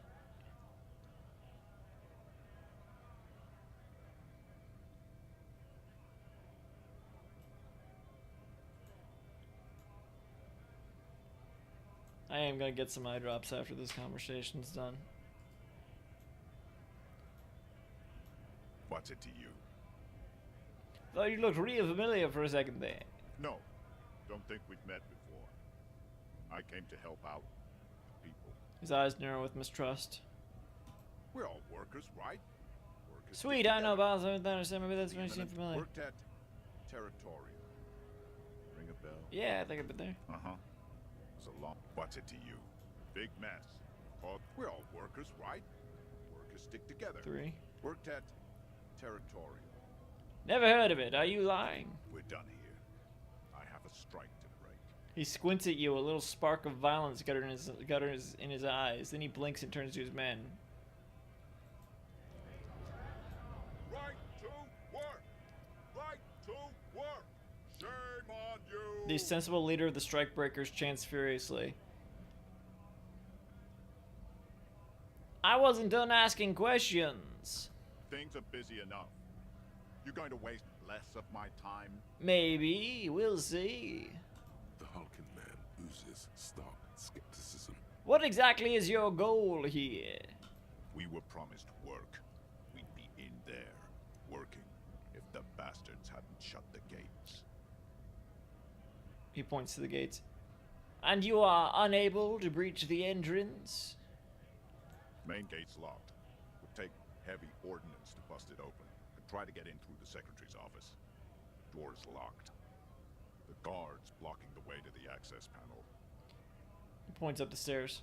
And I don't mean the scrawny mess punk either. I mean head measurer. Or whatever he is. Points to the dock worker idling on the staircase. Wait, head measurer? Have you considered storming in like all of you? Why don't you just talk to them? One. Yeah? That giant up there on the bridge you talked to. head measurer. Won't let the workers by. The access panel is right behind him. How bad could one guy be? You seem capable. Bad. Standing on a narrow bridge, he's got a strategically advantageous position. And he's trained. The man glares at you. I don't know how the Union has a trained killer up there. But that one's no joke. And my men are tired and hungry. They're workers, not fighters. One. Why don't you go arrest them instead? I'm sure they've done plenty of criminal shit. They have that look. It would be better for the neighborhood if you went home, at least for now, if you can't get in anyway. No! They will give up eventually. Or get drunk. Leave the button unguarded. Then we charge. The man rubs his jaw, a perfectly lightly bearded square wedge. Lightly. Well, I'm just going to leave now. I don't see any other lorry drivers, unless the racist? I already talked to this person, right? They don't say shit. The woman still has her eyes fixed. Snap your fingers in front of her face. If you want her attention, you may need to be more forceful. Snap your fingers twice. Where am I? Who are you? Like a magician recalling a subject from hypnosis, you've jolted her back to reality. The smile on her face has disappeared, replaced by the wary aspect of a cornered beast. I was actually hoping you could tell me that. Are you alright, ma'am? You were out. Me, I'm the law around here. One. Never mind. She sighs. I remember now. I'm still stuck in that traffic jam in the 50s. She adds with contempt. Wait, what's so bad about the 50s? Where else would you be then? When else would you be then? One. The men have small jaws and everything is made out of plastic. Why do you need plastic? She When scoffs. you can make the world out of amber. Where else would you be? Back in Methka, during the time of the revolution. A smile returns to her face. The sidewalks and cafes are filled with young people. I was on my way to see a new Boyadero picture starring Gabriel Buendero. Until you came along, that is. Who's Gabriel Bueniguero? This is Gabriel Buendero. She shows you the photograph in the lavish amber frame. Take a A look. strikingly handsome man looks straight at you, his head crowned with a wide brim hat. His hair is dark as an oil slick, and his jaw the most perfectly chiseled thing you've ever seen. This man's got a hold over her, even 50 years later. You can feel it. He was the biggest star of his day. Girls used to faint in the aisles of cinema whenever he came on the screen.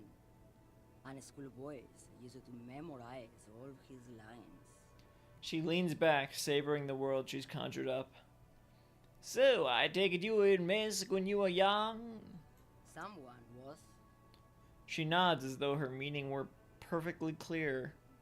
Someone? Are these not your memories?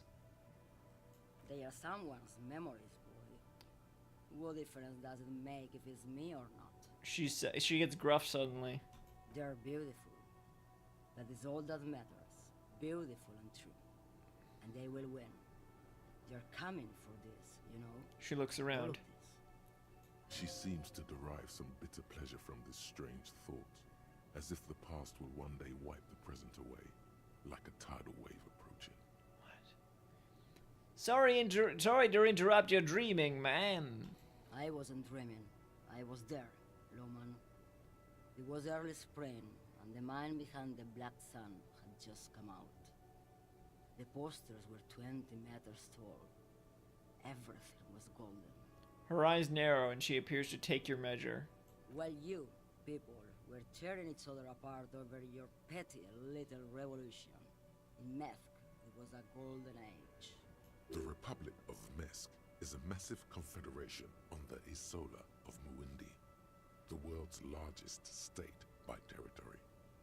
It's a petrostate, a constitutional monarchy, and, as of recently, an outcast. due to its tilt to the far right. Right. I have some other questions for you. Police questions. Why not, Sheriff? It's not like I have anything that mean? better to do in this hellhole. She settles back against the railing of her motor lorry. Behind her, mountains of memorabilia, photos, and knickknacks line the dashboard.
There's something off about this woman. Tell her to show you the soles of her boots. Oh. Maybe she was at the hanging somehow. Show me the soles of your boots.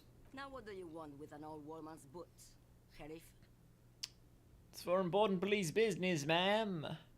Please, help me out here. It's important. Nothing, I guess. Let's talk about something else. 3.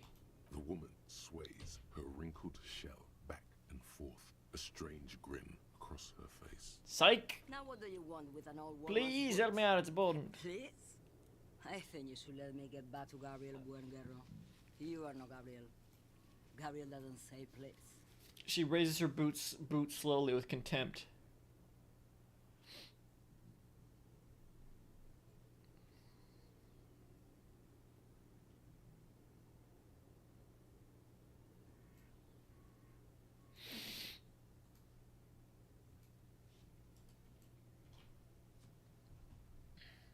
She's wearing sturdy worker's boots made of black leather.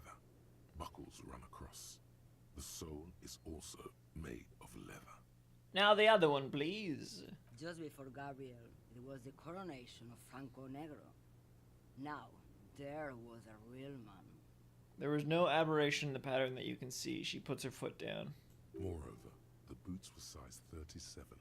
Tiny. There are too many discrepancies in all this.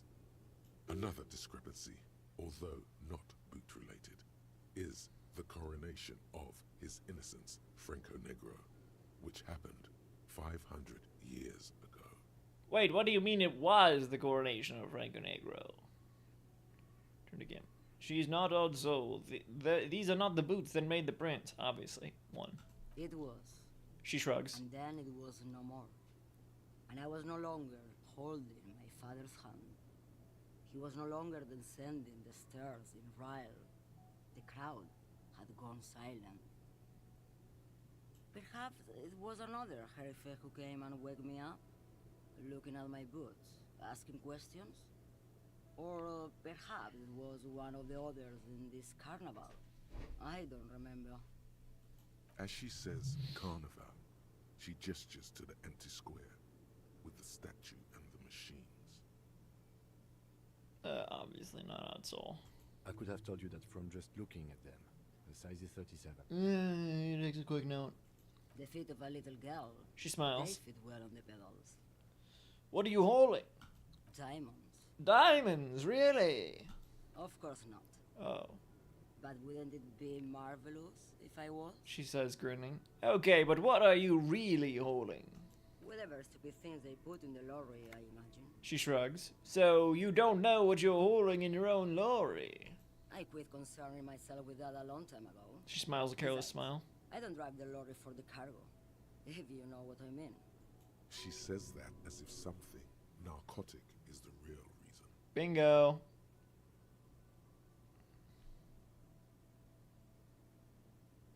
I guess that makes sense, minding your own business. Of course it does. What did you expect? Diamonds? Of course not. Whatever stupid things they put in the lorry, I imagine. I quit She says that as if something... Wait, do you get high off driving a lorry? Oh, it's so much more than a high where I go, Herife. It's low. I go to the bottom.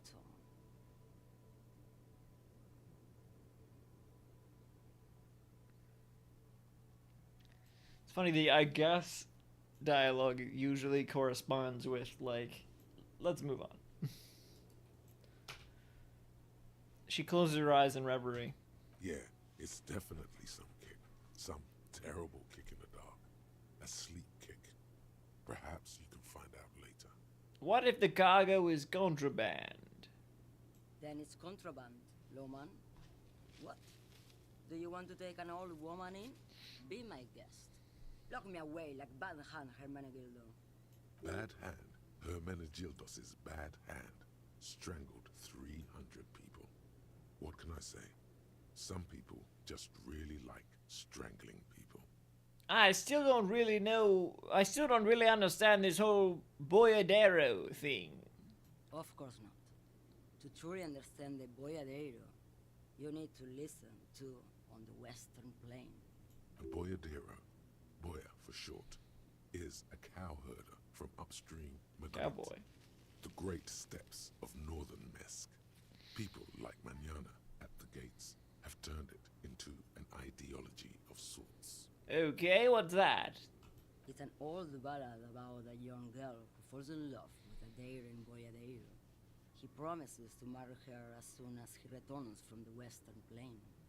I'm guessing that doesn't happen. Of course not. The boyadero returns from the Western Plain a changed man. One night, as he and his beloved are out walking along the river Maygrit, she pleads with him to give up his riding and settle down. I think I see where this is going. I don't. So he gives up his riding and settles down, right? One.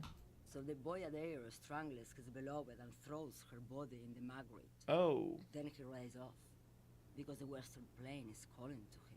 That's not what I thought was where I thought it was going. Not something. A beautiful song. That's a terrible song. One. You have to understand. A true boyadero needs a whole horizon to himself. He can't be tied down by man or woman. His beloved was selfish. She didn't know what it meant to love a boyadero. What if to truly love a boyadero is to float lifeless downstream?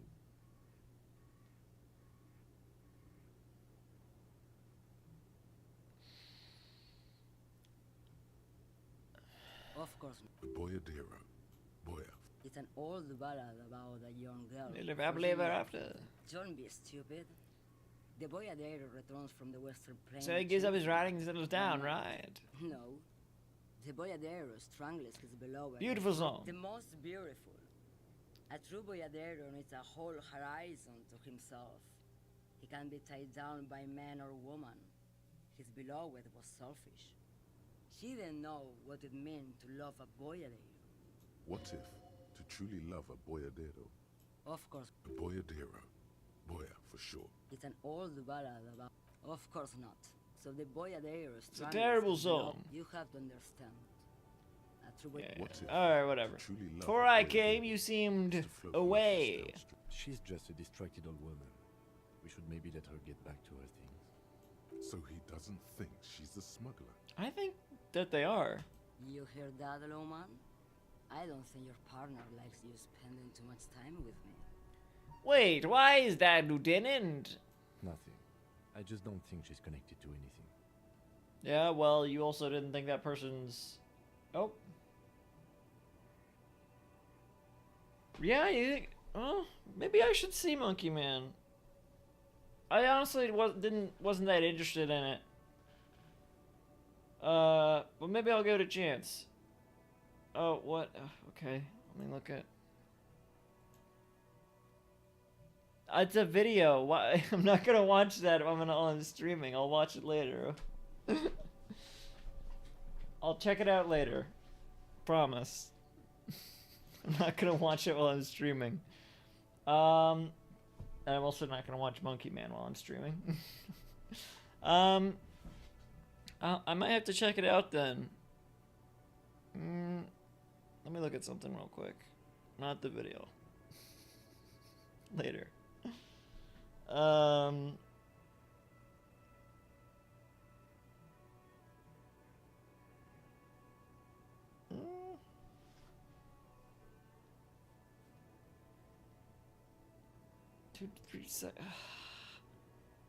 Okay, I'll watch it when I go put some eye drops in a minute, but I want to finish this conversation before I do that.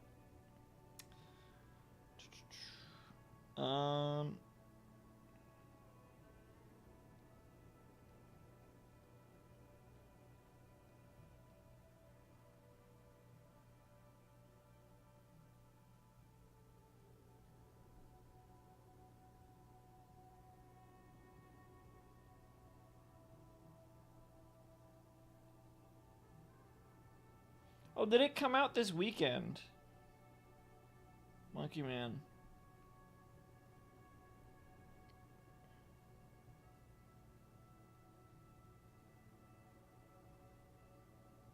Ah, I'm sorry to hear that. I don't have any income either. This is just a hobby.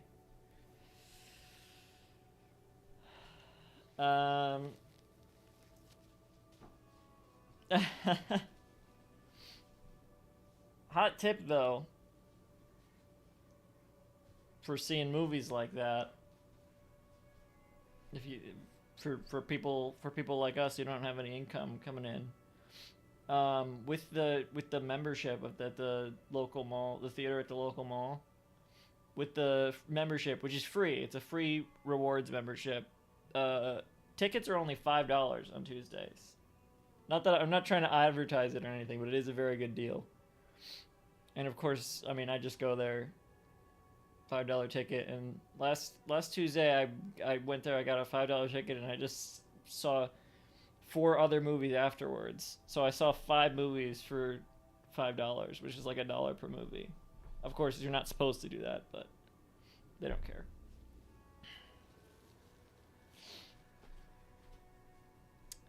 So that's a pretty good deal, I think. Even if you just see one movie, it's a pretty good deal. Yeah. I mean, if I'm seeing so many movies anyway, might as well see Monkey Man. I might go again this week, but I might. I saw Gone with the Wind was doing a re-release in theaters, but only on Monday and Wednesday, and I have plans, so I'm not sure if I'll be able to fit it in.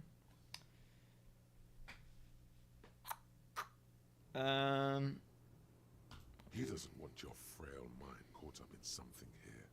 Something unconnected to the case, but connected to this woman tuning out like that. Should you drive a lorry if you get like that? Oh, don't worry about me. I'm one of the best camioners around. I drive routes no one else will. What routes? Lomonosov's Land, Udashnaia Zemlya, the Western Plain. She nods and closes her eyes again, letting her mind submerge. The Transcatolia Magistral. You for 1A. Adestradas do Mirador. All the good ones. The deep trenches. Where the bluebirds fly. She opens her eyes again and shudders. I'm something of an expert in blacking out. You should take better care of yourself. This should be reported to the proper authorities. Cool, right until you're dust, sister.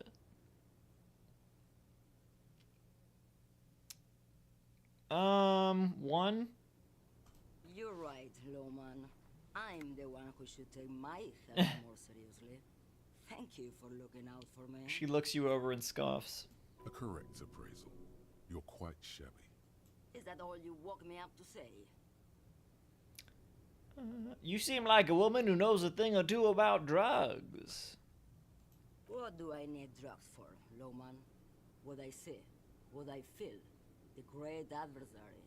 No drugs can compare. I don't know who, the only other lorry driver, I'm not even sure if they are one, is the racist, and I don't think they know anything. So I think it is this person. Maybe. Unless I'm missing a character somehow. Textures on that grate are strange. The adversary. Yes. There is a protagonista and an adversario. I am on the side of the adversary. There's no coming back from that hole. She gestures to the intersection. Those epithets are familiar somehow. The great adversary, the great unrest. I don't like the sound of any of that. Sounds like a horrible drug. The worst one of them all. What the hell is Half-Light? That's not really what I was getting at. Then what were you getting at? This line of questioning is going nowhere. Try harder. What is it that you're hauling exactly? I wanted to ask if you'd be interested in smuggling some drugs. 2. Why would I want to do that? For commerce, the lifeblood of the Isolas. For the glory of the World Republic, liberation of the spirit and body. I don't know, the thrill of the criminal lifestyle.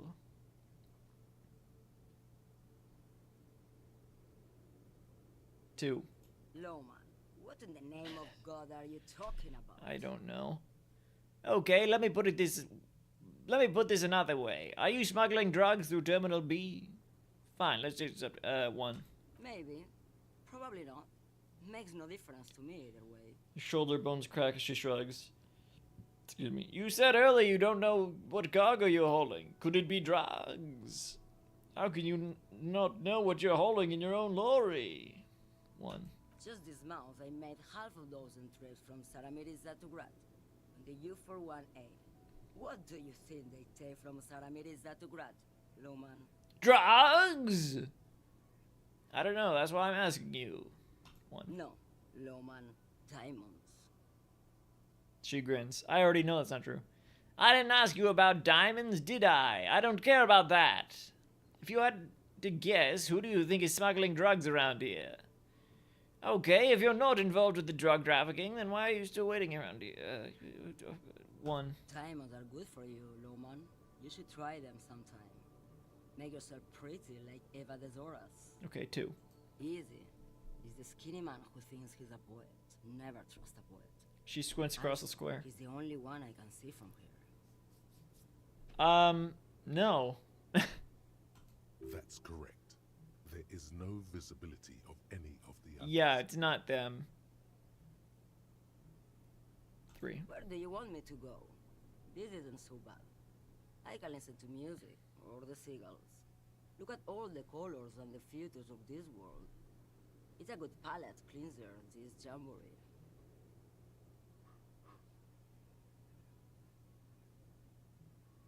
Or I can just relax and let my mind carry me back where it will, to the Great Plains.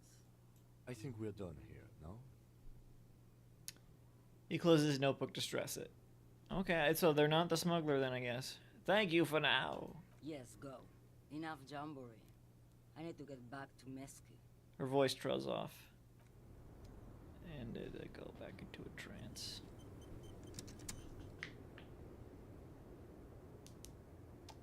You know, I was a little bit interested in Invincible when the first season came out. I think the show is too hyped. Cause it was just spoiled immediately with all the people talking about it. And at that point I was like, If I'm interested in something and it just gets completely spoiled right away, I'm like, well, I'm not gonna watch it at least for a very long time, if at all.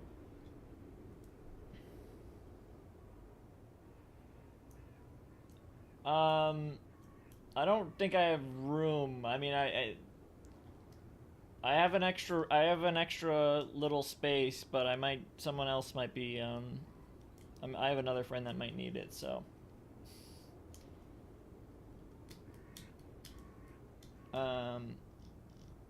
Yeah.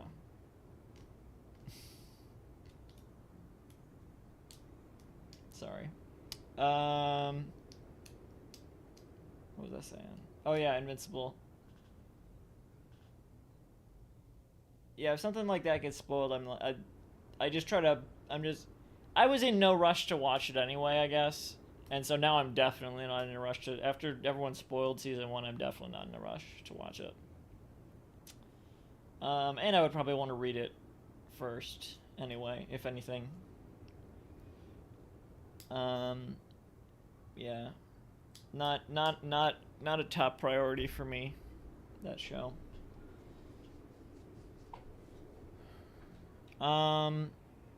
What next?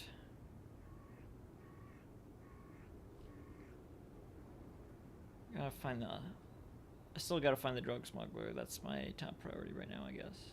In the game.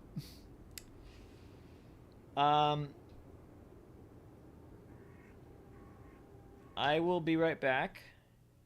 Like 1-2 minutes. And then we will continue.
Alright, I'm back. Aldo, I don't know if you're still there, but I got a movie recommendation for you. It's called Hundreds of Beavers. I've been recommending this to everyone. It's one of the most unique movies I've seen in a very long time. It had a very limited release. It was at the I think the Columbus Theater is what it's called. Local indie theater. It's not there anymore, I don't think. It was here for a little bit. And the crowd was eating it up. And it's hitting streaming later this month, I think April 15th. I've been watching the date because there's some people I want to show it to. But yeah, that movie was crazy. I've never seen anything like it before. Any anime I've seen recently. I'll kind of cycle through different shows. I have like a list of shows. I'll pick one to watch an episode of for the day or whatever. One or two a day, maybe at most. And so one of the categories is anime. So the anime I'm watching through right now, I think there's only one season of it. So I'll watch like one season at a time and then move on to another season of a different show. But the anime I'm looking at right now is Soul Eater. And before that it was Evangelion, which I finished a while ago. And I liked the show a little bit. I did not really get the movie at all. Soul Eater is okay. One Piece is my favorite, but I was more into the manga, and I've been behind on that for years. At this point, I would want to start over from the beginning. I just haven't found the time. Don't have much time to read. No, I don't know. I'm not that interested in that. I watched season 1 of Dr. Stone a while ago. I'm gonna watch season 2 of that eventually. I don't know. I'm not really an anime person much. I'm not into anime that much, other than One Piece. And I was watching Soul Eater because a friend told me to check it out. And then I'll probably move on to, I guess, season 2 of Dr. Stone. Or maybe Attack on Titan, because I remember I started watching that a long time ago and then fell behind almost immediately because I thought it was kind of boring. But I am still kind of interested in seeing where it goes. That was also lightly spoiled for me. But nah, I don't know about My Hero Academia.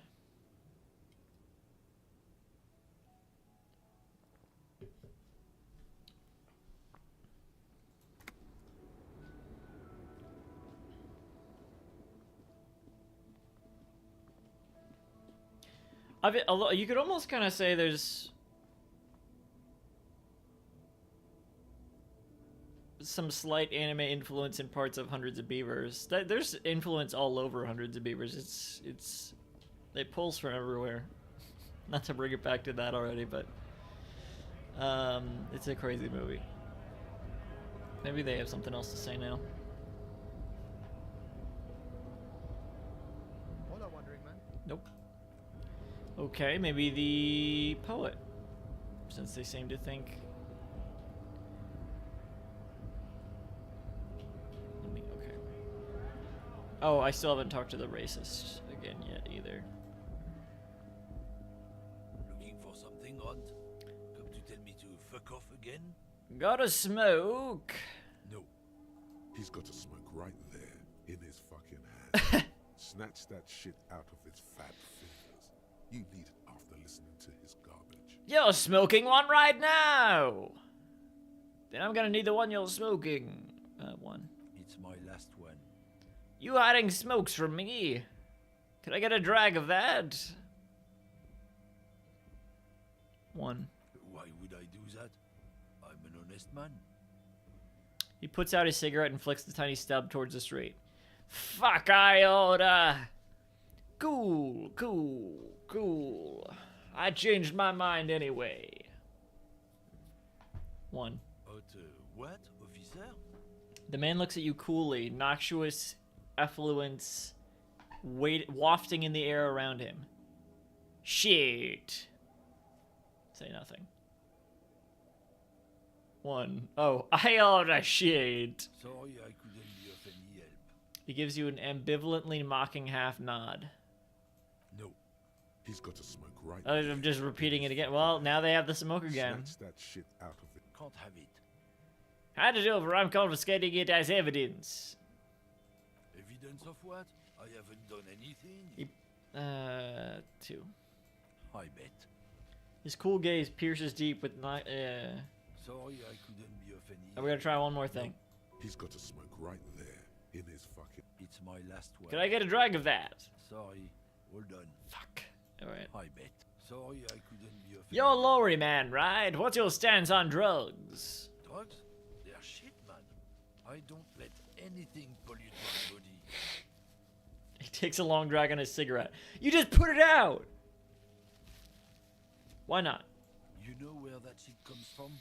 Sarah Miriza, Safo, Ilmara. They take the money from our local junkies here and then use it to outcompete us in the manufacturing sector. Excuse me. They know they can't beat us in a fair fight, so they have to get us to weaken ourselves somehow. It's racial sabotage, racial economic sabotage. Hold on, but they make alcohol in Elmira too. It was told they do.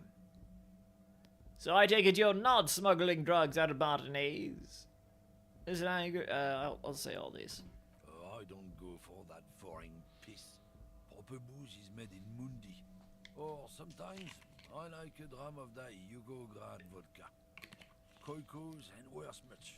But they do no booze. So I take it you're not smuggling drugs. Not in, not out. I'll never betray the purity of my tribe. So you're telling us that you don't know anything about drug smuggling through Terminal B? I don't know shit. And if I did, I wouldn't tell you. He puffs on his non-existent cigarette. Then what are you still hanging around here for? Most other camioneers have left. What do you think? I can't leave the lorry unguarded. Stuff's been getting looted lately. It's those little kips sneaking on at night. If they touch my stuff, the bosses will be on my ass like ass cancer. There was a bunch of spilled boxes in the back of a big lorry nearby. I did see one lorry with the trailer doors open on my way here. Do you know what happened? Yeah, I knew that guy. He was an honest driver who loved this country. We were having a good debate about genetics at the Wheeling in Rags when some kip boys smashed his lock and took damn near everything. Lost his fucking job over it. Since he left, I haven't had anyone to talk to. Takes a long suck on his cigarette, appearing to savor the taste. Bad for him, I guess. It's a fucking travesty, is what it is. The man shakes his head, dismayed. If it's not you, then who's running drugs through Terminal B? Isn't it obvious? Fucking Sealang, that beady-eyed South Samaran. His little side business is a scam. I wouldn't be surprised if he was peddling drugs as well. Who?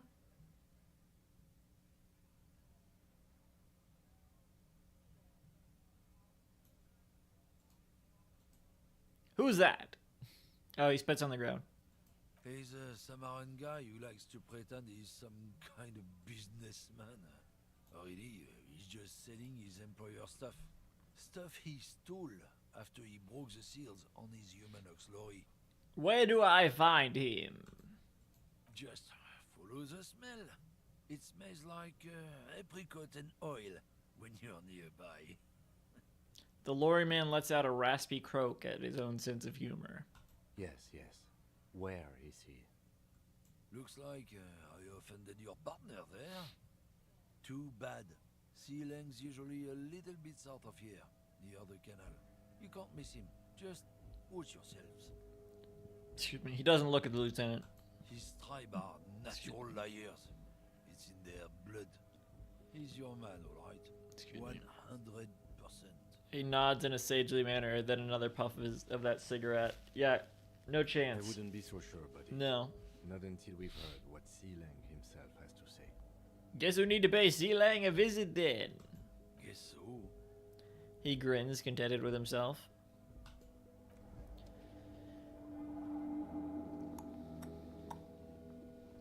Clearly not gonna be it. Oh. Maybe they were there before. They just blended now in. It's turning into a kind of a snow limbo, man. What's on your mind? Oh, because it's snowing. New dialogue. No, that's it.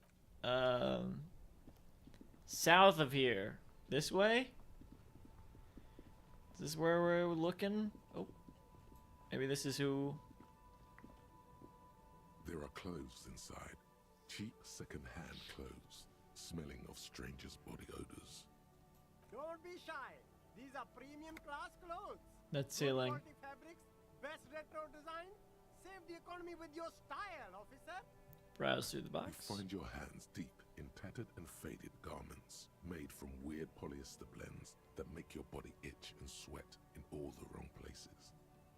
The box smells like cat piss or like an old person with no money. Economical, but also trendy. Look first-hand, buy second-hand. Keep the economy moving. Find something worth salvaging from that pile of rags. Something cold grazes your hand. Synthetic and sleek. A windbreaker. Surf, it says, but also wind, summer, 100% waterproof, and sport. All in different typefaces. Mm-hmm. Good choice, officer. Mega sporty. And it's only $4.50 for you, sir. Sure. Fuck it. I want to buy the windbreaker. Gotta prepare for springtime, right?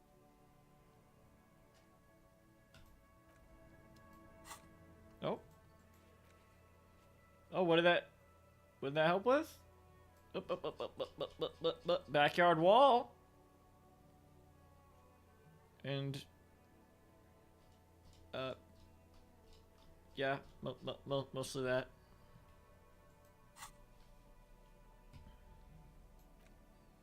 Let's try it.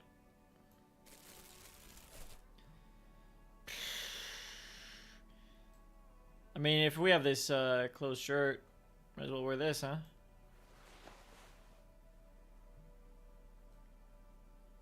Or closed coat, rather. Oh god, it doesn't look good, but... Why even wear the necktie then? Does it help us at all? Oh, +1 Inland Empire. Okay, I guess. Hear that? Magnesium. That's what you're lacking. The lack of magnesium has you slouched. No. The magnesium levels in your blood are dangerously low. It's about the low magnesium levels and not the high alcohol levels. I fucking knew it wasn't the alcohol. Or the other things. Yeah, the other things. Long live the other things. Made you strong as an ox, they have. So there's a lack of magnesium in me. Yes, and it's critical. Look at yourself. You're practically devolving into a fish due to the lack of magnesium in your bloodstream. So I need to mag it up? So I need to mag it sideways? Mag it sideways? What are you talking about? You need to mag A it maggot up. that's on its side. You've probably had 2 heart attacks and a minor stroke already. And the only prescription is insane amounts of magnesium. Magnesium is good? You're saying I need to become a magnesium-based life form? Yes. If you want to live, you need to Too many evolve. thoughts. You need to transcend the carbon barrier. go to the apothecary and buy insane amounts of magnesium. It will reverse the damage to your circulatory system. Just remember, it's not the alcohol. Buy more of that too. Alcohol is not the problem. And it's certainly not the dextroamphetamine. Nor smoking for 40 years. It's the lack of magnesium and excess of coffee. You should stop drinking coffee. It wreaks havoc on your gastrointestinal system.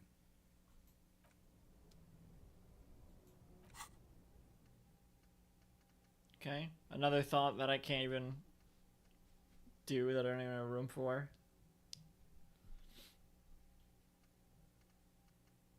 At least I'm doing an important one, I guess. Said it was important.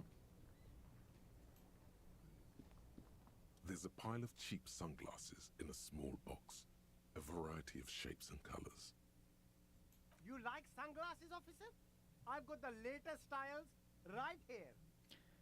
The vendor takes a pair of sunglasses and sticks them under your nose. Try the shades on. Abort.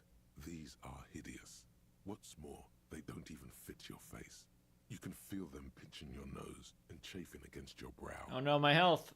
Damn, officer. You look like a mega secret spy. Very secret. The man nods eagerly. They're practically made for you. I'll let you have them for 2 real and 50 cents. Too expensive. They're perfect for concealing your bloodshot and baggy eyes. I have other sunglasses. It's going to be very difficult for anyone to take you seriously with these things on your face. Yeah, so negative authority. No, you are definitely not buying those. The lieutenant gently removes the glasses from your face, setting you free again. Doesn't even let you buy them. Don't tell me what to do, Kim. I like those sunglasses. Maybe it's +1 authority then.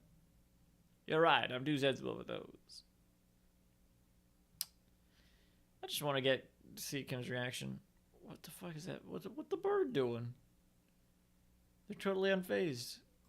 No, I can't. We can't walk around with you looking like this.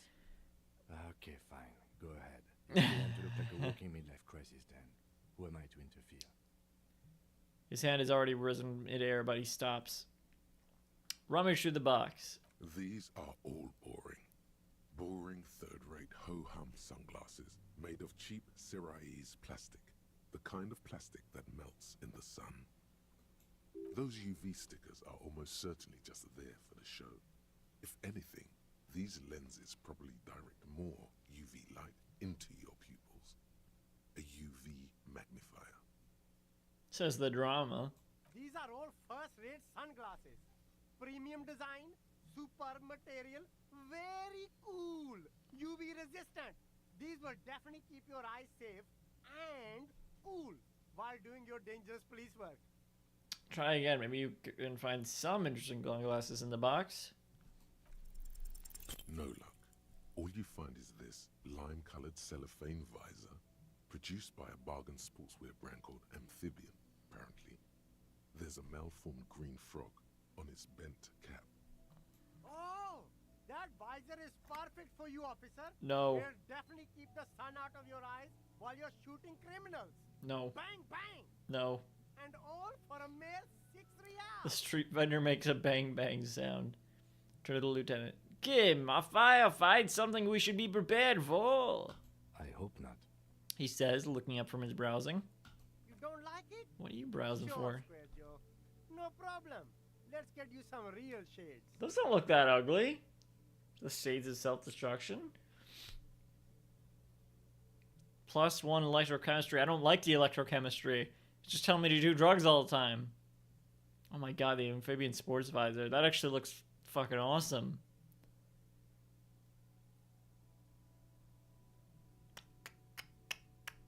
Wait, it's $6. I don't have the money. Leave. What's this? You see 2 lowly, defeated speakers, thralls, slaves basically, perched atop them like conquerors surveying the land.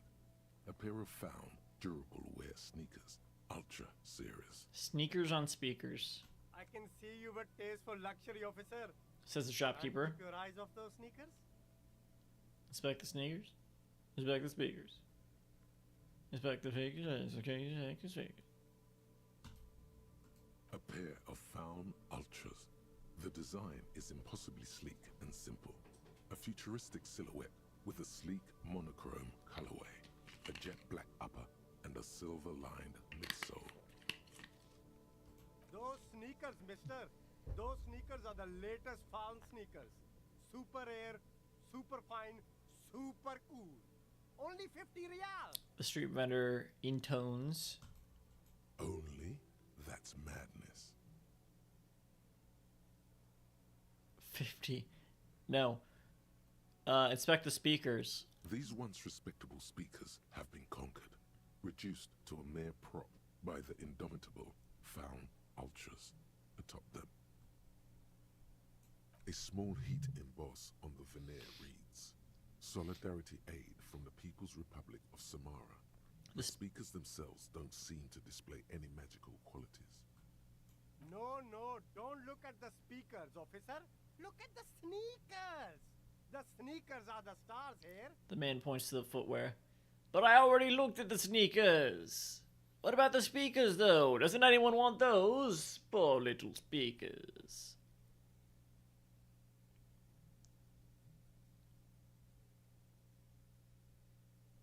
Three.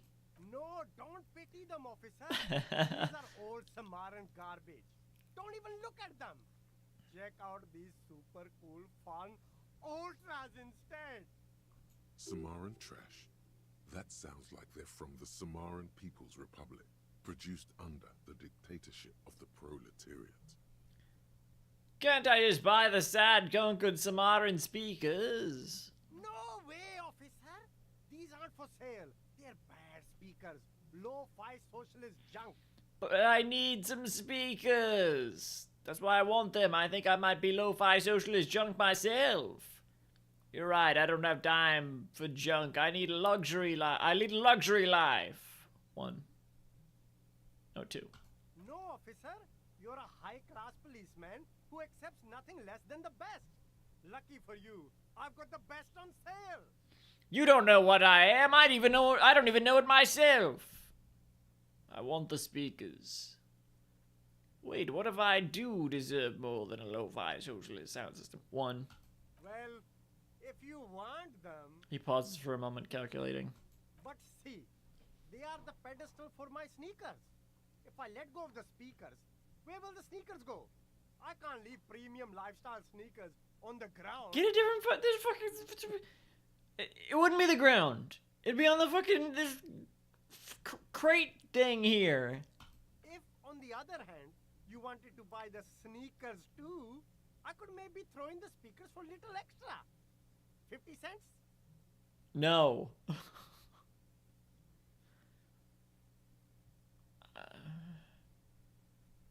I mean, I guess I could pawn them. No, I can't because they're being the clothes. Although the speakers might pawn for more than 50, but I don't even have 50 to spend, so.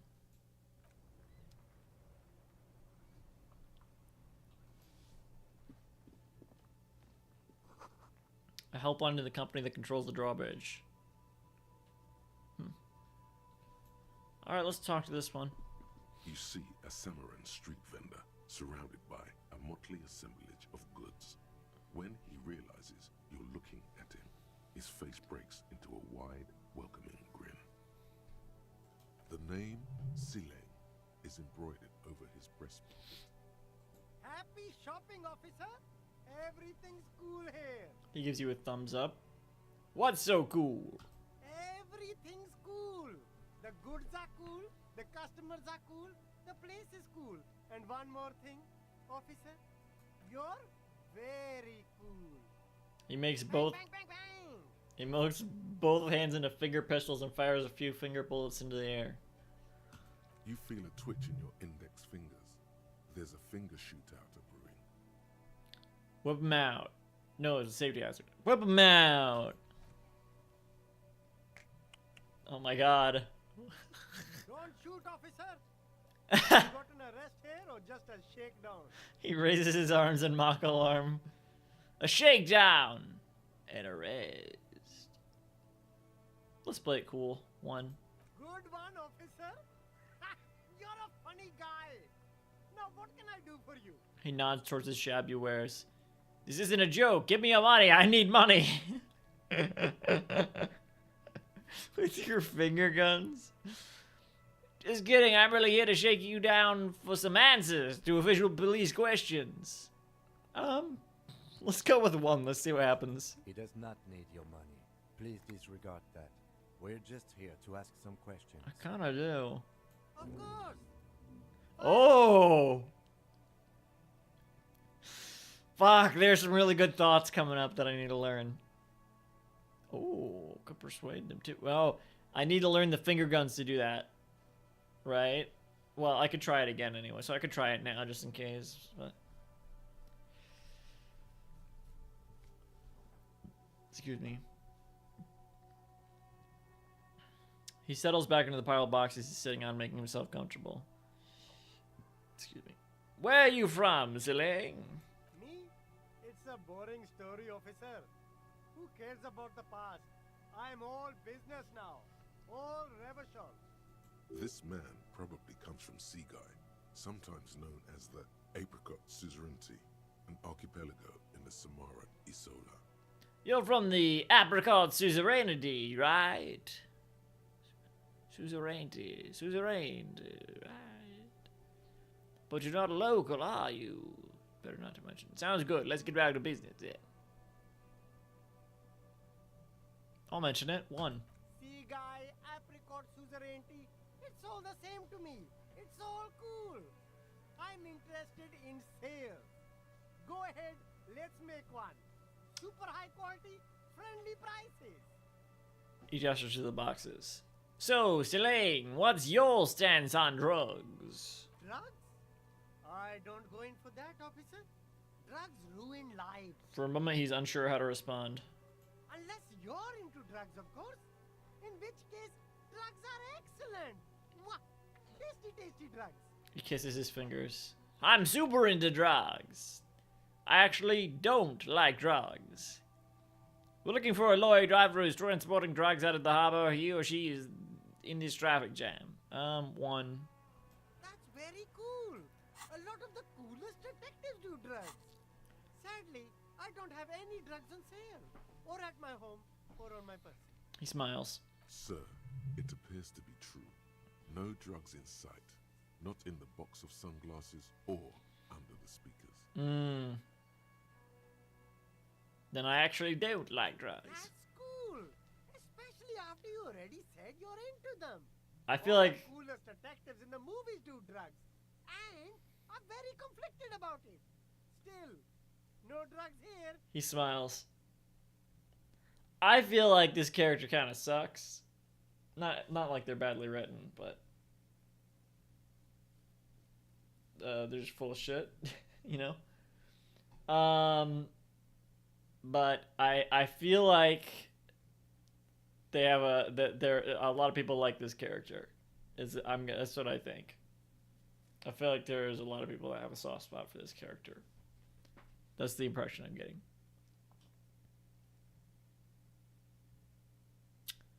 3. That's even cooler. You investigating that and all. But, He points to the goods. I am not a lorry driver. I'm just a street vendor. I don't know anything about that. But you are a lorry man. Another driver has identified you and your lorry. Who said that? It's the fat racist, right? I bet it's him. He has an agenda against me because I'm an immigrant who works harder than he does. He's a hater. He's a hater. So you admit you're a lorry driver?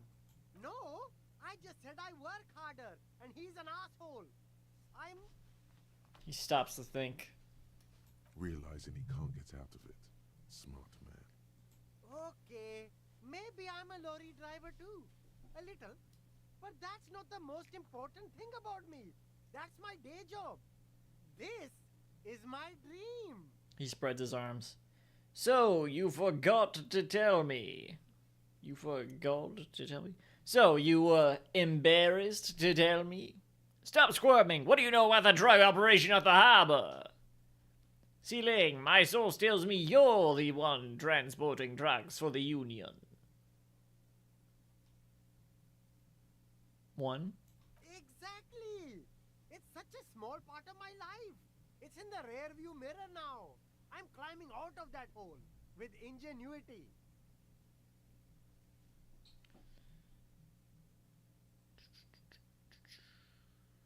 Right. Nothing. One. I told you. I'm not a dumb guy. I don't get involved with that crowd. And what crowd is that? Crowd. You know, the drug crowd. He doesn't want to talk about them. He's afraid. Who are you afraid of, Sealing? You're wasting my time. Tell me who the fuck is transporting the drugs around here? Okay, if you don't know then, I'll tell your employer you've been selling this stuff. Ooh, shit. One. Look. There's bad people doing bad things here. That's all I know. Please don't get me into this mess. I've spent 15 years working my way up. He looks around and lowers his voice. If you don't want to get into this mess, you have to give us a reason to move on. We're bodies, Silly. We're bodies, Silly. Help us out. No one will know it was you.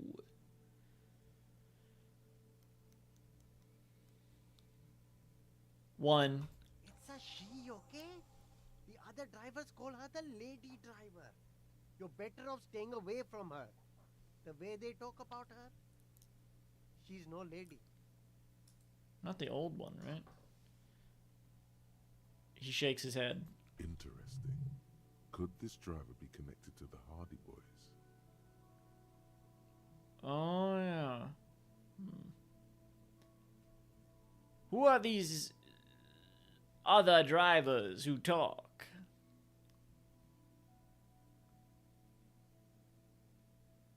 Is the lady driver the old woman back there? Points to the pale driver. Dazed out. Strange. It's not, so let's ask this first. I don't know. Maybe. If she is, I haven't gone near her. I don't get involved. I told you. It could be. She was strange. No. Who are these other drivers who talk? All of them. I don't know. I told you all I know. Are we cool now? I really want us to be cool now. Who exactly is talking about this lady driver of yours? The racist or the other one with the tattoos? He points north. All of them. Even the ones who've left. I don't hang out with them. I don't remember who has tattoos. Could she be associated with the Hardy Boys? I don't know. I'm not local. I don't know anything about that. Okay, we're cool now. All right. I scored. Let's cap this off with a purchase. You can walk away from here with funky sunglasses. No. Like this. Both of you. No. You deserve it. No. No. Persuade him to give you some money. Start with Yes! a compliment, then work your way up from there. This is about business, remember. Hey, you seem like a really successful entrepreneur. Would you like to support a member of the local police force? Oh, okay. The man stops, his face suddenly serious. Why, officer? After all this mess, the broken seals, lying to you, come on. Think of it as an investment. An investment? He raises a brow intrigued. What kind of investment? It's an investment in me, a highly experimental human being. My risk-reward ratio is insane. Invest into me not telling your employer about your operation here. Broken seals lying to you. I'm a policeman. It's an investment in good relations with the RCM. It's an investment in your customer base. Gotta prime the pump, man. Broken seals.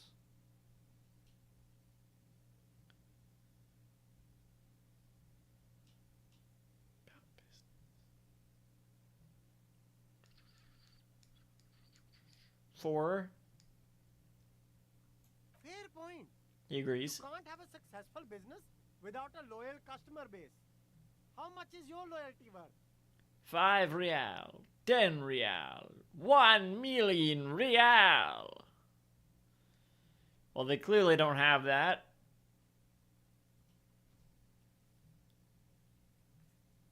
Can I even fuck this up? I got green.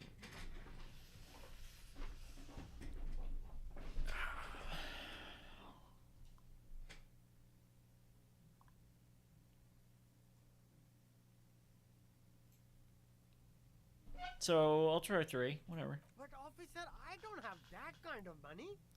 There's got to be a more modest investment. Fine, 10 real. 10 real is a bargain for that kind of investment. You got it, my man. What a negotiator. He takes a 10 note from a leather pouch. I'll look around, thanks. Okay. Fuck. I feel like I need to get those sneakers. Let's go in the pawn shop, see what we can sell, and then maybe we can pawn the speaker. I don't want the sneakers, but I feel like it's probably a good investment. Oh.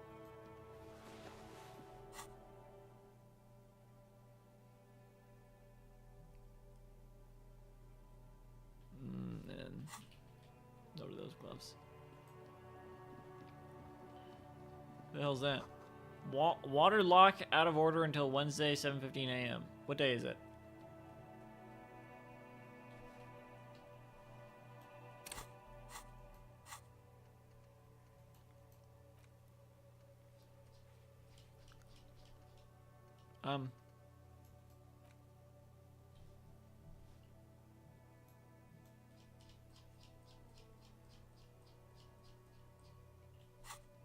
Okay.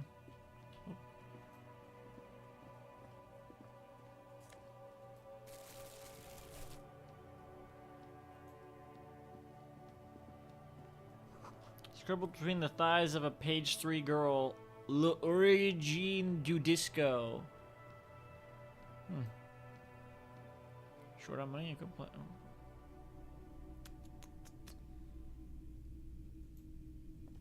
I don't think I had time to look at this. Toy soldiers guarding the rest of the trinkets displayed on the table.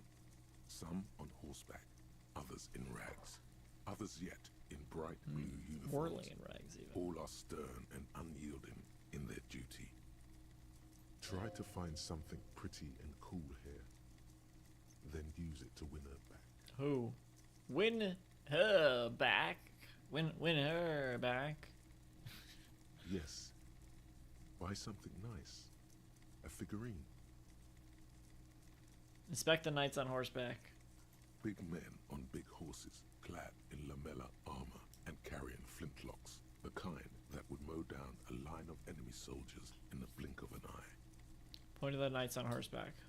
Who are they? Franco-Nigerian knights.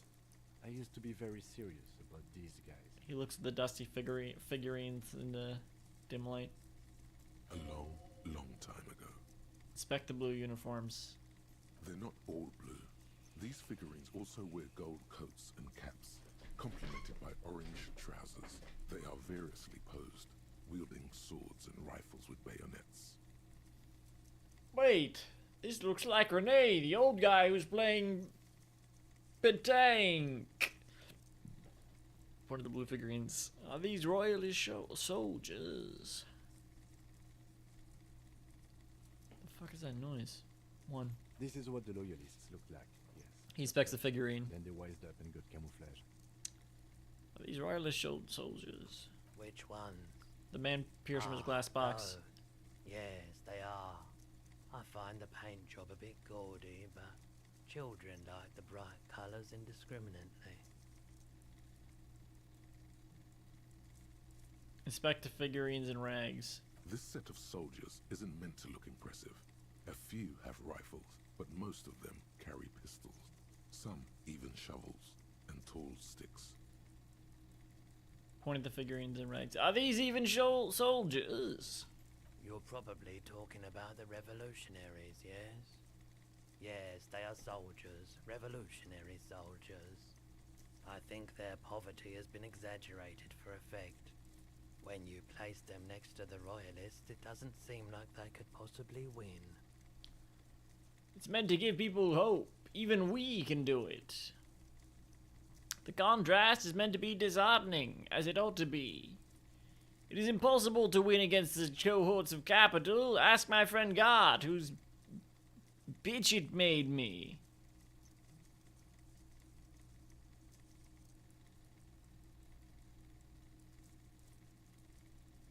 Who was Gart again? There should be a character list.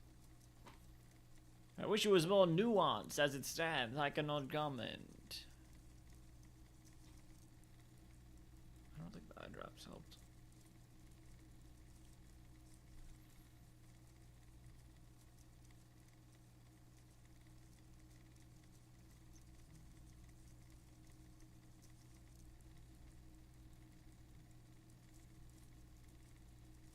Probably didn't let them flow back enough. I don't know what any of this means. One. Maybe. He seems to have his own take on the conflict played out in perpetuity by these toys. Might be interesting to find out what it is. Okay. This set of... I think their poverty has been exaggerated. Two then. I don't like either set very much, to be honest. But there are many parents among my customers. He seems to have his own... I think their poverty has been... Three. Okay. He doesn't bat an eye. I don't like either set too much, to be honest. He seems to have his... I think their poverty has been... Four. I don't like either set very much, to be honest. But there are many parents among my customers. He seems to have his own take on the conflict. I did, didn't I? Perpetuity by these toys. Or do I have to talk to them? Might be interesting to find out what it is. Okay. Dig up a truly cool figurine in the box under the table. Everything you pick out seems faded, chipped, and sad somehow. Most of them are just broken toys. Alright. Step away from the table. Step away from the table. What was this again? A typical Martinez streetlight sits... No, I don't. What about this? The boomboxes on the shelf look well-loved and well-traveled. Chipped, dented, they stare at you with the unblinking eyes of their tape reels. Stand on the tips of your toes to see more. One especially catches your eye. Deep gold and amber plastic with a big old handle on top. A classic boombox that says Stereo 8 approved. This is you. Golden orange. A sunset suite.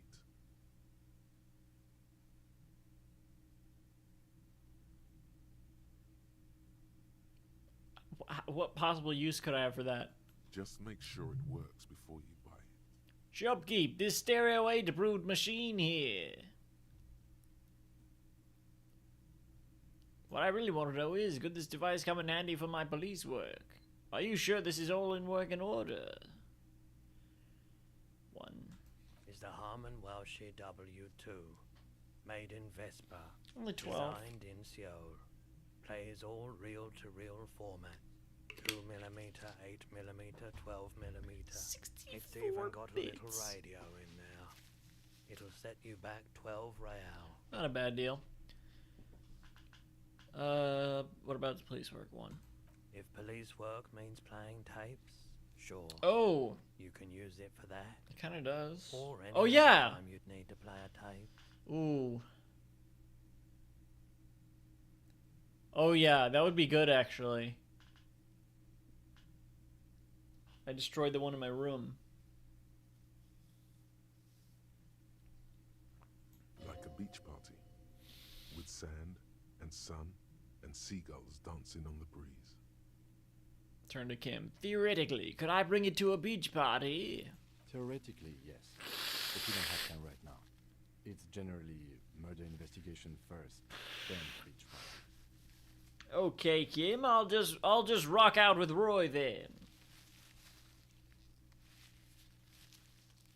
Actually, it doesn't have to be a beach. With a boombox like that, I'll bring the party into the streets. You're right, Kitsuragi. Work first, party later. 2. You can play it any way you like. And I guess since you're a police officer, no one can arrest you for it. That's right. Are you sure this is all in working order? 2. Absolutely. I've tested each one myself with recordings of speech, found sounds and music from a variety of genres. Even though he grimaces. I don't really like music. I don't trust that. Oh, quick display 2. Oh, I should get it.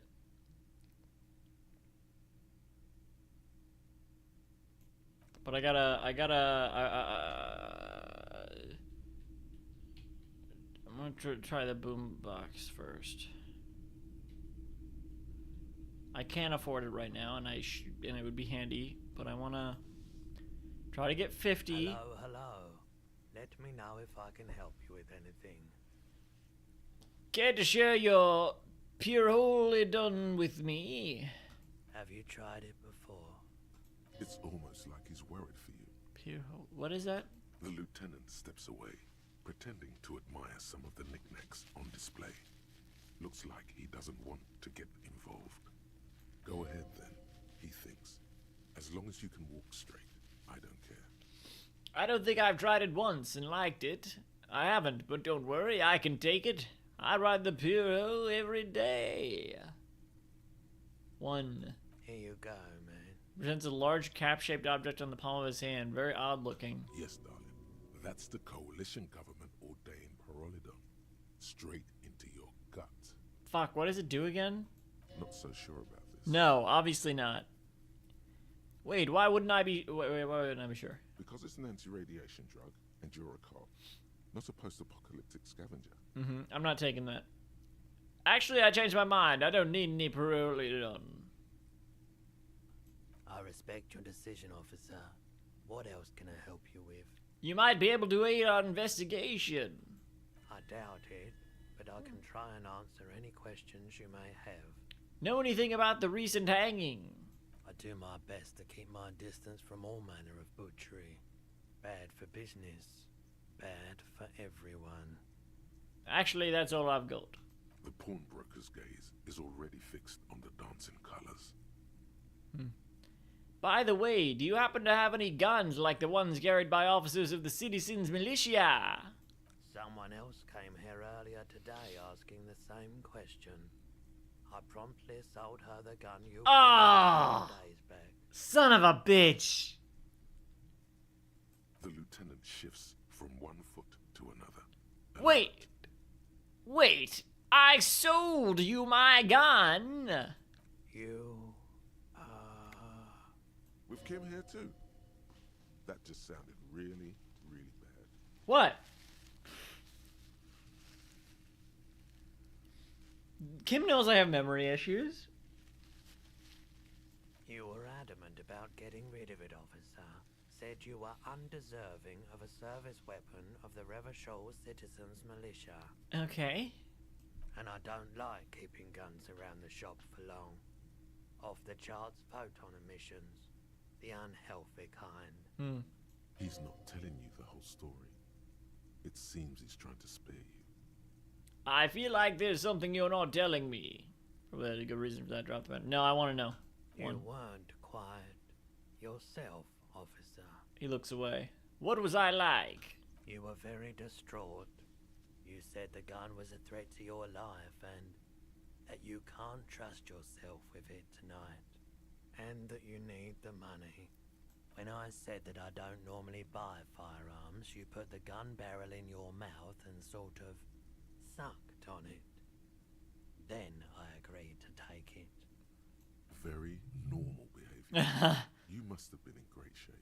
Wait, how much did I sell the gun for? 15 real. Damn, that's not that much. The lieutenant looks from you to Roy, and then back to you. It's clear that he hopes this tableau might still turn out to be a bad dream. It's not, though. What do you expect at this point? This has got to be the most wow What do you expect at this point? Come on There's now. pity there too, in case you didn't notice. Happens to the best of us, I guess. One moment.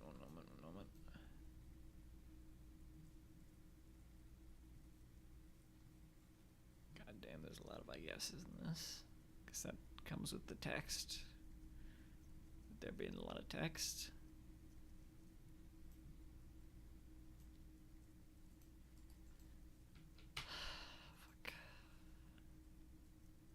It certainly does, especially in Rivershow. With Kim, And I don't like. he's not telling you the whole story. You were when I. Very normal behavior. I really should have killed myself. Maybe I would still will one of these days. Yeah, let's say it. The light swirls in his face and glasses. He doesn't know what to say. Alright, let's try something With else. Kim here too? You were at, and I. He's not. You weren't. You were very. When I. Very normal behavior. I'm so sorry you had to see me in that state. We don't have to talk about it any further. No apologies necessary, officer. Oh, literally the sorriest cop on earth achievement. Apologize 10 times. This is 3. 10, 3 times. Oh, 10, 3 exclamation points times. 16.1% players get the achievement. Alright. Was the buyer a policeman too? She didn't seem like a policeman. Of course not. Although she kept referring to herself as a pig, which was odd. Huh.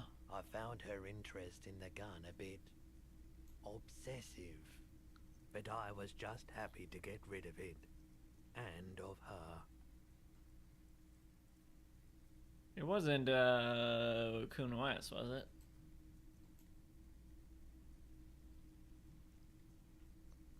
Truth be told, she was terrifying.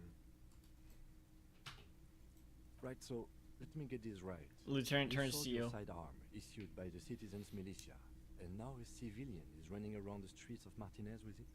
Miraculously, his face does not reveal what's happening inside. Okay, Kim.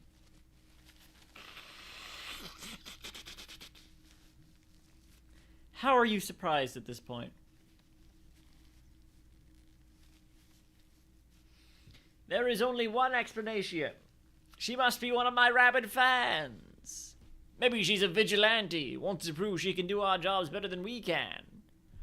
I don't like it either. What if she intends to commit a crime and blame it on the citizens' militia? I'm sorry. I'm sorry I sold my gun. Is that what you want to hear? 1. In that case, she'll be happy to get a visit from us, if we can find her. Any idea where I can find this buyer? My apologies, officer, but I have no idea where she was coming from or where she went. Well, what do they look like? I bet it's the lorry driver that's selling the drugs and probably works with the...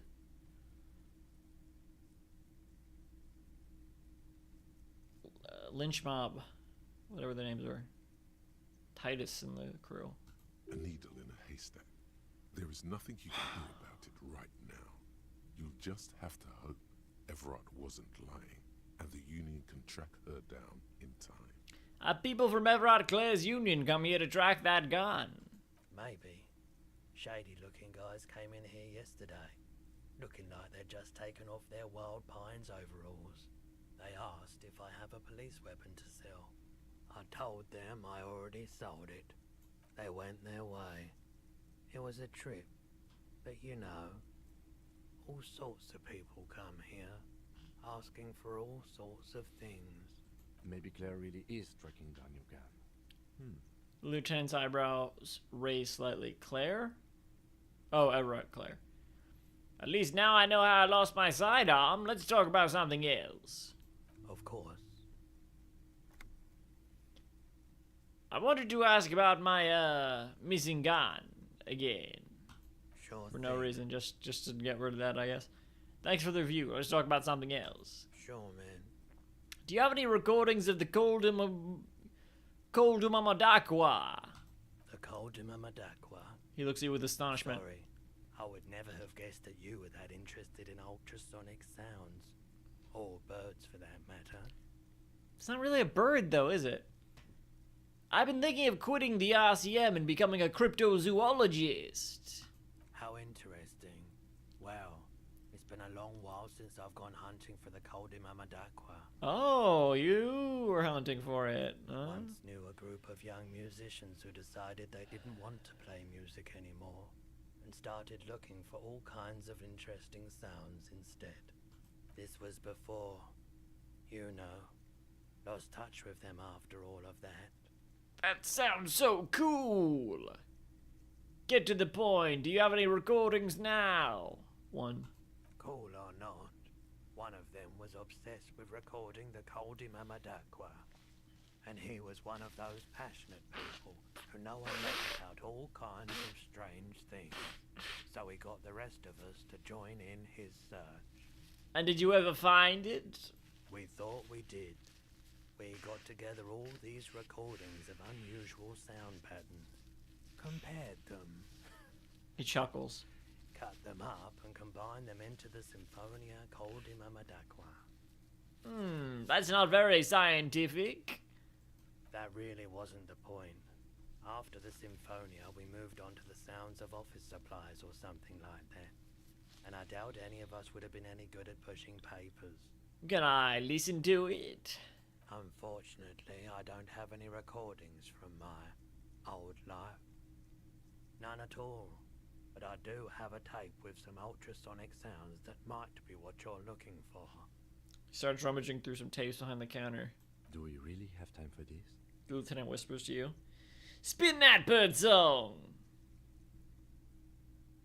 This recording comes from down the coast. Wasn't looking to record anything specific. Just left a recording device there one morning. He dusts off a case, then takes out the tape and places it on the tape player. Keep in mind, I have to slow this one down enough to make sounds well over 200 kilohertz audible to the human ear. It will be strange. He switches on the tape player. The speakers begin to emit a low hum. As the hum grows louder, modulating but always unnaturally uncomfortably low, like it's coming not from the speakers, but also from inside your chest. Breathing is becoming difficult.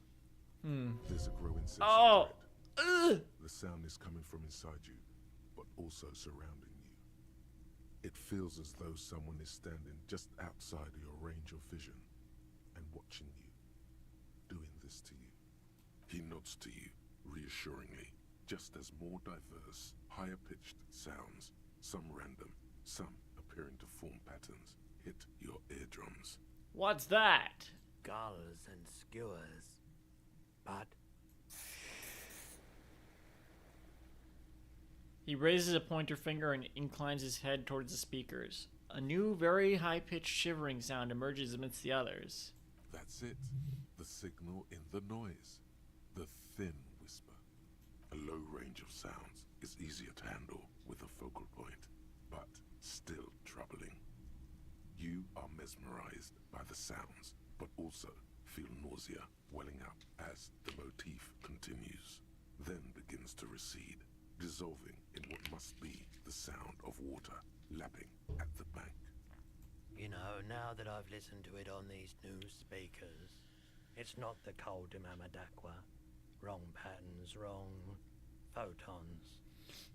Probably some insect trying to sing higher than its predators can hear. Still, fascinating, aren't they? Early morning sounds. I have other business to take care of now. Jamais vu. Derealization. Huh. Jamais vu. The opposite of déjà vu. Not already seen, but never seen. Everything that should be familiar appears strange and new, like some half-forgotten day in your childhood. Only now. That's the feeling you've been having. And for who knows how long. You should go and ask Joyce Messier about this. What world are we in? This is a fundamental question. What world are we in? Didn't I already ask that?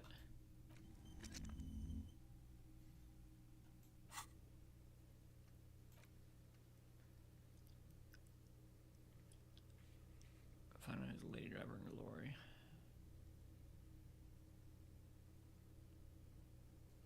Why is it a jam mystery?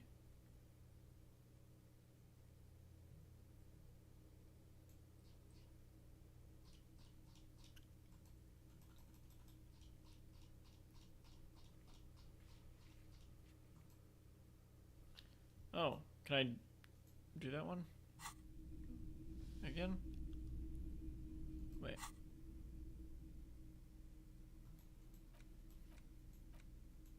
Why is that glowing? What did I get? This? I already looked at that. Gasoline stained Frango's gloves in navy blue. They've been worn threadbare, but being made of wool still provides some warmth and comfort. Yes? Why did the 41st send me?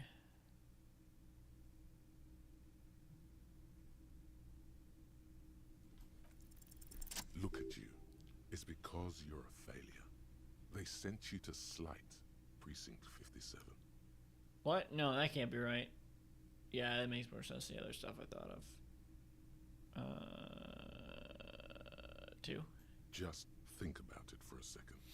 You're a raging alcoholic who showed up 3 days late wearing piss-stained disco garb. You weren't sent here to win. Kim, what if my precinct sent me on this case because I'm a fuck up? Like, as a joke. Keep it to yourself. Why? Say it. 1. I've considered it. His voice is somber. So it's true.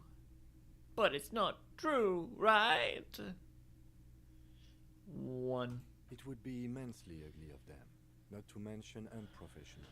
But I also think it's somewhat unlikely. Why is that?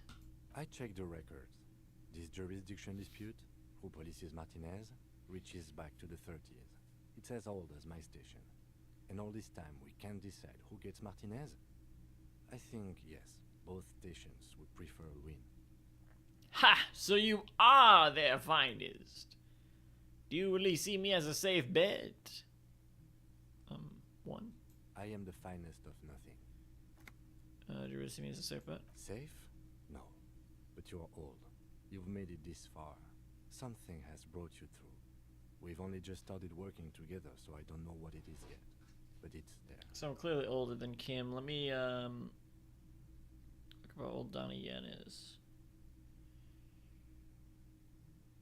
60. Fuck, Donnie Yen's older, 11 years older than Matt Berry. Yeah, that casting doesn't really work. I mean, Donnie Yen does look pretty young, but not younger than Matt Berry. If anything, they look the same age.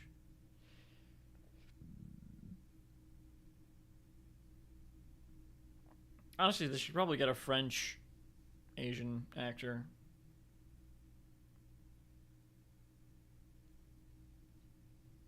Or, you know, don't adapt this.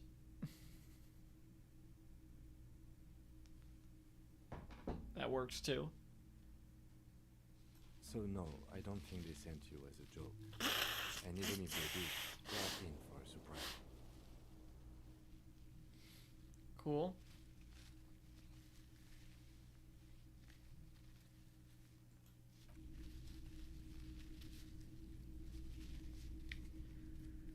Well, with that new skill point, oh, hang on.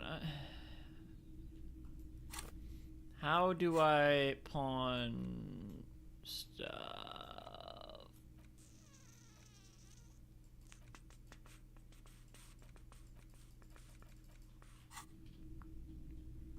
Do I hold it?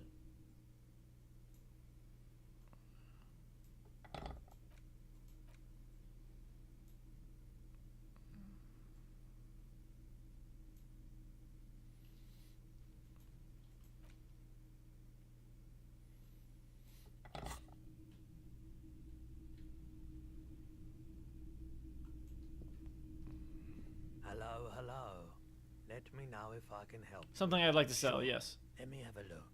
I'd like to sell my clothes. I'm not purchasing any more clothing at the moment. Fuck. Looks you up and down quickly. And especially that tie. It swallows photons around it. I have no need for necrotic objects. You can't even see my tie through this jacket, fool. Suddenly his gaze fixes on your tie.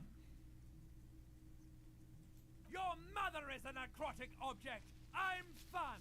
Look at me sparking in the light of the projector.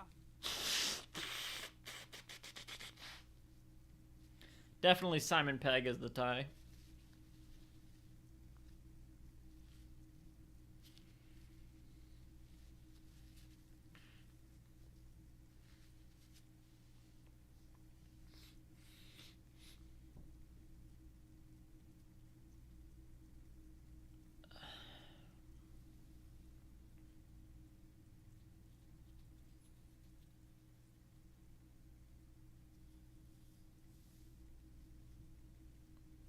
I have a fascinating photo of a corpse here. Oh, no. I don't like those kinds of objects. No sale. He barely even looks at it. Do you know what the tattoos mean? A photic path, counter-radiance network, anti-magnetism. It's darkness. That's all I know. Sell me something lighter. He frowns. I have this commemorative pin, but before I sell it, I have some questions. Show him Lena's pin. Jean-Baptiste summer dinghy races 31. What a pleasant time that was. He studies the pin carefully, rolling it around in his palm. So, what do you want to know? Price? I can give you $3.20 for it. $3.20? Hey, that's a rip-off! A pin from 31 ought to be priced at $3.10. Ah. But I added another 10 cents, just to be nice. Okay, but can you hold on to it for a few days before putting it up for sale? I promise to give the pin back. Sure. I can keep it behind the counter for a week. Excuse me. But only if you pawn it right now. He thinks for a moment, then nods. Oh, what if I don't, then? That's all I wanted to know about the pin, thanks. Sure thing. So, do you want to sell anything? I'll check my pockets. Access your pawn menu. Anything else you're thinking of selling? I guess I will pawn the pin right now. Happy couple. Let's keep that for now. Empty cassette case.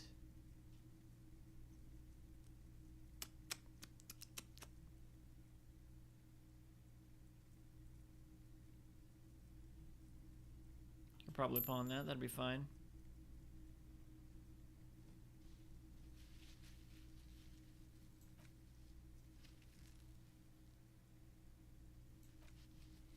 Chance handkerchief. Yeah, that'd be fine to pawn. Postcards, fine. I already. No.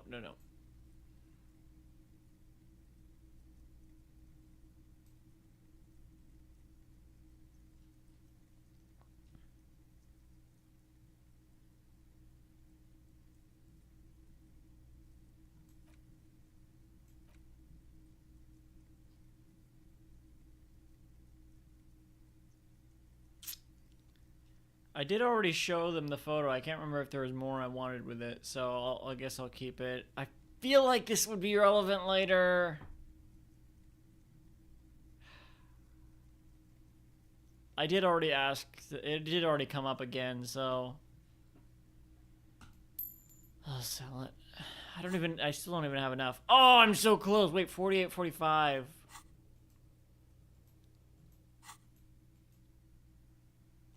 Anything else you're thinking of selling? I would still be a few cents short, even if I sold this.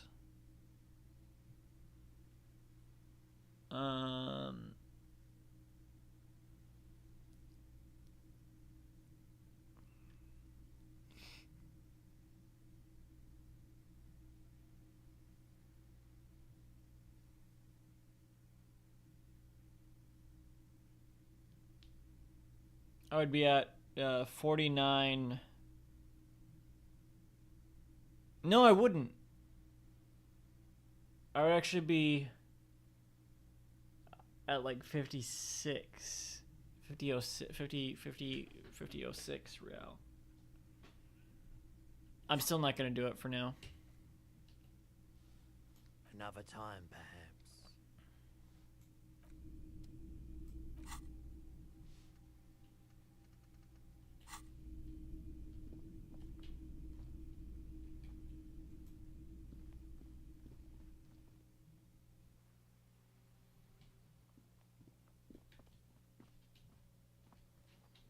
I think I can make a few more real. Butter sign down. A crumpled billboard reading, Samaran butter soaks in the canal. Two ugly lines mar the bright countenance of the blonde boy depicted. What is Samaran butter? Whatever it is, the boy on the billboard seems very happy about it. Goat milk butter. The Samaran terrain makes it easier to raise goats than cows, and the local goat farmers produce high-quality meat and dairy staples that add variety to other nations' diets. It's an acquired taste. Attempt to reconstruct what happened here. Judging by the size of the impact and the parallel lines of both Oh, I did it. the cause was probably a motor vehicle. Right. These look like the same tire tracks I saw earlier, in front of the whirling rag. Uh-huh. Look at the crater. Side slip marks indicated that the vehicle was traveling up the crater at 35 kilometers an hour. Look at the roof of the shack. The black marks on the roof indicate that the vehicle vaulted from the crater to the roof of the shack. Look at this sloping metal roof panel. The panel served as a takeoff ramp. Look at the broken posts. The vehicle soared through the air, hitting the billboard and upsetting the posts. Then it continued its flight, taking the billboard with it. Look at the sign. The sign broke the vehicle's fall into the canal. The Samaran butter billboard still looks freshly painted, suggesting it took the plunge recently. How recently? Within the past 72 hours. Look at the opposite bank. Still speeding, the vehicle made a loop and vanished into the fog along the coast. What was the model of this phantom vehicle? There are two good candidates, the Caprice 40 and the Linear G22. Why the Caprice 40? It's about the right size, and the tire marks look like they came from the skinny tires frequently found on that motor carriage. The Caprice 40 is a very popular model, with bank clerks, topping pie delivery drivers, secondary school teachers, cops, strippers dressed as cops, undressed strippers. Why the Linear G22? Very sturdy but light motor carriage. More likely than most to survive that jump. The Linear G22 is not a particularly popular model due to its peculiar proportions, which the manufacturer's design team probably thought about for too long. Yeah, it was the Caprice 40. It was mine. Yeah. What now? You'd have to follow the tracks to be sure. Blink. The lieutenant looks on, waiting for you to wrap up your analysis.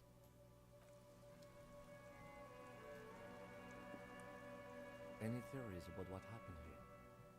He gazes down at the sign. Yeah, it was me. It looks like someone was in a real hurry. What kind of car do you think it was? I think it was a Caprice 40. That's quite likely, from what I can tell. I have some ideas about who it might have been. Yeah, I have no idea. Who could it have been? One. Oh. He raises his eyebrows. It had to be someone really cool and courageous.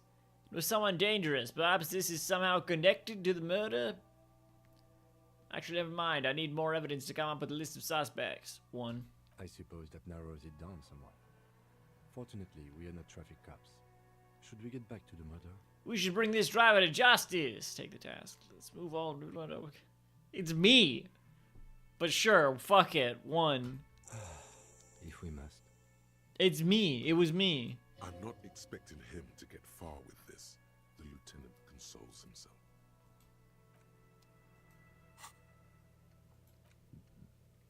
First, you should find the vehicle the Joyrider used in their escapades. How the fuck do I get there? The crumpled samurai, the lieutenant.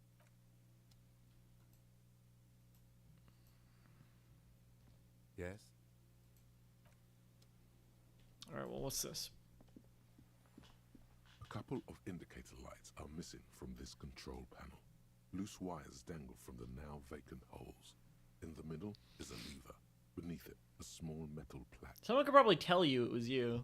This panel usually closes the water lock, turning it into a bridge that lets you cross the canal.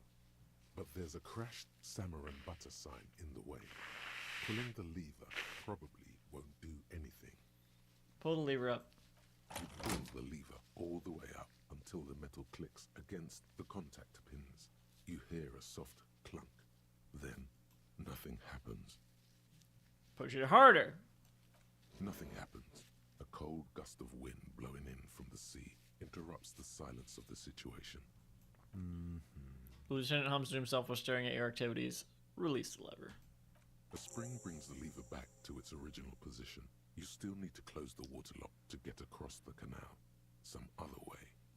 Wasn't there a sign over there saying functionality will be restored on Wednesday morning? Okay. Pull the lever again. You pull the lever all the way up until the metal clicks. Nothing happened. Alright, whatever. A spring brings the... Wasn't there a... Leave. Wednesday. Is that tomorrow? Who knows? Who are you? Evening, officers. Man on waterlock. A burly man hangs out by the waterlock, carving up a generous serving of salami with an old hunter's knife. His eyes are fixed on a man stranded on the other side of the waterlock and on an enormous billboard that has fallen down into the canal between them. First things first. What are you doing here, man on the waterlock? Do you know what caused this wreckage? Pointed the smashed billboard in the canal. 1. My friend Barry the Butcher is stuck on the other side of the waterlock. I'm keeping him company and eating this salami. Oh, okay. From the corner of your eye, you see a man in a yellow shirt and grey overalls waving at you from across the canal.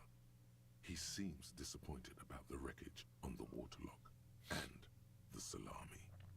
Very good stuff. Anything I can do for you, officer? The man in the waterlock picks the skin off a slice of salami and takes a sizable bite. Yeah, what caused the wreckage? I wasn't here to witness it, but those look like tire tracks on that sign. Weird, huh? Then again, plenty of daredevil drivers in Rivershell. The words daredevil driver sound ominous to you. Too bad it also takes a year and a day to repair anything around here. Especially a waterlock. The rest of the coast is closed off till then. Damn. What's with the lever that does nothing? Pointed the control panel next to him. I already know what It's supposed to operate the waterlock, but as noted, it's all junk right now. Disabled because of the blockage. Why is it disabled? Safety measure. Turns out the panel needs a special key to be reactivated. Wouldn't want anyone moving the waterlock with debris still in the channel. It'll be restarted on Wednesday morning. You want to do the honors when the time comes? He nods his head towards the control panel. Do I ever? We'll see. I'm not all that into manual labor. 1. Great. Just drop in on Wednesday if you want to see the waterlock at work. They say the canal crew will be here at 7:15. I don't know if I'm even up that early. Cuts a fresh slice from his salami. The coast part of the map is inaccessible until the 3rd day. Yeah. Do you know what's further down the coast? Well, there's the fishing village, an abandoned fish market, a bizarro church. Not much use to the congregation, though. There always seems to be something wrong with it. He thinks for a moment. Yeah, not really much else. Just bombed out ruins. Can I have some of that salami? Pointed at his food. Sure thing. Cuts off a slice of salami. It is salty. It is savory. It is chewy. Shouldn't The have hang healed of the myself. bone makes the salami more tasty. Want some too, officer? Or is that an extra? He turns to the lieutenant. Why not? The lieutenant ponders the offer for a moment, then decides to go for it. He takes a slice of salami from the man and chews on it. Right, bye. Didn't even thank him. Okay.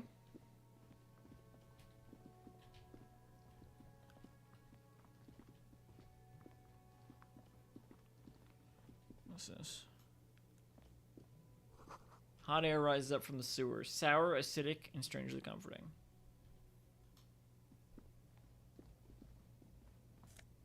Oh. That's 20 more cents.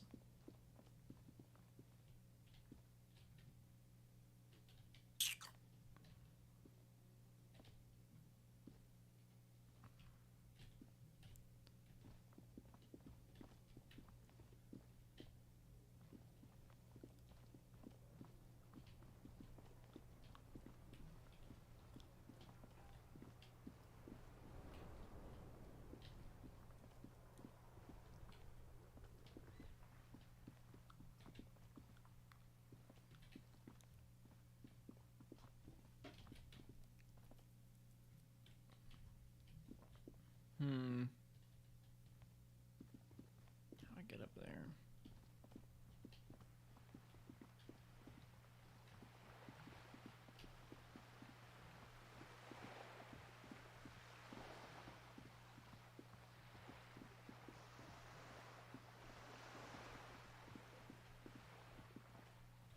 Oh, right. Look at this again. Just an ordinary wall. Let's try again. Oh, 3%. Whatever, let's try it. Yeah. Why?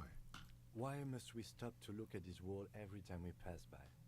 We have business to attend to. The lieutenant sighs. Oh, you'll see eventually, Kim.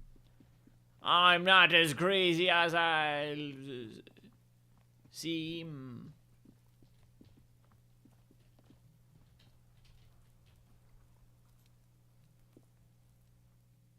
Why are we going back in here?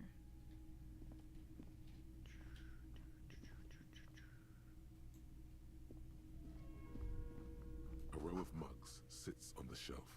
Each one depicts a human figure. A dark-skinned woman grinning amidst mysterious... Yeah, whip out your yellow man mug and compare. Yes, your broken mug friend would feel very much at home here. The same humor, the same mocking lines. There's the missing tin soldier. The lieutenant looks at the Whoever mugs lives next to each here other. Might have used the Whirling's container to dump his trash. And now they've drawn the ire of the Union. The plot thickens, as they say. An interesting little clue. Let's see where this goes. Clues have a way of magically connecting to other clues down the road. This is the home of our killer. They dumped stuff from the body in the whirling rags, and the Union's covering up for them, but they're also sending a warning to them. Perhaps you should break into apartments more often. Do you really think it's the same person who put the dead man's clothes in the trash? Who knows? I'm not expecting too much from these clothes in the trash lead either way. It might turn out to be some random local matter. But still, a nice coincidence. Maybe. Something to do with the janitor. Close the lock, water lock on Wednesday. To get to the coast, you need to use the panel to close the water lock. It's been blocked. Pending repairs, which should be done on by Wednesday morning. This will open up a new area in Martinez. What is glowing here? How do I get a ball?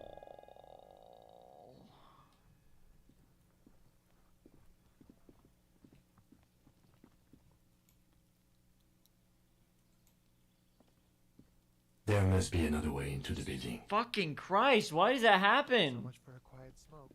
Oh! Oh! Oh my god.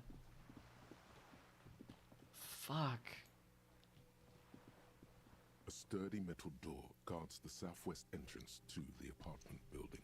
It's locked. Knock. The door rattles against your knuckles, but there's no response. Knock again. The door rattles again, but this time you hear an elderly woman's voice calling out from inside. Stop banging on the door! I'm not letting any more strangers inside. Hold on, who am I speaking to? Doesn't matter who I am. Now go on, get out of here. From within comes the faint sound of a broom sweeping across the concrete floor. This is the police! Open the door! The police? Everyone knows the police don't come round here. The hallways echoes. The hallways echoes with her cackle. Please let me inside. It's cold out here. No, I already told you. I won't be responsible for any more strangers getting into the building. Go check the backyard door. Maybe someone there will. She trails off, leaving the sentence unfinished. Backyard door. There must be another entrance to the east. Kim, tell her a real policeman. Madame, I assure you, we are real police officers. The lieutenant repeats dutifully. There is no reply. Just faint, sweeping sounds inside.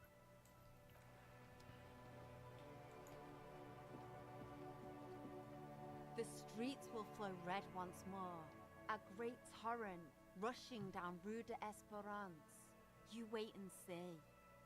The girl stares at the sailboat by the pier. The streets will not flow red with anything. Who are you? I'm Cindy the fucking Skull. What else do you want to know? Date of birth, blood type, the last time I was tested for Hep C. Hip! Yeah, when were you last tested? Had a battery of tests just last week. I'm practically a patchwork of interesting critters. Kinda like a manor ward. Despite the attitude, she puts the brush aside. You keep looking off to the side. What are you looking at? The lieutenant is desperately searching for another handkerchief.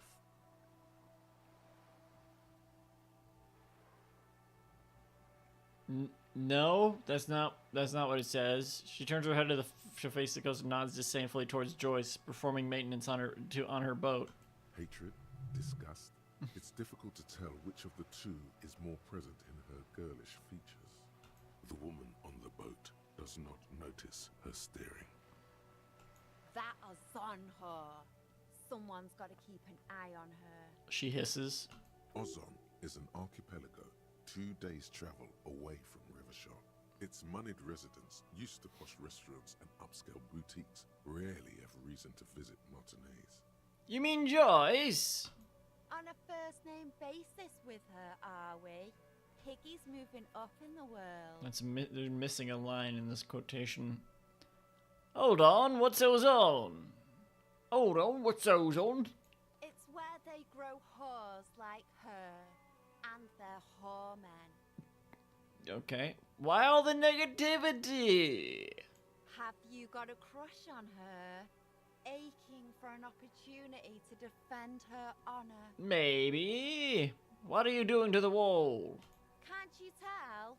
I'm painting a beautiful mural, an aereo graffitio visible from low orbit. I haven't really started it yet. I'm waiting for the right words. She studies the wall, suddenly pensive. So you don't know what to write? Have you ever tried your hand at graffitio? When faced with a blank wall, Graffitio? most people write unimaginative stuff, like pigs go home and Mono is here. And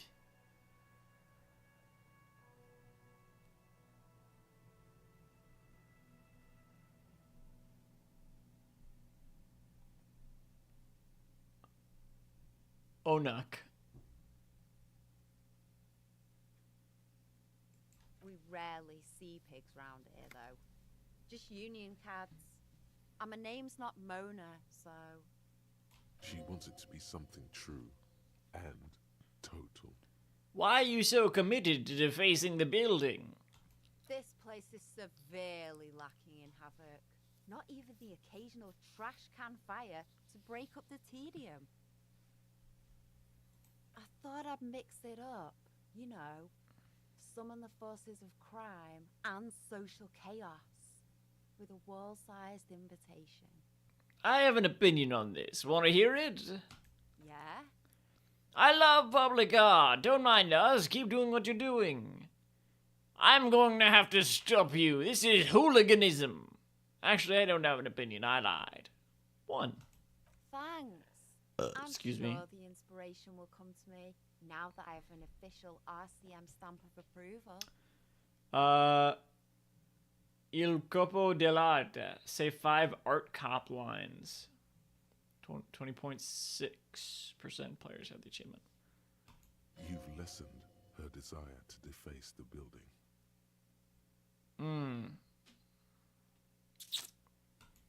Okay, let's try again. I haven't really started it yet. Yeah? 2. Let's be realistic. What are you going to do? Climb up there? You heard your partner, Piggy. I'm unstoppable. Can't undo that, I guess. Do you know anything about the recent murder? I ain't no snitch, Pigstein.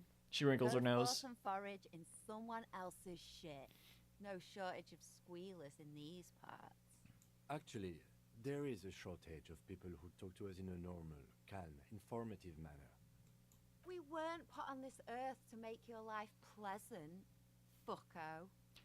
So you won't talk about the murder, but maybe you can tell us something about the murder victim's missing armor. What do I care about some fucking tin eggshells? Isn't armor art? Art for the, body. Ugh, alright. Sad Piggy. I'll give you this one. I saw a little girl in the fishing village running around with military-grade handwear. Looked cute as hell.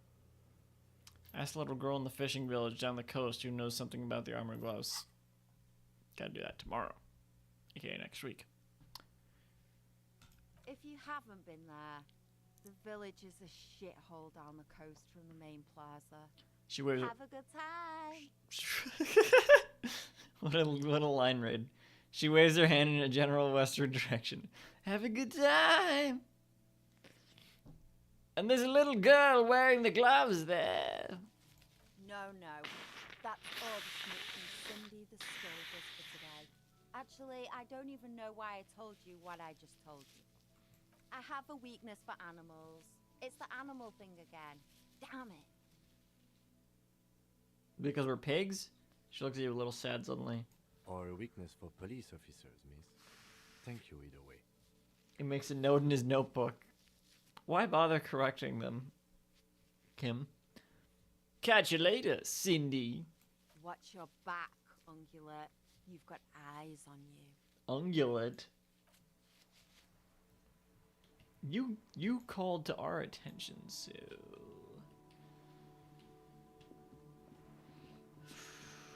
Okay, let's try again to go back here then.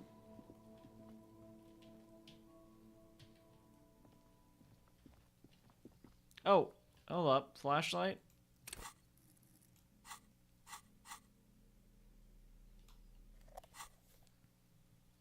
I knew I should have quit. Nothing?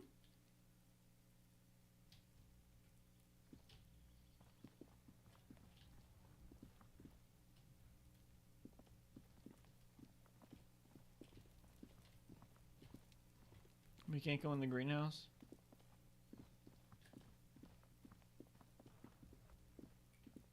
Shine a light in their face. Trying to sneak up on me.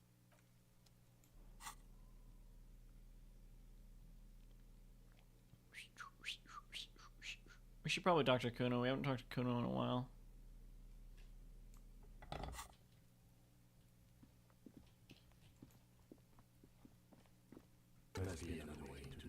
Jesus fucking Christ, that's so creepy.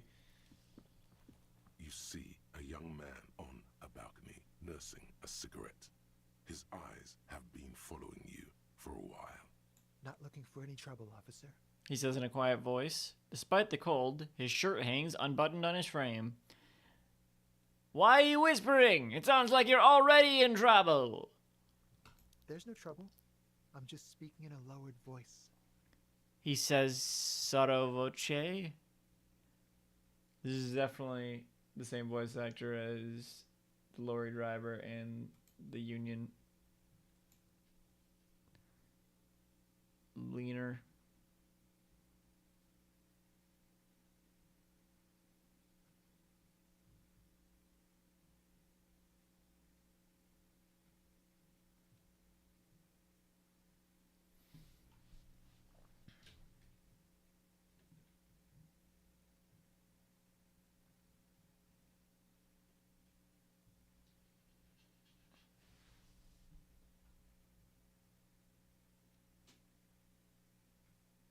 I don't want to be seen talking to the gendarmerie if that's okay.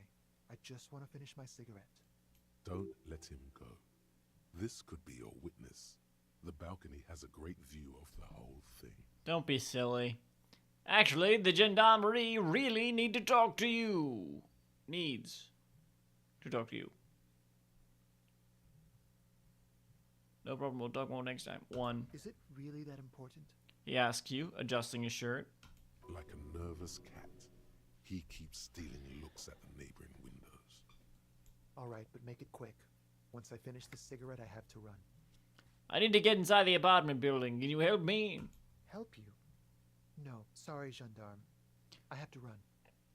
He shakes his charming head. Can you tell me your name? My name? My name is Martin Martinez. What? Martin Martinez? Good local name. Let's go with that. That's a fake name. Looks like you've got a good view of the Whirling's backyard. Can you tell me anything about the hanging? I can tell that you finally got him down. Thank you. It was quite a disturbing sight, even by Martinez standards. What were you doing last Sunday? Oh. You already asked me that, didn't you? He waves lazily with his cigarette. Did I? No, not you. Some more muscular type. He gestures idly. And when did you speak to this more muscular gentleman? The lieutenant takes out his little blue notebook and writes something down. Last week? I don't know. Look. He looks around the courtyard again. Old patio chairs and dead house plants litter the scene. You didn't answer the question. What were you doing last Sunday? I had a friend over. He sighs. What kind of friend? It was my Sunday friend. A Sunday friend? How intriguing. What's your friend's real name? Did he see something? He doesn't reply, gesturing no with his cigarette. Under the dull and darkening sky, the neighboring windows stand silent. I can tell that you... What were you doing? Oh. You already asked me that. Did didn't you? Look at him. No, not you two.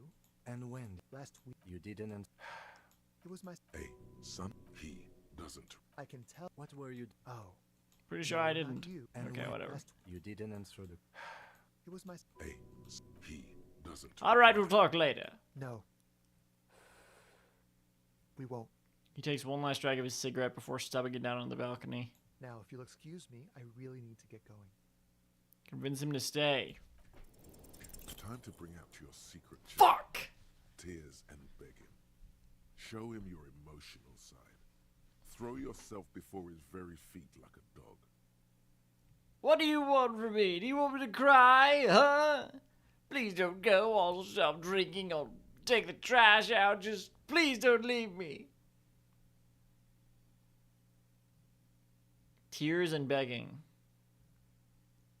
These are both... This one's tears and this one's begging.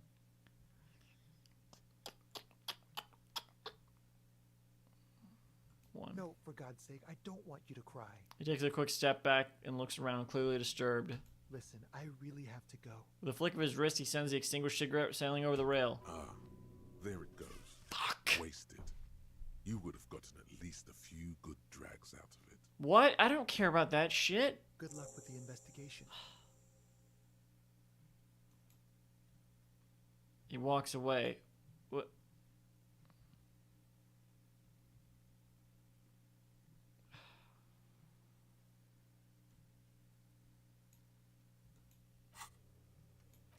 Find a way inside the large apartment building in the north. We met a mysterious stranger smoking on the balcony of the apartment building north of Martinez. He knows something about the murder. Find out where he lives and question him again. He's gone. The lieutenant puts away his notebook and turns to you. We should run after him, see where he went. No point in running. Tenements like these often have multiple exits. If he doesn't want to talk to us, then he'll know how to hide himself. So, we just give up? He could be a witness. Him or his Sunday friend. Either way, we need to look into that muscular type who's asking about our case. There has to be a way of getting inside the building. Let's go check out the door near the pier again. Once we found a way in, we can ask around for his apartment. Great, let's do that. Don't say it, don't say it.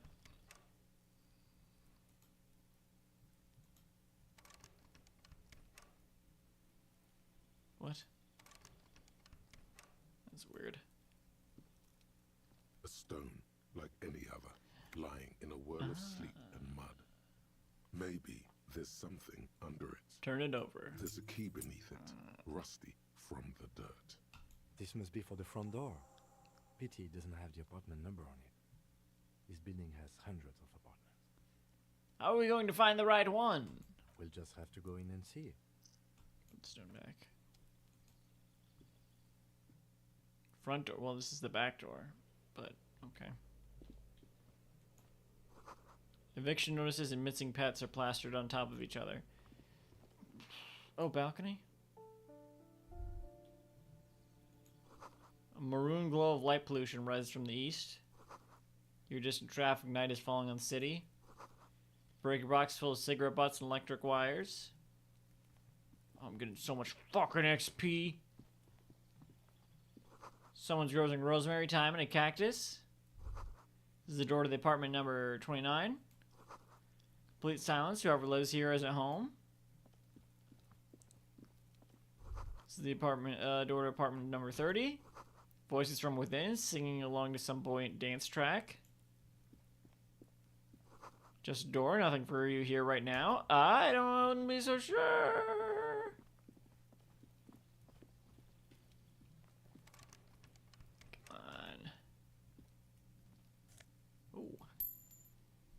We're so close. We're so close. What the fuck? Hey. Ah. How do I get up there? Oh. Shit. Oh my... Oh, there's so many for me to pick up there. Holy shit. Alright, that's definitely something for me to pay attention... for me to go get. Anyway. Number 28, door to be remembered. The curtain shift just a little. Someone is watching from within.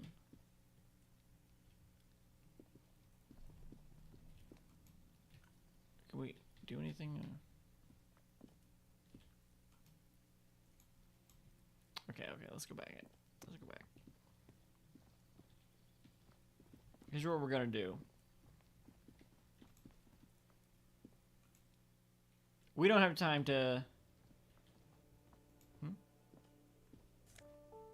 Oh. Flip up glasses.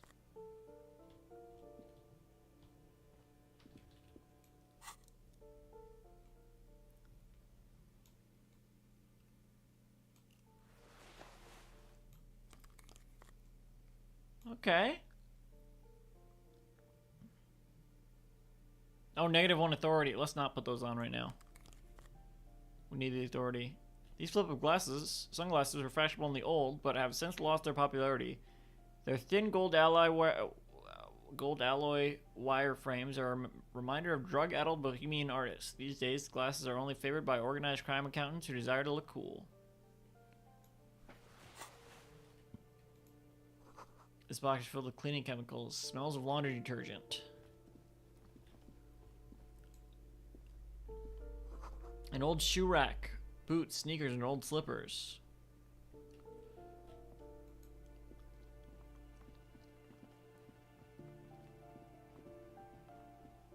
Someone has drawn a 5-point star on the wall. Oop.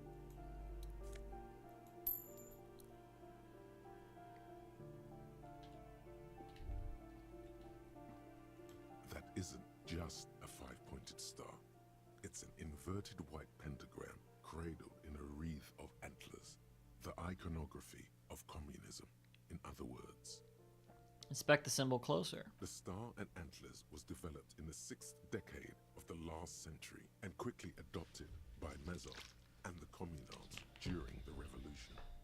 Even today, half a century after, the star and antlers retains the ability to evoke hope, disappointment, and fear in equal measure. Why is the star upside down? To symbolize the toppling of the old order. Also, some social democrats were already using it. Why white? Because white is the color of peace. What does it evoke in me? Gone. Ow. Gone is the glory of hope. Only the scribblings of impoverished students remain in dirty hallways. Well, damn. Oh, yes! Okay. What's this? Oh, postcard. Okay. Let's take a look. This crumpled postcard depicts an open-air market in Boogie Street 5 years ago. A vendor smiles as dead roosters line his stalls, hung up by their feet from canopy. Red blood flows onto the muddy streets, blurry shadows of people past. The door number 9 is locked.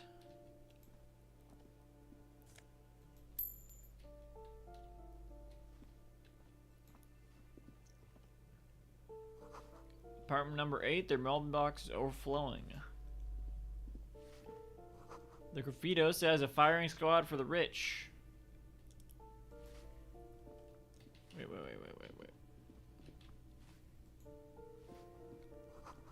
A note reads, foreclosed by Martinez Realty Associates.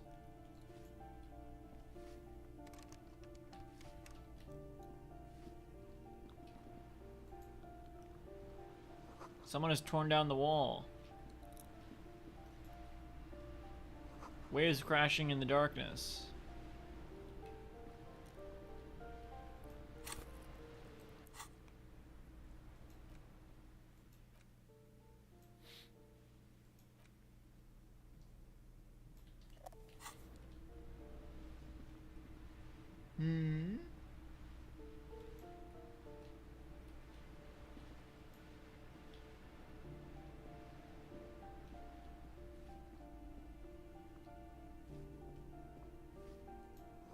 An old grocery list on the table and checks. Oh. Okay. I mean, this looks like an interesting apartment.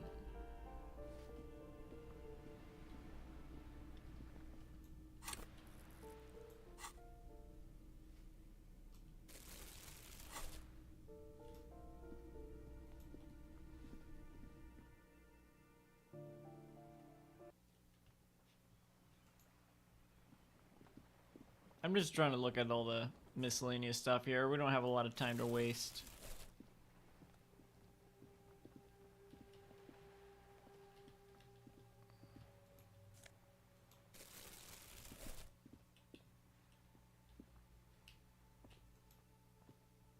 Ooh, the piggies have learned how to saunter up staircases. I didn't think you could do that with hooves, but here you are. That's right, we've evolved. Yeah, I can see that. Cool mutations. She crosses her arms. That smell coming from her paint bucket. It's not paint. It's heavy fuel oil. Is that heavy fuel oil? Red dyed heavy fuel oil, intended for exclusive use in government vehicles, to be precise. He says, studying the contents of Cindy's bucket. What did you think I was using? Aquarels? Sucked it out of a cop's fuel tank myself. Back in Jamrock. She really did it. She's proud of it too. Fumes are bad for you. Fumes are bad for you, okay?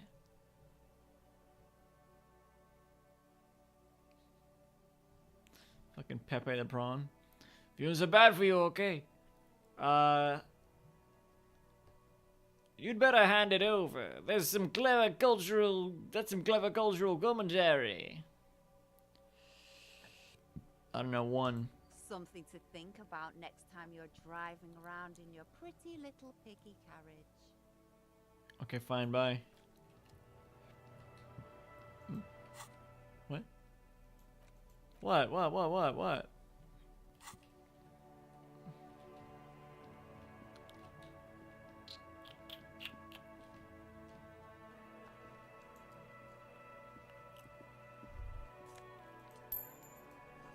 Above tarps fly in the wind, forgotten hammers and nails rust.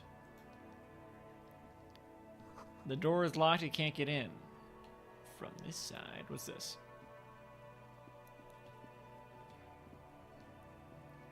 That's where we came out. No, what's this?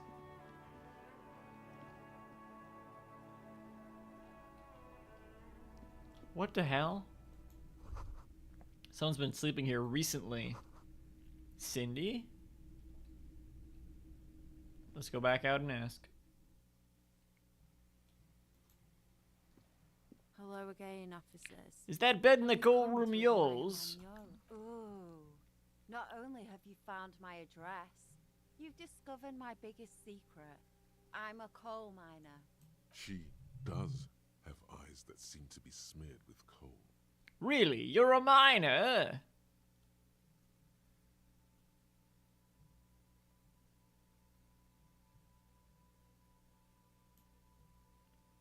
Couldn't think of a joke. Don't you have a real home? It's not the nicest place, but I guess it'll have to do. Cool, I have other questions. 3. Because it doesn't I have guess. to do anything at all. Nothing does. Like me. Right now, I'm doing nothing at all. Aren't you graffitoing? You're a miner? Yes. I keep hoping a shaft will collapse on me, but somehow it never happens. 2. Does anyone in a city like this? She replies wistfully, looking around. If there's pain about any particular home she's lost, she's buried it deep, fortified herself against it. Other questions? Shoot, Piggy. None. Bang, bang.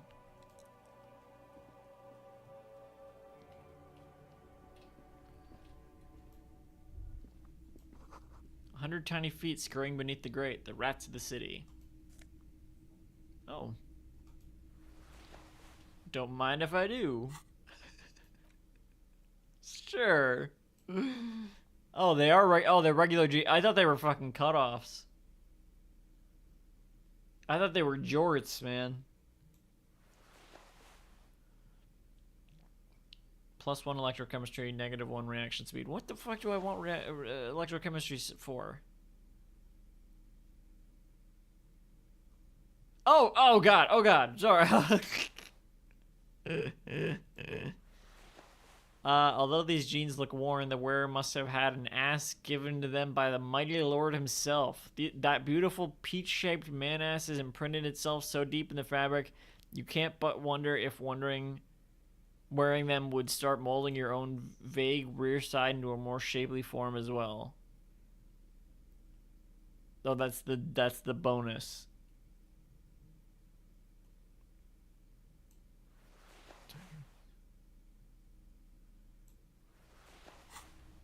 The things I gotta read for this game. Oh, I'm getting fucking rich. I won't even have to worry about the fucking sneakers soon. Enough coal to last for several winters. Smells of chemicals. Is that all? There's gotta be something else in here. Hang on.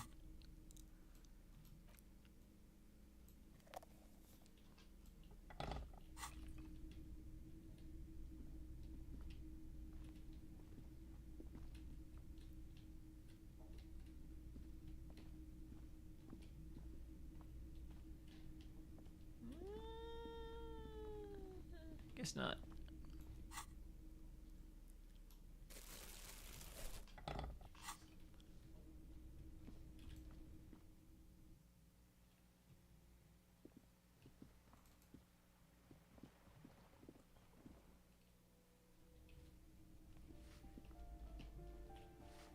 Okay, I guess we'll expend this area.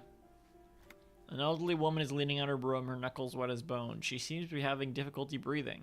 The cold never does any good for me. Yeah, because they don't have a fucking face. She sneezes into her dirty handkerchief. Hey, me too.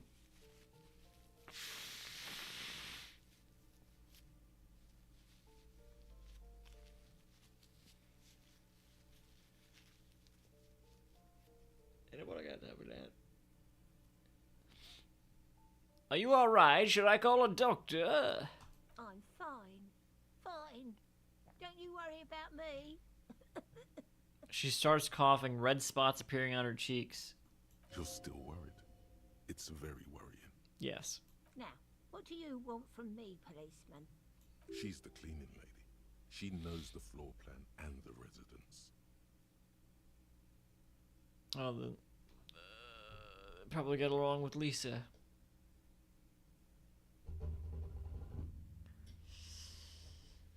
Who are you? I'm no one. Just an old woman who cleans these hallways. Do you live here?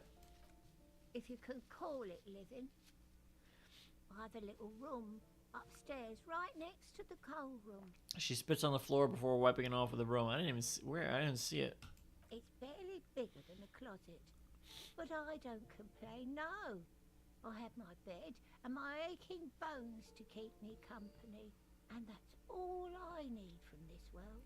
She juts out her chin, eyes shining. I'm looking for Martin Martinez. Oh, you'll find plenty of Martins here. Don't you worry. She smiles a gap-toothed smile when she hears that we mention the name. What do you mean? I wasn't joking. Pea-brain. Someone played a trick on you. Martin Martinez is a name for anyone who comes from Martinez. Like Jim Jamrock or Raoul Ravachol. Right, of course. Oops. You really didn't get the joke there. I did. I thought it was obvious. Yeah. Anyway, officer, we don't have the witness's name. He stops before he offends you. How about a young male in his mid-20s, dark hair, skinny build, a smoker on the balcony? Know where he lives? Also, open shirt. That's probably a pretty defining feature. Yes, yes. I know who you mean. The scrawny boy who's always smoking like the devil, right? She looks at the other end of the hallway. Somewhere in the building, a child starts crying. You hear a radio tuned to a talk show and someone taking a shower. What's he in trouble for? No trouble. I just want to talk to him. Do you know where he lives? Talk? The cleaning lady starts laughing, but it turns into a violent coughing spasm. She squeezes her broom, trying to catch her breath. He lives upstairs in room 28. Go to the balcony. It's one of those doors there. She points east. He's home in the evening. Thank you. He turns to should you. go check out his apartment on the balcony. See if he's home. I'm looking for the parents of a kid named Kuno. The waiters are at the end of this hallway, right next to the communal bathroom. I have a few questions about those apartments. Ask away, policeman. Do you know who lived in the foreclosed apartment? The hell am I supposed to know? Another nut job, I assume. The cleaning lady shrugs, her mouth puckered like a dried fig. Why is there a hole in the wall in the abandoned apartment? Some lunatic lost his mind. All kinds of morons pass through these halls. With how small these rooms are, wouldn't you want to break the wall down? Is one of the residents on a vacation? Their mailbox is overflowing. People come and go. I don't keep an eye on everyone. What can you tell me about Cindy? The RTs? Nothing I can do about her, I'm afraid. She ruins the walls faster than I can clean them. Still... She scoffs and leans on her broom. She leaves an old lady to her business. More than I can say for others. Excuse me? You talking about me? That's all, thanks. She mumbles some kind of a response, then hacks something into her handkerchief. Thanks, I'm off. Excuse me. I assume this goes out front. Okay.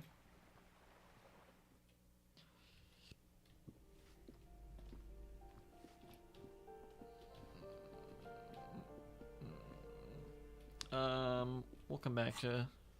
Yeah. Come back to that one. Wait, was... End of the whole... Wait, what? You hear someone walking around inside, rearranging the furniture. The number on the panel says 10. Knock.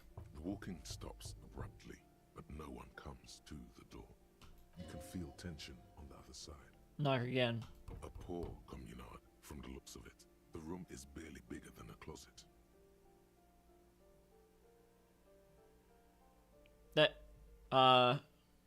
What? That's not what it said. It says, this time steps come closer. Who is this? Demands a female voice, very intense. This is the police. Open up. Do I have to open the door? You hear the clacking of heels again as the other side walks right up to the door. Her tone is now getting an offensive edge. Did you have a warrant? I'm not obligated to open the door if you don't have a warrant. Let's go. We don't have a reason to get inside that apartment. Lieutenant says.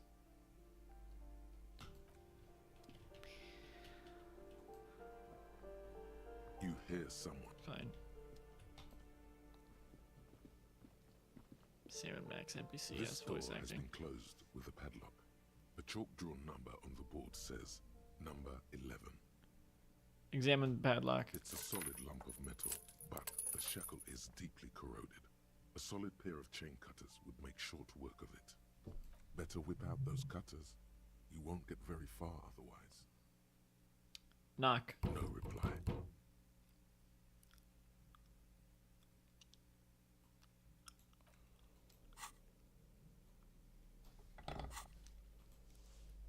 This door has been closed. Alright, let's try it.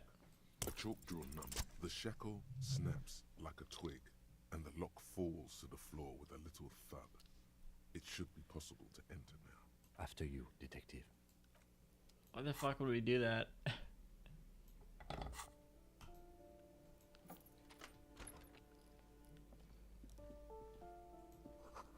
Flamboyant poster of a white star. Real lithography. A plaster cast bust depicts a middle-aged man with impressive sideburns. The name on the plinth reads Kraz Marzov. Why does this tenant have a bust of Kraz Marzov in their bedroom? The white star, the photos on the wall. I think we have broken into the apartment of a young communard. How fitting. He looks around before mumbling to himself. Why? Father Marzov, the hero of the working class! Salute the statue. Whoever lives here definitely shares your enthusiasm. He leans closer to inspect the photos of revolutionaries on the wall. There aren't many communists around. Not after the revolution. Some youth still keep the ideology going, it seems. Kraz Marzov was a mass murderer. There's nothing cool about keeping his bust on your nightstand. He was definitely controversial. The tenant here seems to like him. He leans closer to inspect the photos of revolutionaries on the wall. Again. There aren't many communists around. Okay. Not after Kraz Marzov was a sexual deviant, a zoophile probably. The lieutenant raises a brow. I hate deviants, that's right. Filthy. One. Thank you for sharing this wonderful opinion on human sexuality. He pretends to read the economics book open on the table. There aren't many communists around. Not after The other option. Thank you for sharing. Okay. There aren't many communists. Leave. Photos of revolutionaries posing with guns. Book of critical theory and the monstrosity of capital and such. I have 2 skill points right now, I believe. No?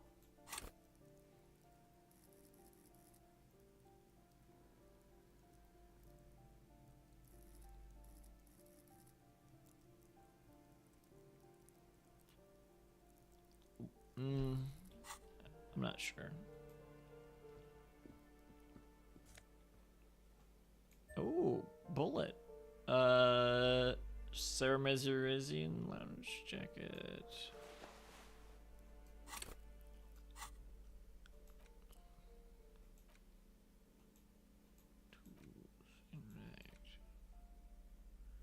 The fuck? Where's the bullet? Oh, one bullet, okay.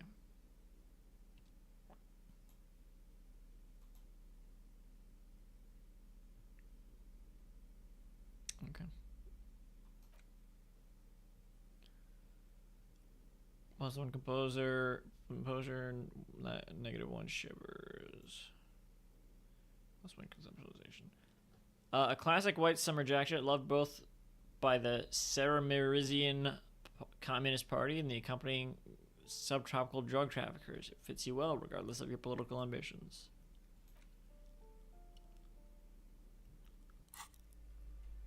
Oh my god, you're in the fucking wall, Kim. Okay, I guess that's all. Ah.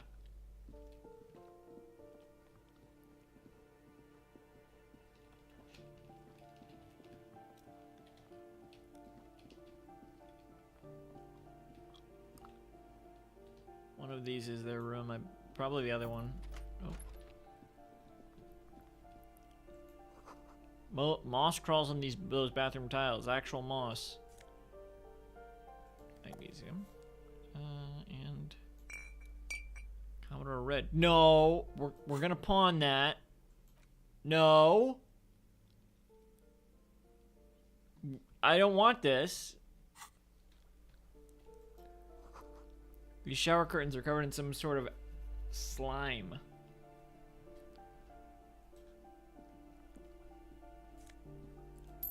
It's dark in here.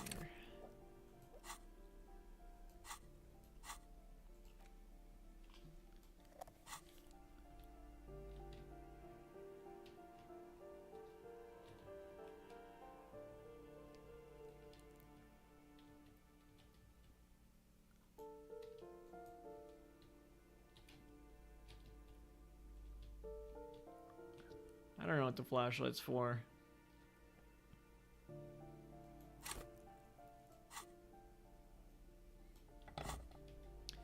So I assume that's Kuna's apartment. So we're not gonna go in there yet.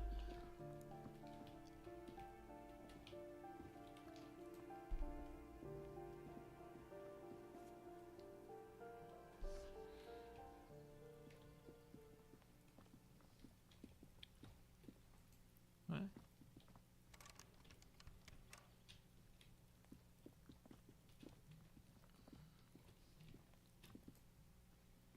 This one? This door is made of metal and appears to be reinforced. Someone here really values their security. Number 28. This is where the cleaning lady said the smoker on the balcony lives. Let's see if anyone's home. No. Knock on the door, they said. Hang on. This is a bit threatening, so... This door is made of number 2. Let's see if anyone's home. Knock on the door. Knock. No one answers. Looks like the young man we are looking for isn't home. I think our best chance to catch him is in the evening. He looks around, taking in the cold spring air. We should return tomorrow after we have finished with our day's work. How about 9 p.m.? Sound good? What? It's 9:50 right now. The fuck are you talking about?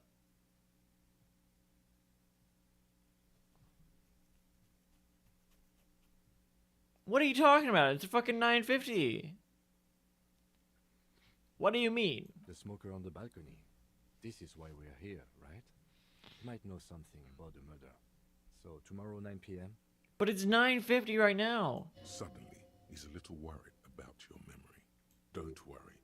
It's mostly all still here. You can remember things.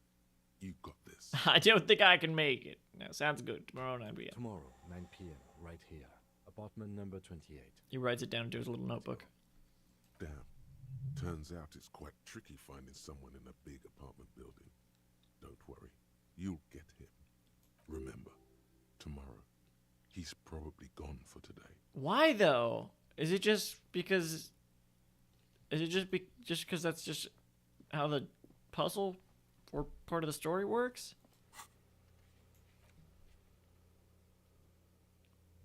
Oh, what? Where a door?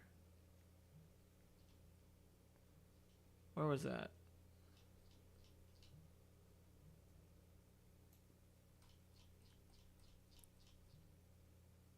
Record wall. Oh, I can try that again. Map wall. Stuff to be consider. It's getting late. Not much time left. So I'm gonna make a little bit of time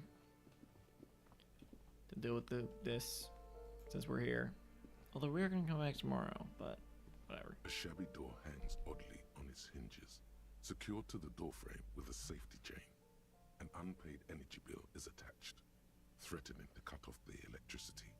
It's addressed to Mr. Uno Doroita. Uno Kuno.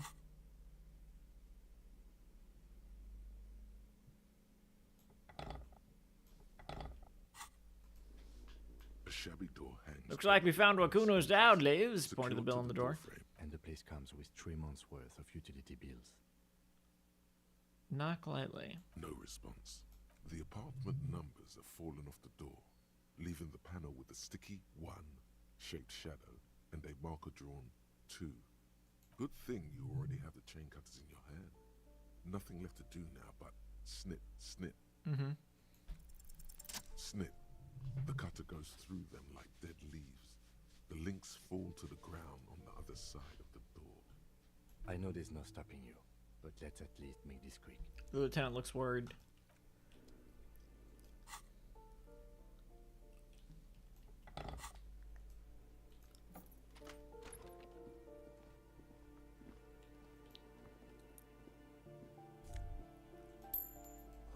Revolutionaries love to pose with their guns.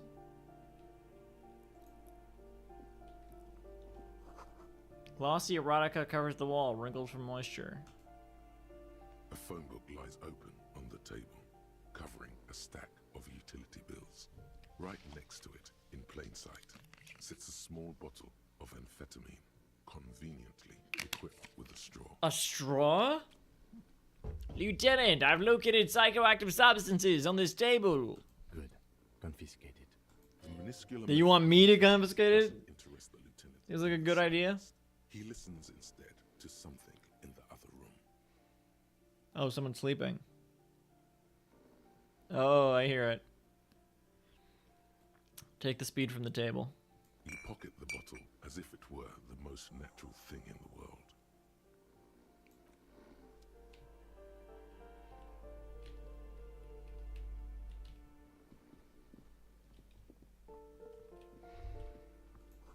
The air stinks with something sour. Sure, let's take their fucking pants. A bundle of clothes heaped on the bed. A stained parka, some towels and a duvet. Some socks even. In the dark, it looks like a nest. It's not. It's clearly someone is sleeping there. Hold up, Lieutenant. Look at that pile of clothes. The lieutenant has covered his nose. Slowly reach out your hand. Why? What the fuck? No. This is a horrible idea. Whatever. Something underneath there is breathing. Yes. It's not too late. No one's going to blame you for backing out. You don't have to do this. Just get out. What are we trying to do? Fuck this, I'm out.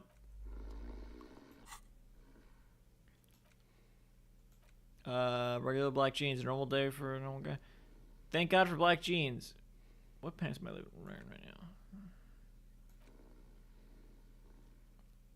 Everyone looks good in black jeans. Combine it with your favorite... I feel like blue jeans are better. Combine it with your favorite book t-shirt in a yellow plastic bag.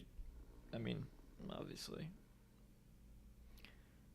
Channel that laid-back trash bin raccoon meets a cool professor vibe. Or do whatever you want. It's just a pair of black jeans after all. Alright, they're gonna see me wearing their fucking pants. Okay, I'm going to save.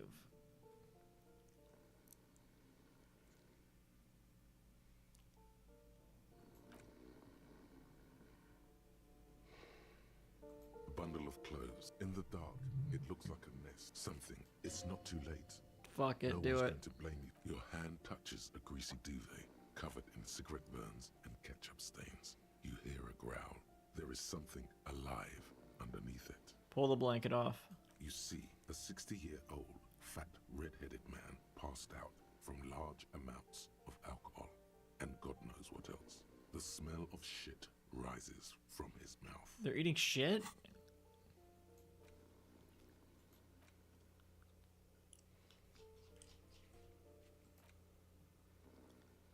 Take Dad, Kuno's dad optional. Oh. Yeah, let's see. You don't have to take him down. He's already down. True. Kim, is this thing even alive? Oh, I took him down. I'm afraid it is. Look, it moves. He points to a fleshy lump sticking out from the other end of the blanket. The limb seems to be twitching from time to time. And look, the other foot is camouflaged by a striped sock bearing the name Maxtor on the sole. 3 toes are poking out of a hole. Maxtor is a gas company. He's wearing free socks from a gas company. They probably came with the bills. A groan rises from the man's throat, dry like a death rattle. He's trying to say something in his sleep. Is this Kuno's father we're seeing? Yes.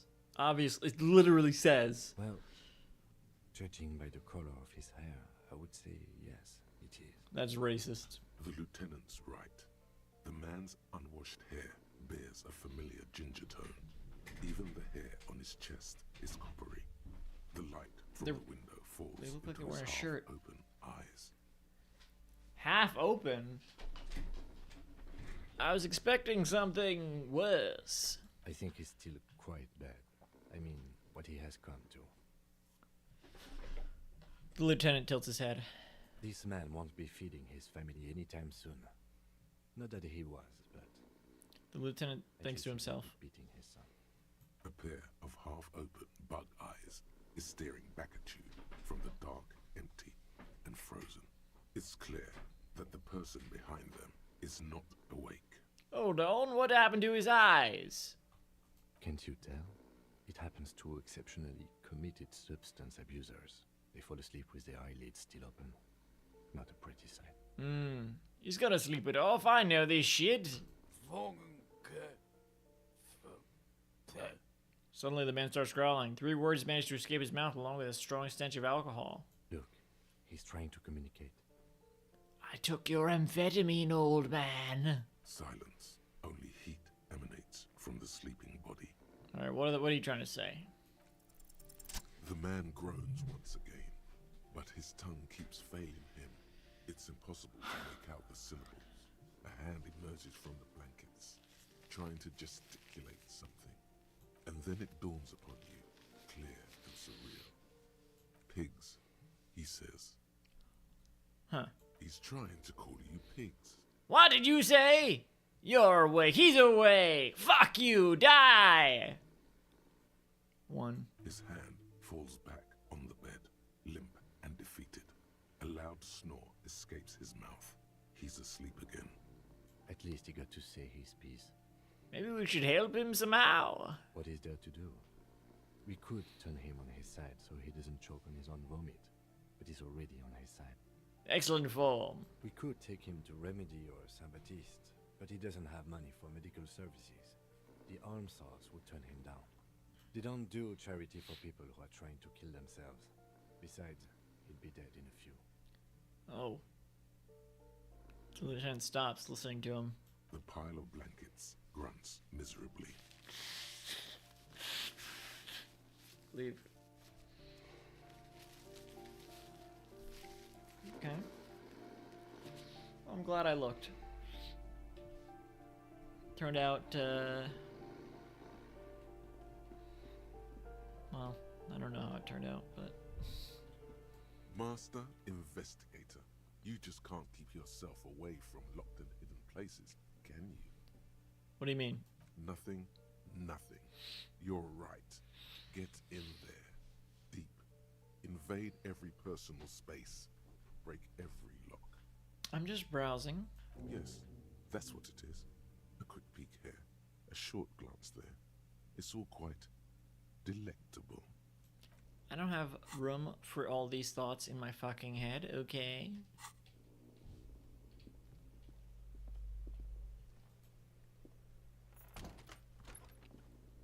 Alright, let's go.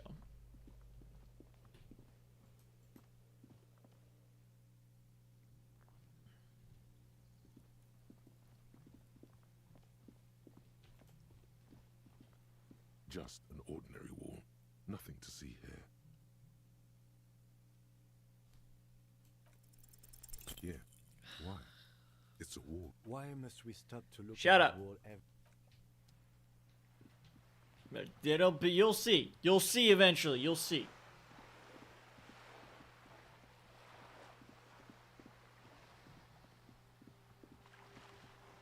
Oh, where'd they go?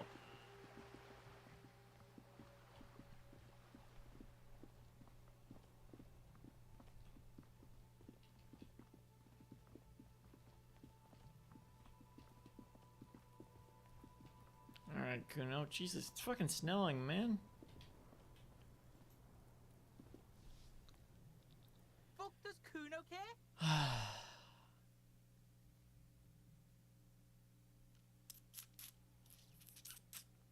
I could buy the pants, I guess. Maybe. We'll see how much money those speakers give me. I took care of the drug situation. Alright, so you got Kuno's kilo. He rubs his hands Here's how together. we do it. First, give Kuno Kuno's kilo, then Kuno gives you half back. Sure, Kuno. That's how we split it. It's the best way. Aren't- Street way. Aren't you going to ask how I got past your dad? Word on the street is, you said your little friend in dressed as a hooker. Oh my god. Style.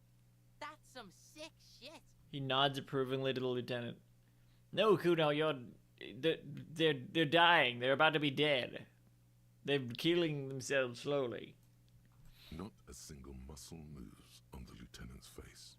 Kuno wants to hear all about it, but first we split the kilo. He leans then in. We shoot the shit. By kilo, you mean gram, right? Kuno knows what Kuno means.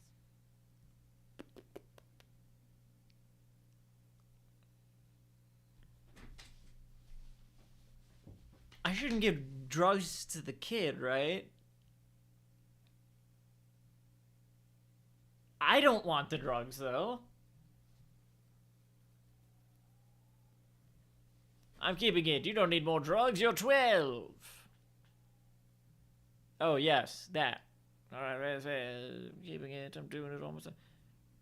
4. Yeah. Alright. Kuno knew you'd try that sneaky pig shit on him. He taps the side of his head. Tell him, Kuno. Kuno's got brains. This shit doesn't surprise Kuno. He squints at you. So Kuno's gonna give you one more chance. Know this, pig. Shit is major. Major fucking choice, pig. Choices matter. Kuno won't take this shit lightly. The pieces are moving, pig. This is fucking domino shit. Yeah, well, you're an asshole. I don't care if I'm on your side. But you can feel it. Somehow, this will change things. It's not hard to see at all. You hand out drugs to kids. The lieutenant's faith in your judgment will diminish significantly. Yeah, I was. Yeah. Mm-hmm. What, if any, is the downside of not giving the drugs to Kuno? Yes. None that you can see. Yes. No, you can see it. This young man has junior officer material in him. In another life, where he trusts you. Why should I give a shit about that? Tick, tick, tick, tick. Decision time. What's it gonna be? You gonna fuck the Kuno? No, the boy flicks an imaginary domino piece with his finger. This is staying with me. Alright. You fucked the Kuno. Everybody, Kuno got fucked by his pocket pig. Just when we getting our business on, the pig throws it all away. He throws his hands up in the air. I told you he can't be trusted. I told you. I told you he'd steal the shit. The little rat repeats it 6 or 7 times. I'm not stealing it. I'm not going to take it myself. I'm confiscating it. into evidence. Relax, see? We got plenty of Kilo. Kilo underground, in the tree. This ain't about that. He turns to you. This is about you and Kuno. You mismanaged this shit. Now everything is fucked between us. How are you gonna make this up to the Kuno, huh? In truth, Kuno doesn't really believe there's anything you can do to make up for this. The damage is irreparable. Well, I looked around in there. It's not the easy life you've got going on in that apartment. The fuck do you know about Kuno's life? Kuno's got plans. Get the fuck out of here. Yeah, we got plans. Kuno, I met your dad. Yeah? How the fuck are you still alive, pig? Because they're not. It was dark in there. We sneaked in and got out. You got lucky, pig. Kuno's dad was out getting more drink. Kuno knew you'd have a window there. Now that Kuno thinks about it, it was a mistake. Should have sent you in when he was there, pushing. Yeah? How the fuck are you still alive, pig? Just what you said. Keep dressed up as a hooker. Full drag distracted him. The lieutenant flashes you a shot. Come on, I'm just joking around, Kim. Only his tightly closed lips betray the effort keeping silent takes him. I'm sorry. Fuck out of here. Kuno made that shit up to demean you. Yeah, and I'm reclaiming it. His eyes move between you and the lieutenant. Look, pigs. Kuno gets it. You don't want to talk about it. Close quarters combat shit. Kuno doesn't want to talk about it either. Yeah, I bet you don't. Combat trauma shit. I had a few seconds of somber silence. I didn't hear the full answer of the... You got lucky. Should have sent you in when he was there, pushing roids in his ass. Thieving, double-crossing liar pig. Kuno got sentimental. That shit won't happen again.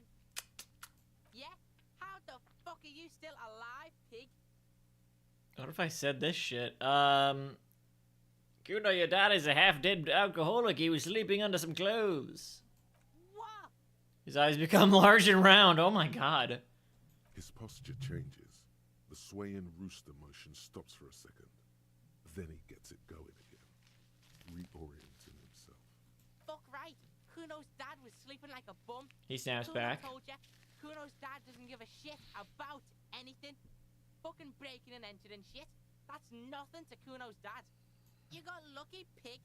Kuno knew this. He points to Kuno's himself. Fucking violent fiend dad's been drinking hard lately. Kuno knew you have a way in. Narrow window. Kuno window. Kuno window? Come on, kid. Just stop. Fuck you trying to do? Get the Kuno to stop. Kuno's just getting it on. His tone wavers. Oh, man. A small lump forming in his throat.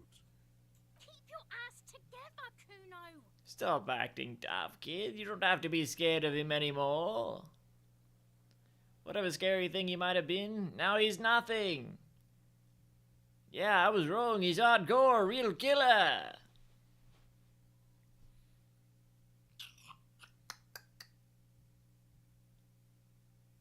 One. Kuno's not fucking trying to be tough. He presses This John shit bravely. is real. Kuno's fucking violent dad's gonna be a vegetable. Kuno knows that shit. Stroke shit. Stomach fucked up and This shit ain't nothing to me, man. Kuno's gonna go out like that too. Gonna be just like Kuno's violent dad. Speed shit, crime shit, fucking on the bed. Go out West Revachol style. Stop saying all this sad shit, Kuno. My god. The whisper comes smaller than usual. There's a touch of grief in there. My god. Fuck you talking sad? Kuno's got hard shit, death shit, nothing shit. The kid breathes in and out like a boxer punching the air. You don't have to turn into that. It is all you are going to turn into that. One. Get your fucking nun ass out of here before Kuno fucks it dead. You think cause you took Kuno's speed, Kuno's gonna sub like a Punches the air again. Another punch. turn into He pants from Kuno ain't exhaustion. turning into shit. Kuno is that shit. Kuno won. Oh, you won, Kuno. The relief is palpable. The little hat jumps up and down behind the fence. Yeah? How the fuck are you still alive? Killed your dad. What is this shit? He's fucked up on roids to drink more. You can't kill him. Kuno's dad says he'll die by his own hand. die suicide style. Yeah, I mean, I could have easily in that position with the crowbar, and they're half dead already. What? His posture. I love the what? Kuno knew this. 3. Kuno's fucking Kuno's dad is fucking nothing. He pushes on bravely. Coma shit, stroke shit. Kuno's dad is so fucking violent. He's had a stroke many times. Shit. Kuno's gonna have one too. Gonna be just like Kuno's dad. Speed shit. Stop saying. There's a touch of. Fuck you talking, sad. Chances are you are going to turn into Hard that. shit. Fuck right I am. He Get punches the your air nut again. Out of here before Kuno fucks it dead. Another punch. You think because you broke Kuno 1 gram of speed, you're friends now? Didn't bring you anything. Turn into He pants from exhaustion. Kuno ain't turning. Kuno won. Oh, you won. Yeah. How the fuck are you still alive? What? His Fuck right. You got lucky, pig. Kuno knew. What's wrong? He's outgo a real Stop killer. trying to give Kuno your pity shit. He squints at Kuno pain knows expression. What that shit is. Kuno's dad's gonna be a fucking vegetable. Stroke shit. Stomach fucked up, and Kuno's gonna go out like that too. Gonna be just like Kuno's back. Stop saying. There's a touch of. Fuck you talking, sad. Say nothing. Fucking trying to talk about Kuno's dad, then can't handle it. Typical shit. His face is redder than usual, and so are his earlobes. So I don't know if there was anything to get out of that, but there were tons of unpaid utility bills there. Fuck right there were. Fucking 3 years or some shit. Let me guess. Kuno's dad doesn't give a shit about them. Yeah, that's right. Kuno's He swells dad with doesn't pride. give a shit about that electricity and light shit. Just wants to pound on people and drink. There's no place to. That's no place to live in. You have to find somewhere else. That's right. It's a shithole. Kuno's gonna move underground. Leroy shit. Ancient shit. Kuno's gonna live in a fucking catacomb. Yeah, in a tomb, Kuno. The little one seems overjoyed at the prospect. Fuck right there where. Fucking Find a 3 years job. or Pay them some shit. yourselves. Your dad can't handle things anymore. Fuck that shit. Kuno's gonna move Yeah, in a tomb, Kuno. I did right not to give you the drugs. Let's conclude this. Hang on. Is there anything else I can do with Fuck, this? are you still alive? What? His posture. Fuck right. You got lucky, pig. Kuno knew this. Kuno's fucking violent fiend dad's been drinking. Stop trying to. Kuno's. Stop sad. There's a touch of. Fuck you talking, sad. Kuno's got hard shit, death shit. Fuck right, I turn into. Kuno won. Oh, you Alright, whatever. That didn't change shit, pig. That only made things worse. Fucking social worker shit. It doesn't work, pig. It doesn't work, Kuno. Only our shit works. Okay, I'm off. Kuno doesn't fucking care.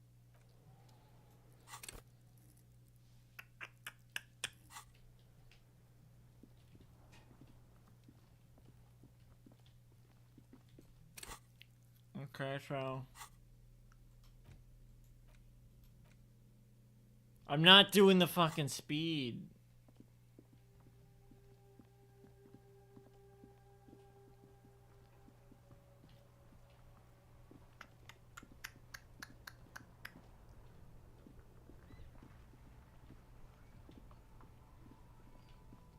A few more things I want to do today. I don't think we're gonna end up talking to the boat person again until tomorrow. Hang on. I'm gonna buy this sneakers. Where the fuck did they go? I'm not gonna have enough money to buy them tomorrow. God fucking damn it.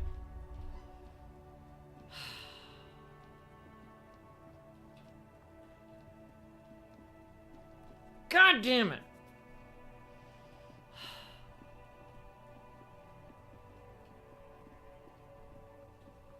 How is this already close to a 12-hour stream? Even though this was only half the day. Inside, you see a set of steering levers. Yes, I know. This is Precinct 57. How may I assist you? Have you heard back from the ICP about the serial number? Yes.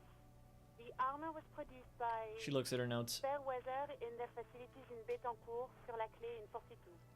It was part of a special order for Corps de Pharmacie, a security firm contracted to protect the interests of Iranese pharmaceutical companies in the Semenine conflict. So, it seems the armor went to Semenine. That's where the paper trail ends, though. Even the firm has proven difficult to track. Corps de Pharmacie has been renamed several times over in the years since the armor was issued. She browses pages. Do you know what it's called now? The most recently registered firm that the ICP has been able to connect to the CDP is a military contractor called Trinell, and the one before it was Downwind. I think they might be the same contractor. Armor like this isn't mass-produced. It would have probably been fitted. Perhaps there's a record of who signed for this particular suit of armor.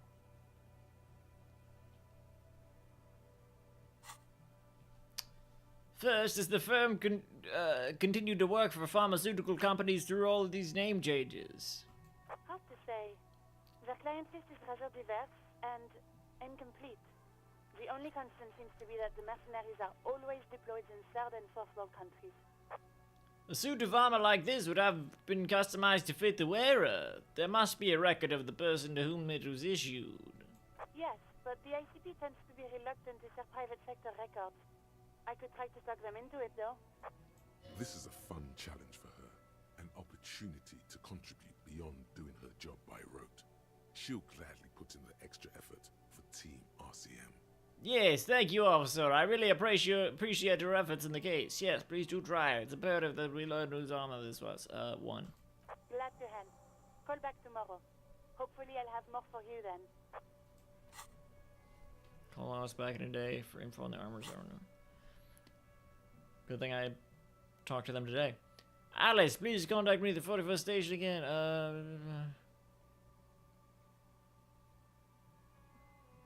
don't know more about the owner of the armored boots. No, not yet, obviously. Station 41 is Lazarus. It will take just a moment of... Why? Gottlieb, what do you want? You hear a man clearing his throat briskly, then an answer. He's carelessly chewing on a piece of hard candy. Just a routine checkup. Oh, it's you. The man is unpleasantly surprised. Was that a snarl or a suppressed groan? No love for you here. You know who I am? Yes, there's no end to the misfortunes fate has seen fit to rain upon me. I'm sorry I've been such a bother to you. Sure, but can you tell me about myself, as in who I am?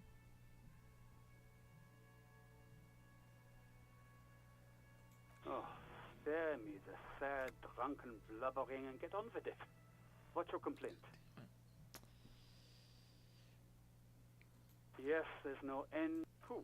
You are? You lost your human visage a while back.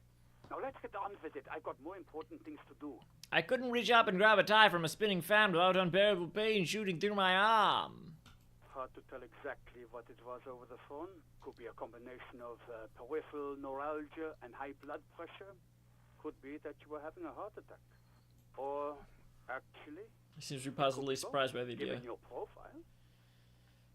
He seems to be positively surprised by the idea. Wait, both? But that sounds bad. Yep. Oh.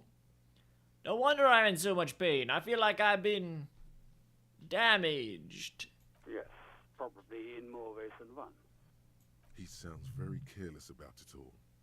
Positively breezy. You're detecting very little in the way of empathy from Dr. Gottlieb.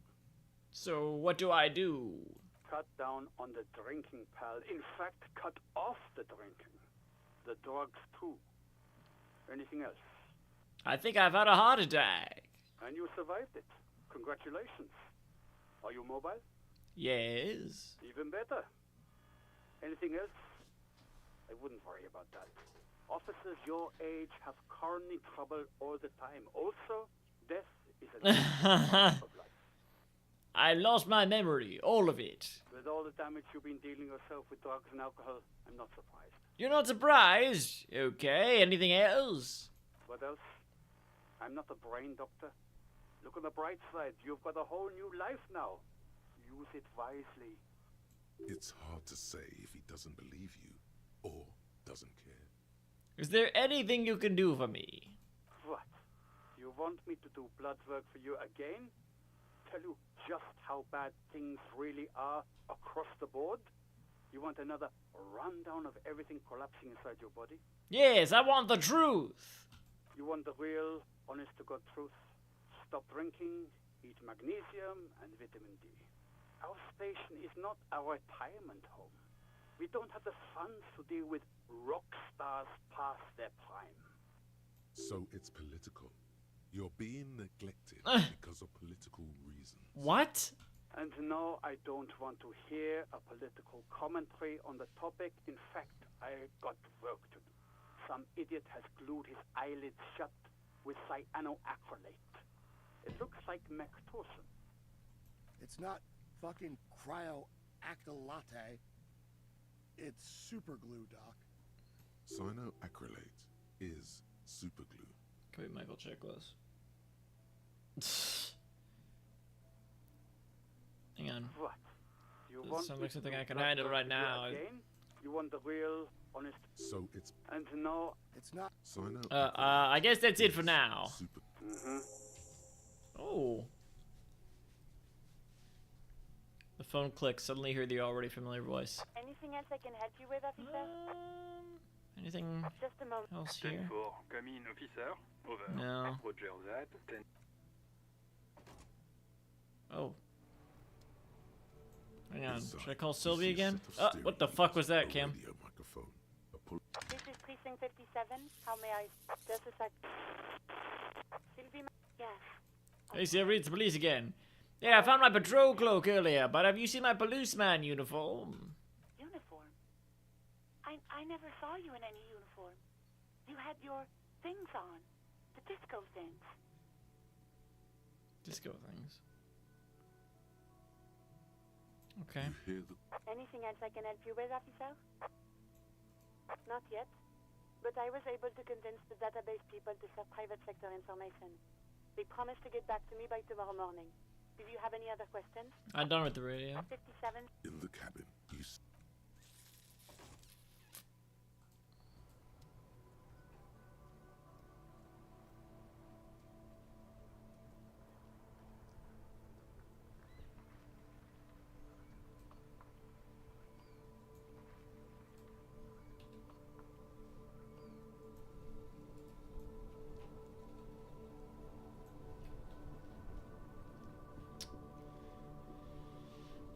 Okay, well then I guess the main thing now is to try authority.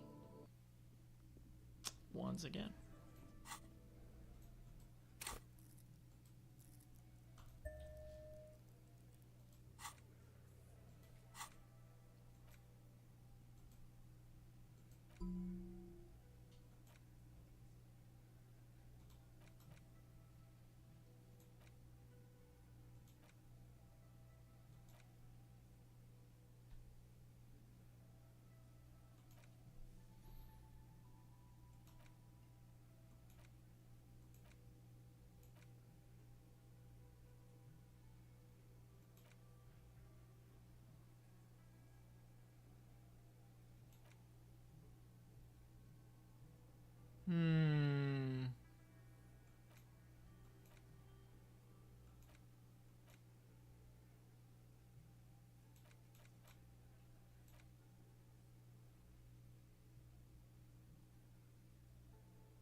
Sure.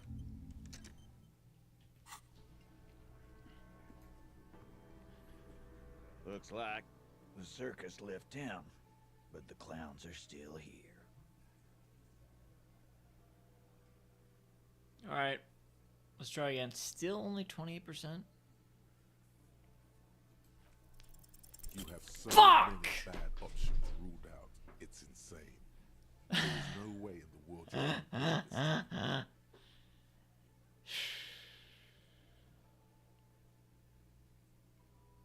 Kim, I need your gun. Why? This is not what he thinks it is. This is a great idea. I'm afraid it's not what you think it is either. What? Who? Me? What is it? Everybody calm down. This is only a demonstration. Give him the gun, please. It's not what I think. One then. Yes, you Stop talking out loud. You sound like you're unraveling. Okay. What in the name of fuck are you doing? But I don't want to give you my gun, not after the last time. Lieutenant looks worried. He whispers. The fuck is happening, Titus? What are they whispering about? Easy, Shanks. I want to see where this is going. The leader gestures for him to stand down.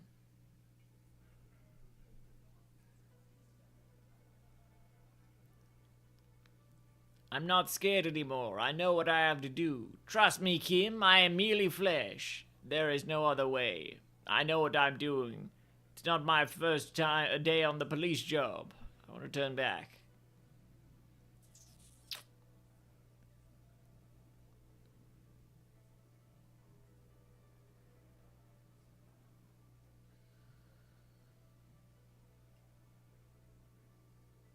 One. He hesitates. That? One. Merely what? He doesn't quite catch the last word. A brief moment passes in silence, then... Be careful. It's loaded. He unholsters and gives you his firearm. It feels oddly light and buzzing in your hand, like a funny toy. Good. Now put it in your mouth. Okay, I guess this is all right. But I want to point it at them. Put the barrel in your mouth. So, behold the demonstration. Give the gun back. This is getting too scary. Well, authority told me to do that, and I was authority seems to be what I need for this situation. So, what are you doing? Shit. Why is that negative morale? The short, cold barrel touches your lips. It tastes like iron and hell. Genuine panic flies across the lieutenant's face. Don't worry. I know what I'm doing. I think. Fellas, you getting any of this? The big guy glances over his shoulders. These are my thoughts. This is my head. You'll never forget what happens in 5 seconds if you don't respect me. You better get ready to fucking respect me in 5, 4, 3... I'm not fucking this case up! Finger on the trigger. You will respect me! I'm going to kill myself now, you fucking whore! No. There's no way that's a good ending to the game.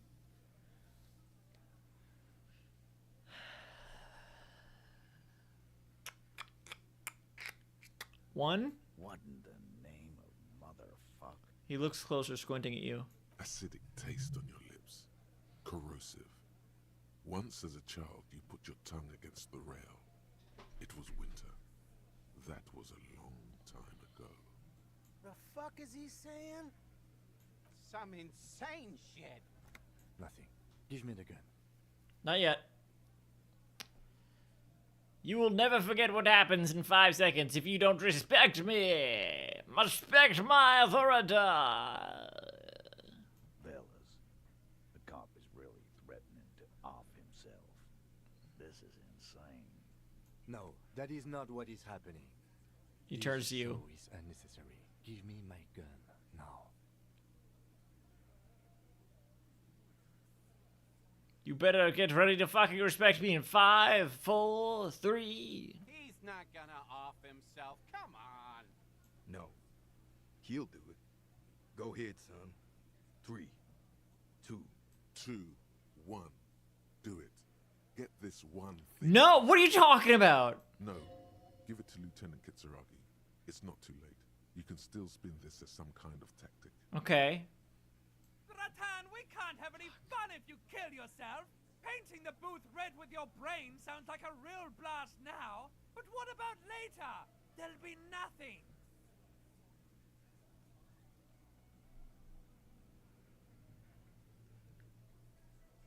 So Volition said to give it back now, so I'm going to give the gun back. Thank you. Nothing to worry about here, people. My partner likes to play these jokes. He's what you call dark. He returns it to his holster, then looks at the room. He is infinitely grateful to have that gun back on his belt right now. Dark? What the fuck was that, you carnies? We haven't seen RCM in 4 years, and this shows up? The big guy bursts out laughing. I knew he wasn't gonna do it, though. I knew he'd pussy out. No. I still have my money on him. Sooner or later, he has that look. The old man pulls on his cigarette slowly. Ha ha, everyone. Did you like my funny joke? Yes, let's go back to normal. Let's pretend this thing never happened. The fucking whore left me, I know it.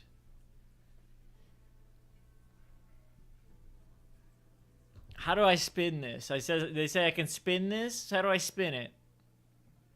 Some sort of tactic? Alright, what's the tactic? That is a joke? Alright, 1. Do not think your failed suicide attempt will win you any pity from these men. Do not expect them to forget it either. Soon. Again, it was a dark joke. Well, I got experience. Maybe we should... God damn it! Before we continue. Jogging around seems to have a positive effect on you.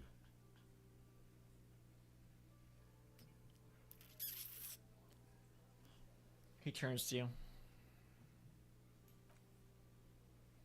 God fucking damn it. I don't have time for this shit. I'm not even... Who knows if they're gonna be here tomorrow?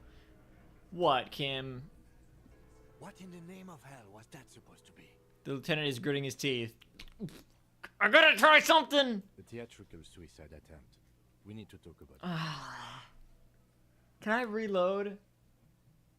I should have just fucking pulled the trigger. If this is gonna be how it's gonna go.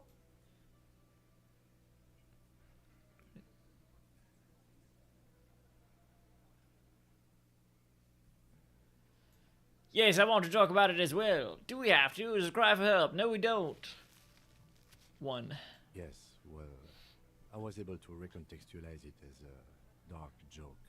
He pauses thoughtfully. Recontextualize it the next time.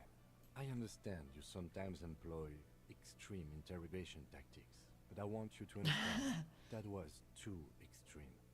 We can't have RCM officers going around putting guns in their mouths. We can't afford to have that image. Few institutions can. Understood, 100%. It won't happen again. I went with my gut feeling, and this time it was wrong. Was it?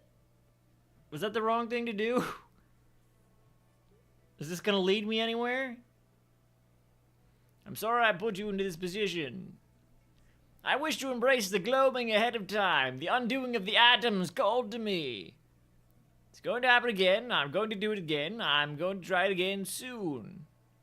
But why did she leave me then?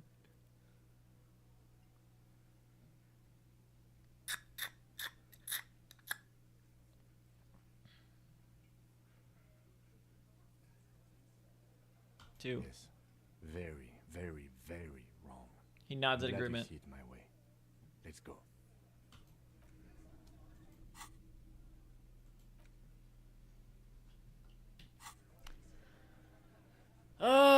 Well, didn't make any accomplishments on the case then.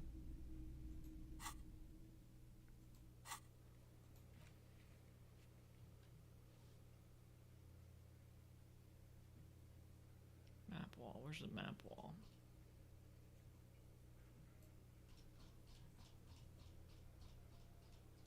Warded door. Oh, can I try breaking through the door again? Is this the warded door? You see a heavy steel door with... No, where's the warded door?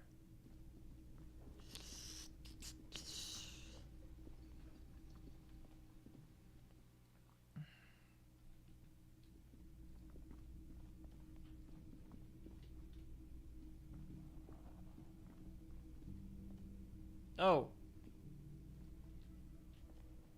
Wait, who are these people down there? I don't even see them.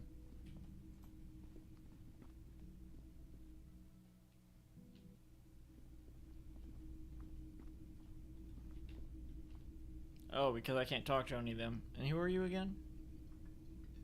Right. Okay.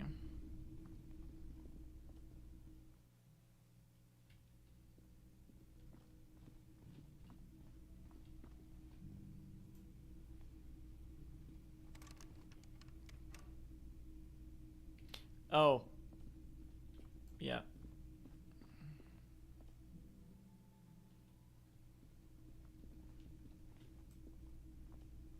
Can I help you? Got the 20 real? Come on, man, it's late. Do I really have to pay you again? The breath catches in his chest. The light in his eyes snuffs out all at once. After a moment, he speaks. Do you have money tonight? No, I don't. Too bad. He mutters. He shakes his head and stops as a strange new cruel light rekindles in his features. But you know what? You're in luck, because you don't have to ever pay me again. Wait, really? That's more like it, God. One free room, please. Are you serious? You're fucking with me, aren't you? Two. I'm sorry. I think you misunderstand.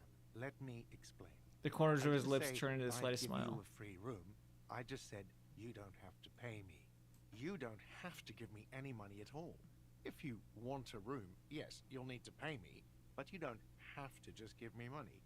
Giving me money for a room is your choice. Wait, I still don't understand. Do I get a free room or not? But I need a fucking room. This isn't a choice. I have nowhere else to go. Okay, I don't want to talk about this right now. One. No, you can choose to give me 20 real for a room, or you can choose not to. I don't care what you decide. But I need a fucking room. You want a free place to sleep? Fine. His eyes flash with fury. You've already unlocked your new room. The trash container outside is ready and waiting. The lieutenant is painfully silent. This was your responsibility. I cannot help you now. I am sorry. A new dimension of reality will open. A portal is this bed of waste. Sleep there and awaken elsewhere. What does that mean? It is not clear. All that is known is sleep in the trash and there is no coming back. Right, that's not a good idea, huh? Wait, you want me to sleep in the trash outside? I don't care what you do. Sleep in the trash or pay for a room. I don't care anymore. Well, at least I got a place to sleep tonight, thank you, God. No, that would end the conversation, wouldn't it? I don't know. Let's see. He looks you in the eye. There is silence in the space between you. He is not proud, but he'll deal with that later. I don't make the rules. Pay 20 real or sleep in the trash container. It's not up to me. Now, is there anything you wanted? Got the 20 real? Then why are you wasting my time and yours? Not yet. Got the 20. Fine. Good. You got the room for the night, but remember, you'll need another 20 real tomorrow.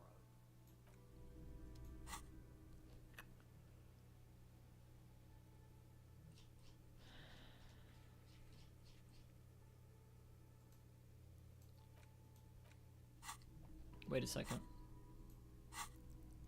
91! Oh, shit, wait.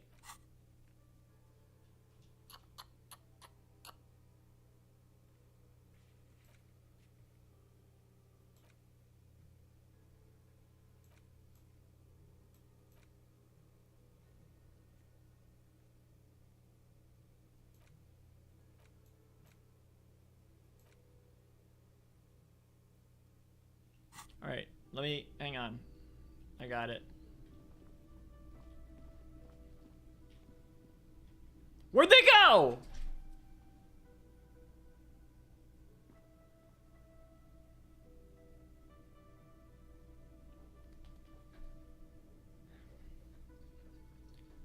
Hang on.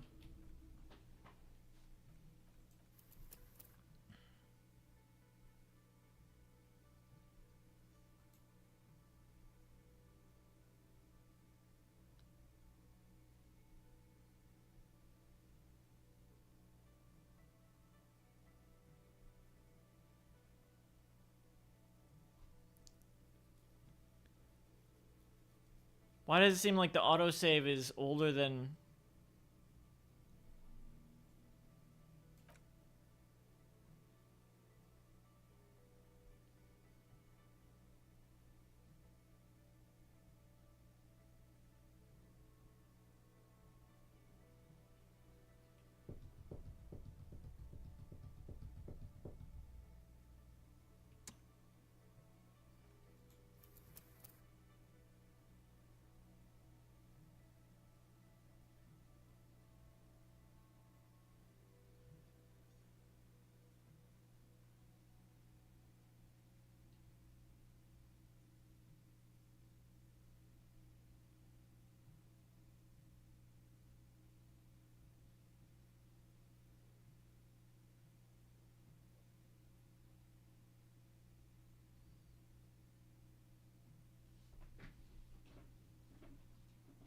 Why would this be where the autosave is? That doesn't make sense.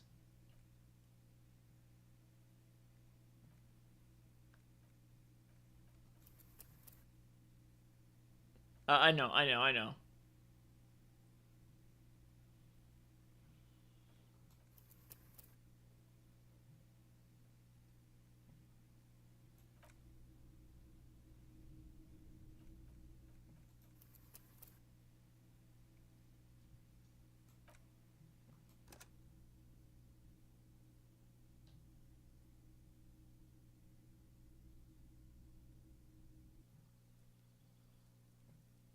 So it autosaved before we went in. That's stupid. That's it? That's the only autosave we have? I wanted to fucking read up on cockatoos, gain an experience, and then try again. Is that so fucking hard? What a waste of a fucking day. No fucking progress made.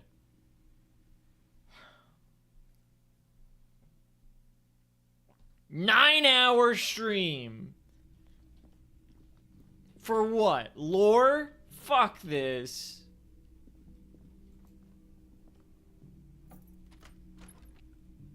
Oh, see you in the morning? Okay, fine. Yes. What? Nope, nothing.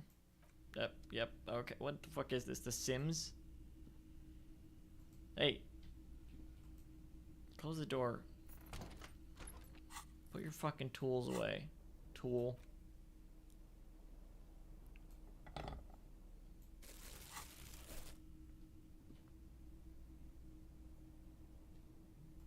should take the bag back out.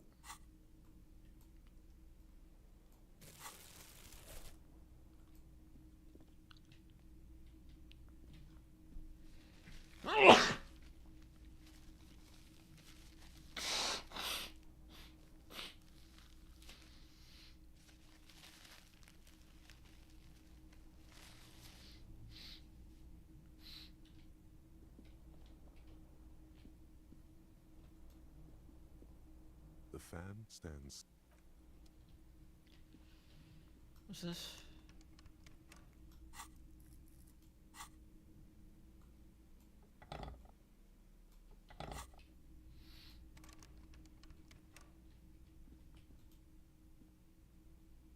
A mirror hangs on the bathroom wall. Alright, yeah. Put the fucking tools away. I still do want to do some reading. Before bed.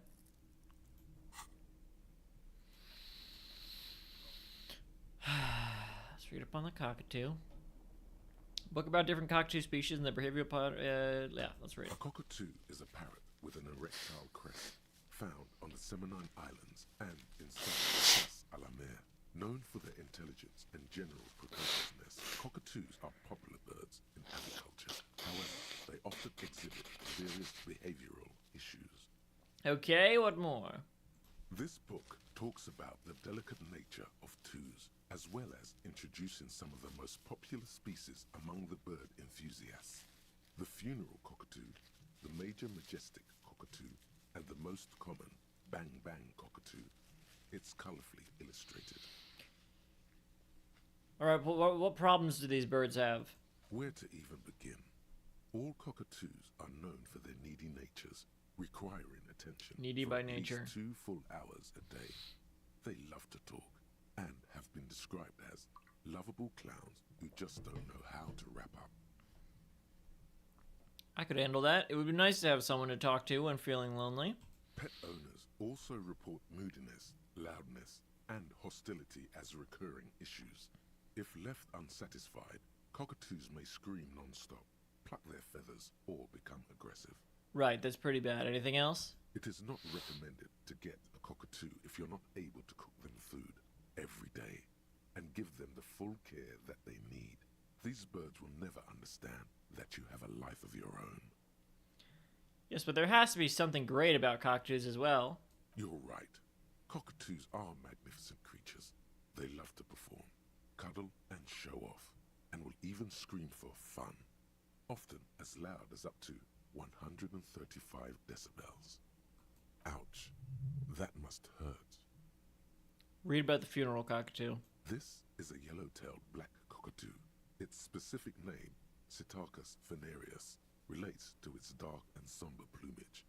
This bird looks as if dressed for a funeral, 24/7. There is something indisputably ominous about it. Okay. Read about the major majestic cockatoo. Perhaps the most impressive of all the species, the endangered major majestic cockatoo, is often described as the most flamboyant bird in the jungle. Its pink-colored wings and flowing crest embellishing its proud and bumptious nature. In the words of poet-explorer Sir James Fournier, few birds more enliven the monotonous hues of the verdant forest than this big, bold, and beautiful species. Read about the most common bang-bang cockatoo. Despite its banging name, the bang-bang cockatoo is actually the shyest of the species, common in almost all Seminoles forests, as well as zoos and homes all over the world. Its plumage is mainly grey and white. The Seminoles name, bang-bang, is thought to be of onomatopoeic origins. Honestly, this bird does sound a bit like me. Yes, but all those cockatoo species are so different. Which one are you? The grey and common bang-bang, that's me. Only the funeral cockatoo in its darkness can truly grasp the depth of my doom-laden soul. Isn't that obvious? Major majestic, here I come. But what if I'm just a fuck-up-a-two? A fuck-up and a cockatoo? I have to take some time to think about it.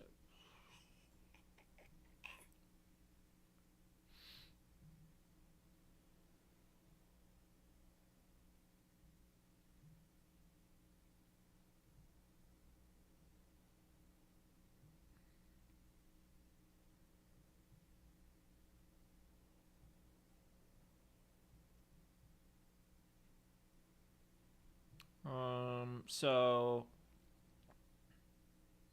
not major majestic.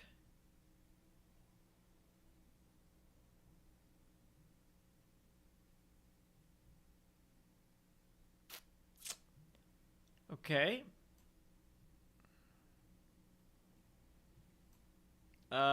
Two. You're right. You're Psittacus venereus embodied. This ominous bird belongs on your heraldry. Put the book away. Well, I might have already had an extra skill point anyway. Wait a second.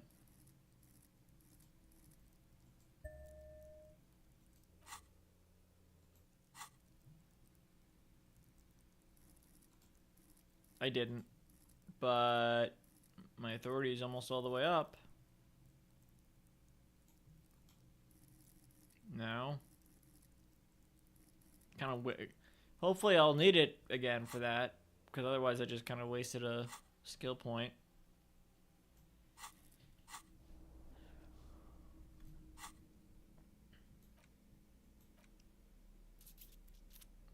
The worn map featured.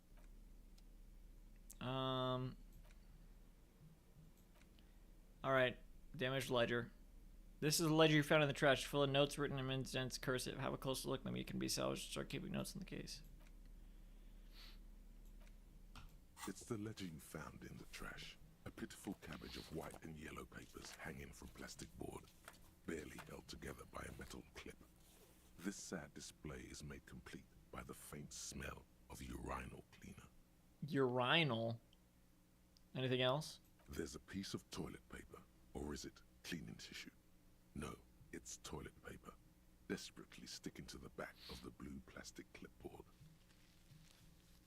It's a metaphor for you. Alright. Below the pathetics, terror. Do not look into its blue heart. I think I want to. Inspect the toilet paper. It's just toilet paper sticking to the back of the plastic clipboard. You can take it off if you want. Sure, take it off. Still wet, the toilet paper peels off the plastic easily. All you have to do is shake it off with your finger and voila! The ledger now looks marginally better. Inspect the clip. An aluminium block runs the width of the board, biting down on the paperwork. Its crocodile teeth are the only thing keeping the papers together. A regular pencil, the tip worn down to nothing, has been attached to the clip. Run your finger across the aluminium. The surface is interrupted by a silvery sticker. It's rectangular, sparkling with iridescence. You don't know how you didn't notice it before.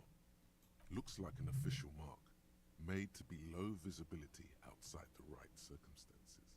What is this? To be honest, you have little to no idea. You're dumb and alone. Somewhere, not here, the helpful Lieutenant Kitsuragi is making notes in his blue notebook. He tilts it ever so slightly. A glowing rectangle catches the light. He could advise you with this. The next moment, a bunch of sodden papers sag from the clipboard in your hand. It's a sorry sight. Browse the white papers. Oh, they could have helped. Oh. Maybe I'll inspect the clip later when Kitsuragi's here. Browse the white papers. They're not exactly white. They're yellowed in patches by sunlight and alcohol and covered in dense blue handwriting. Ink escapes into watercolor patterns, reaching its tendrils across entire pages. The paper itself is checkered with faint red lines forming short paragraphs. Once in a while, there's a red stamp that exclaims, "Case files commit to paper." The case files themselves are plenty. You count more than 100 sodden, crumpled up, earmarked pages falling apart in your hands. They appear to be sufficiently organized and extremely dense, if mostly illegible.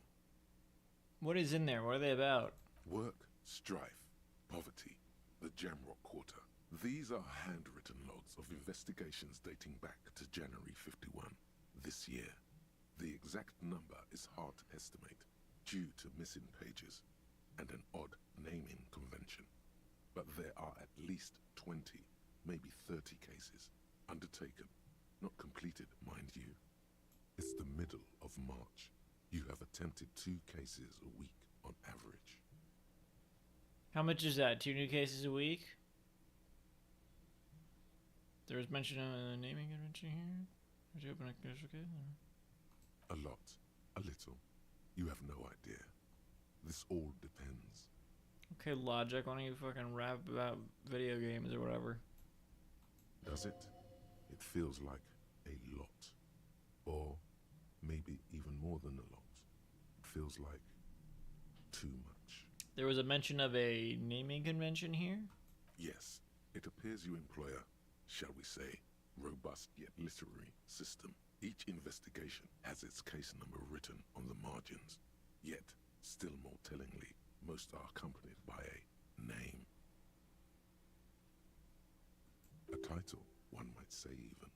One that draws inspiration from snoop fiction and vespertine cop show staples.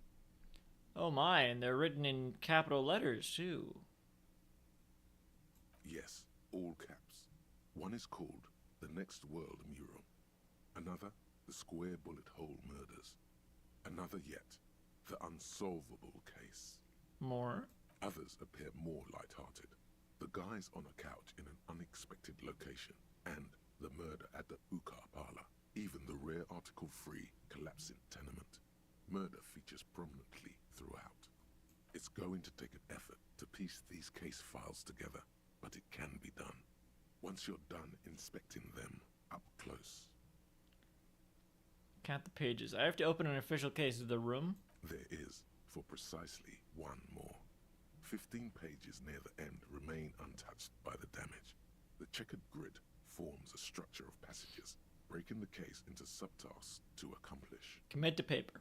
Sadly, the ledger only comes with an old, worn-down lead pencil. It's unfitting of this monumental event. No matter, I'll just use the pencil. Onto the paper with a brash free hand, uncannily similar to the rest of the letters. The wording comes easily. It's almost robotically simple, a language developed for mental rigor and simplicity. You start scratching the task you completed. I don't know why I didn't read that part. Inspect the victim's body. Mm-hmm. Get the body down. Mm-hmm. Interview the cafeteria manager. Mm-hmm. It's not exactly poetry, but poetry would be out of place. Well, I did all that, so cross out the ones you've already finished. A satisfying slash sounds across the paper. You're done, it seems to say. And you, Things to be done and things already done. The composition of reality. This is an extremely useful tool for a detective of the Citizens Militia. This would be a good time to finally name the case. If only Lieutenant Gitsuragi were here, so you could coordinate. No use naming it without him. Maybe at a later time, you can come back to this. Yes, good idea. Like a fan of gills, the checkered papers dry in your hand. The handwriting is extremely dense, if mostly illegible.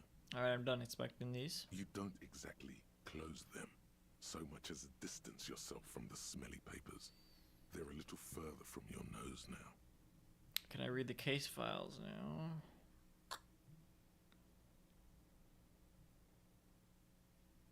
Hang on. Browse the yellow papers. In the back, you see thin, translucent copy of paper. Some neon yellow, some bright red, all covered in boxes, like marching armies. These look like official forms, waiting to be filled out. Then rip them from the binder and hand them out, according to type of form. What types of forms are there? Are there? 3. The topmost are misconduct fines. The middle ones are station calls. And the bottommost are field autopsy forms. Each is easy enough to make sense of. You don't have to be an intellectual giant to do police work. Misconduct fine? A monetary penalization ranging from 20 to 250 real. Severe cases allow for 1,000 real, but that requires special paperwork. The details of issuing these fines are spread out over the rest of the fields. Station call? These are quite sinister in turn. They give a date and time for the person to appear at the specified precinct police station. Below the call are the criminal charges you risk by not appearing. All in a print so small it could be considered downright cute. Field autopsy? A dozen pages of thin copy paper, bright red in color. You see the parameters of a deceased human form waiting to be filled in. Age, sex, condition of internal organs. Enough of these. Yes, all that remains now is to fill those forms and hand them to people. Fines for wrongdoers, interview requests for bad guys, and field autopsies to dead guys. The rest of the stinking cellulose is much worse for wear.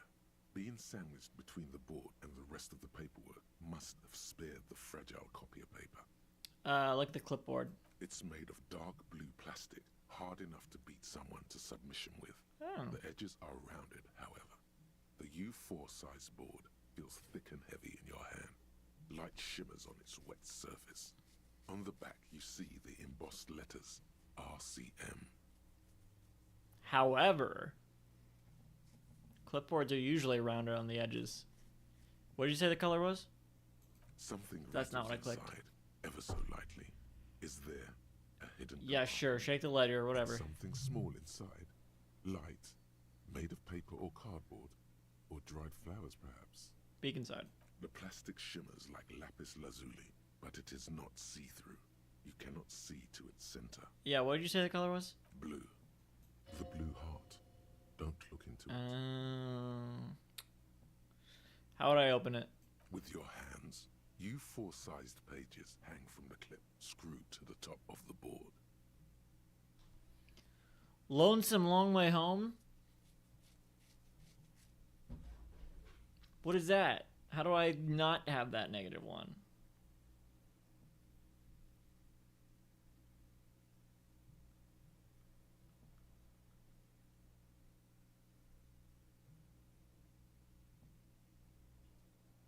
Oh, it's a thought. Fuck. Oh, that's right. I did that thought. Now I... Fuck. I could try to forget it, but... Well...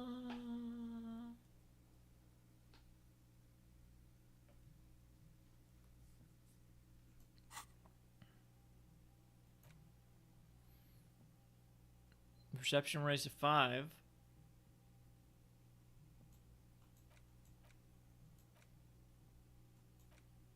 This one encyclopedia. Doesn't even say anything about a...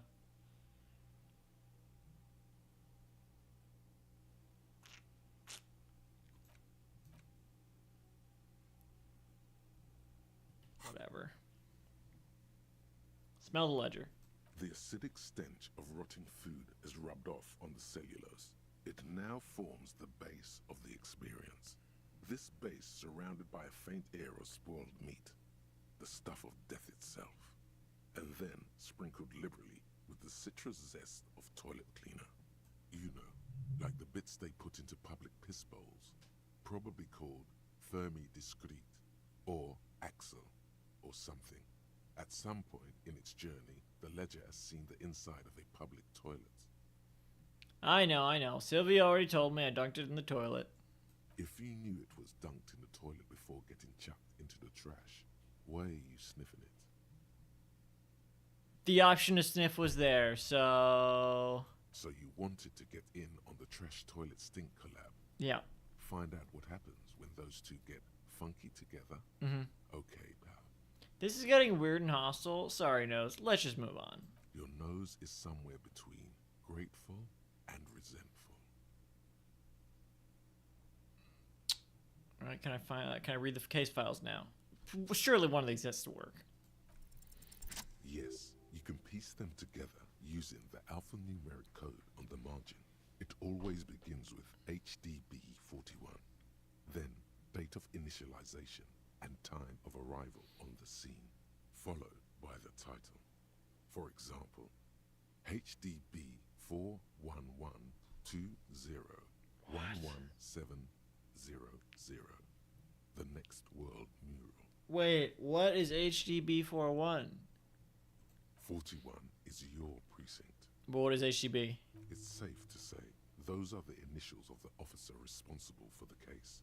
Your initials. Harry Dubois? Harry Dubois. Oh, Du is my middle name. Still feels like there's something missing from that. Yeah. I think what you meant to say was RIC, Raphael Ambrosius Castell. Yeah. No, the alphanumeric begins with HDB. Good. How long does it take to read one of these Raphael stamped cases? Fine. It takes about half an hour for you to piece one together. Mr. Raphael, which one do you want? Okay. The next world mural? This one is relatively easy to reconstruct. Overnight on 1202, a graffito, nay, a mural, appears on an 8-story tenement overlooking central Jamrock. The building is a sparsely inhabited ghost tower, part of a failed real estate development called Grand Couronne. The mural is enormous. 2 silhouettes, a man and a woman, are kissing. The text cut into their form reads, "True love is possible only in the next world. For new people, it is too late for us. Wreak havoc on the middle class. People call it that thing and that fucking thing. It's visible for miles. In 2 days, the station's complaints desk gets clogged with requests to remove the bummer. You and your partner are assigned to the case. The graffito crew is easy to track down. Only the bell lectures have the literage of industrial paint to cover the surface. One of the graffito artists is rumored to be rich. They take responsibility for the execution, but not the design. The ideologue of the next world mural, as the crew calls it, remains an unknown. Wait, do I ever find out who came up with it? The case files do not show you finding the author of the design. Read on. The crew agrees to clean up after themselves. However, your partner, JV, is against the removal, citing public support for conservation. This leads to a debate in Precinct 41, which then spreads to the streets of Jamrock, ending in a rare plebiscite organized by you and the rest of Row 3. The 9,000 people subjected to the mural's message, all of Lakeside, Central Jamrock, and Villalobos, plus half of the eminent domain, participate in the vote.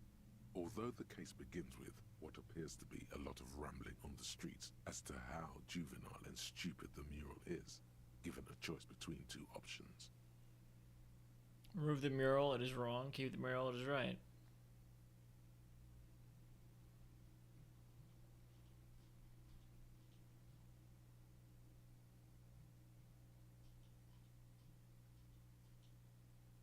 low as possible. Only natural people.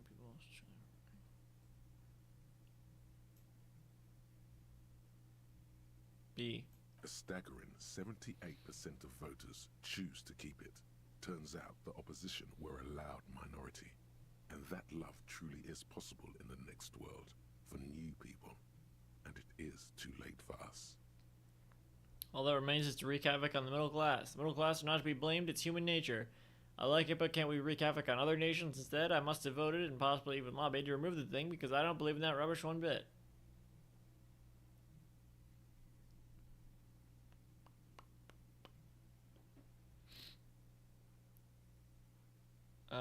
One? In any case, it appears to have been a rare case of civil activity in the quarter.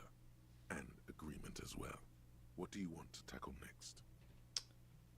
Biggest communism builder. Employ critical theory 9 times. 27.0% of players have this achievement. I don't really know what they're talking about, so...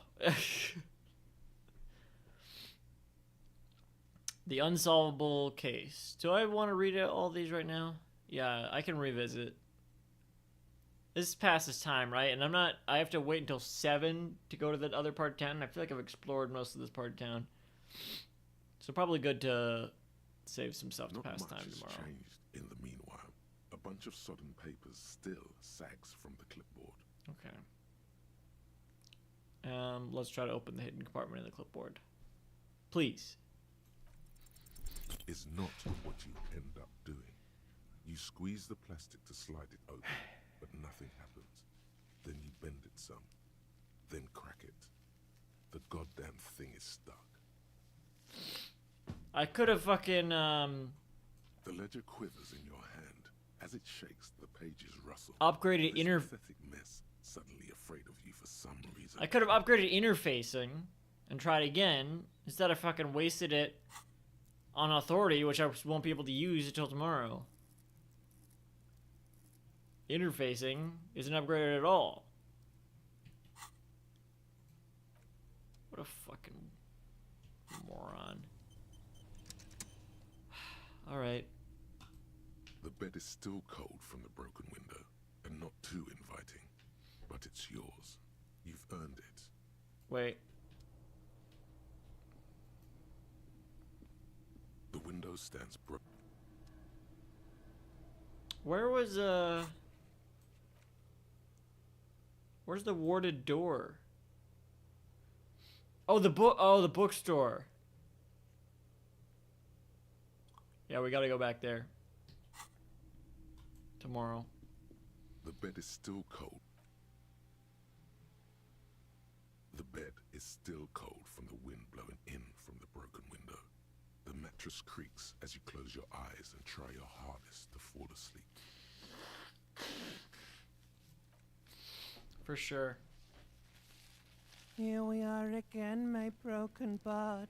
Waves are coming, carrying you away. But you can't go. No, you have to stay. Always half aware of yourself.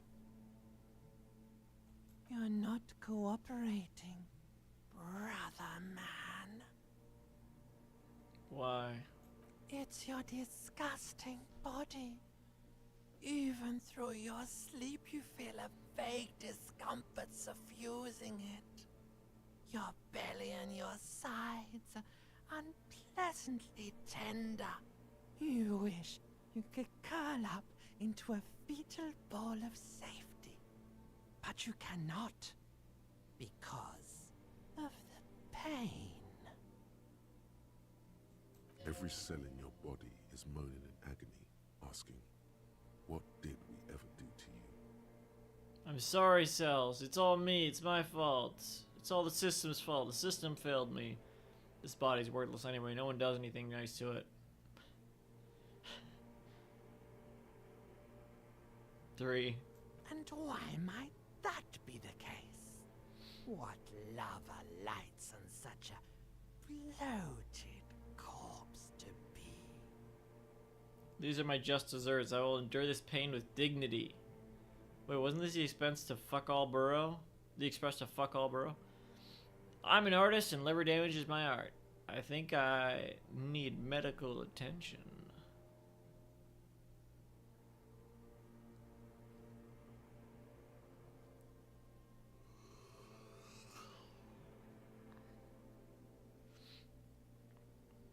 Four? Oh, yes.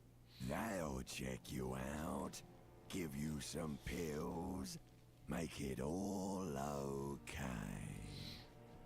The Wonder Makers. Don't be stupid, Harry. It's not happening. They don't make new kidneys and livers in hospital. All you've got to do is They don't pray make to them. God it passes and stare at the flickering darkness. You're just stuck here, in the half-world. Could try looking at other people, really looking. But why would you want to start doing that? Just get me out of here, back to the other place. I will. I'm looking at people all the time. I like them. Human beings will always betray you.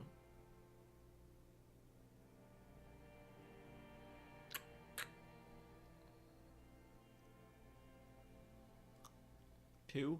Sure you do. I mean, I do. They're all so friendly, aren't they? At least they're interesting.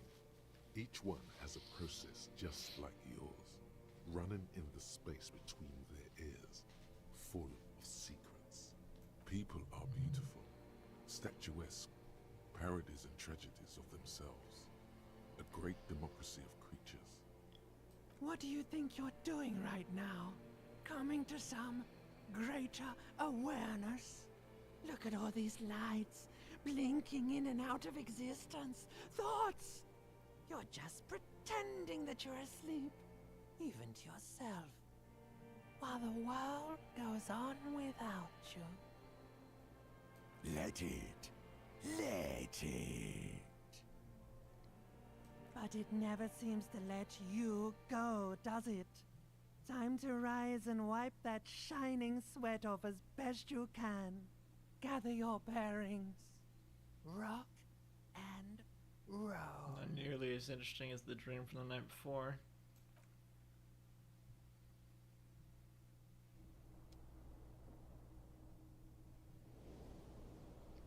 Oh my god.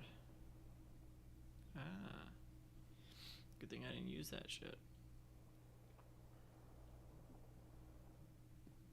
Yeah, get up.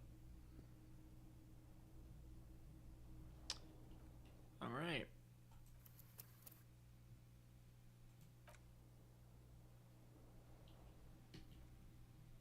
Well, we will continue next Saturday. That's it. The Wii U is going down Monday. So, tomorrow, Sunday, aka today now, pretty much. But somewhere between 6 and 10, I'm going to do a, as in starting somewhere, sometime between 6 and 10. Yes. I'm going to do a Splatoon stream, my last Splatoon stream, and then Monday I'm going to do my last Mario Maker stream in the last hours of the Wii U's online services. And then, yeah, continuing with day 3 of Disco Elysium next Saturday. Hopefully we'll get something done. I didn't really do anything good for the case in all of day 2, but I guess we learned some things.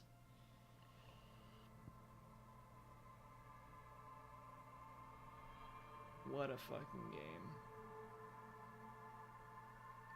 See ya.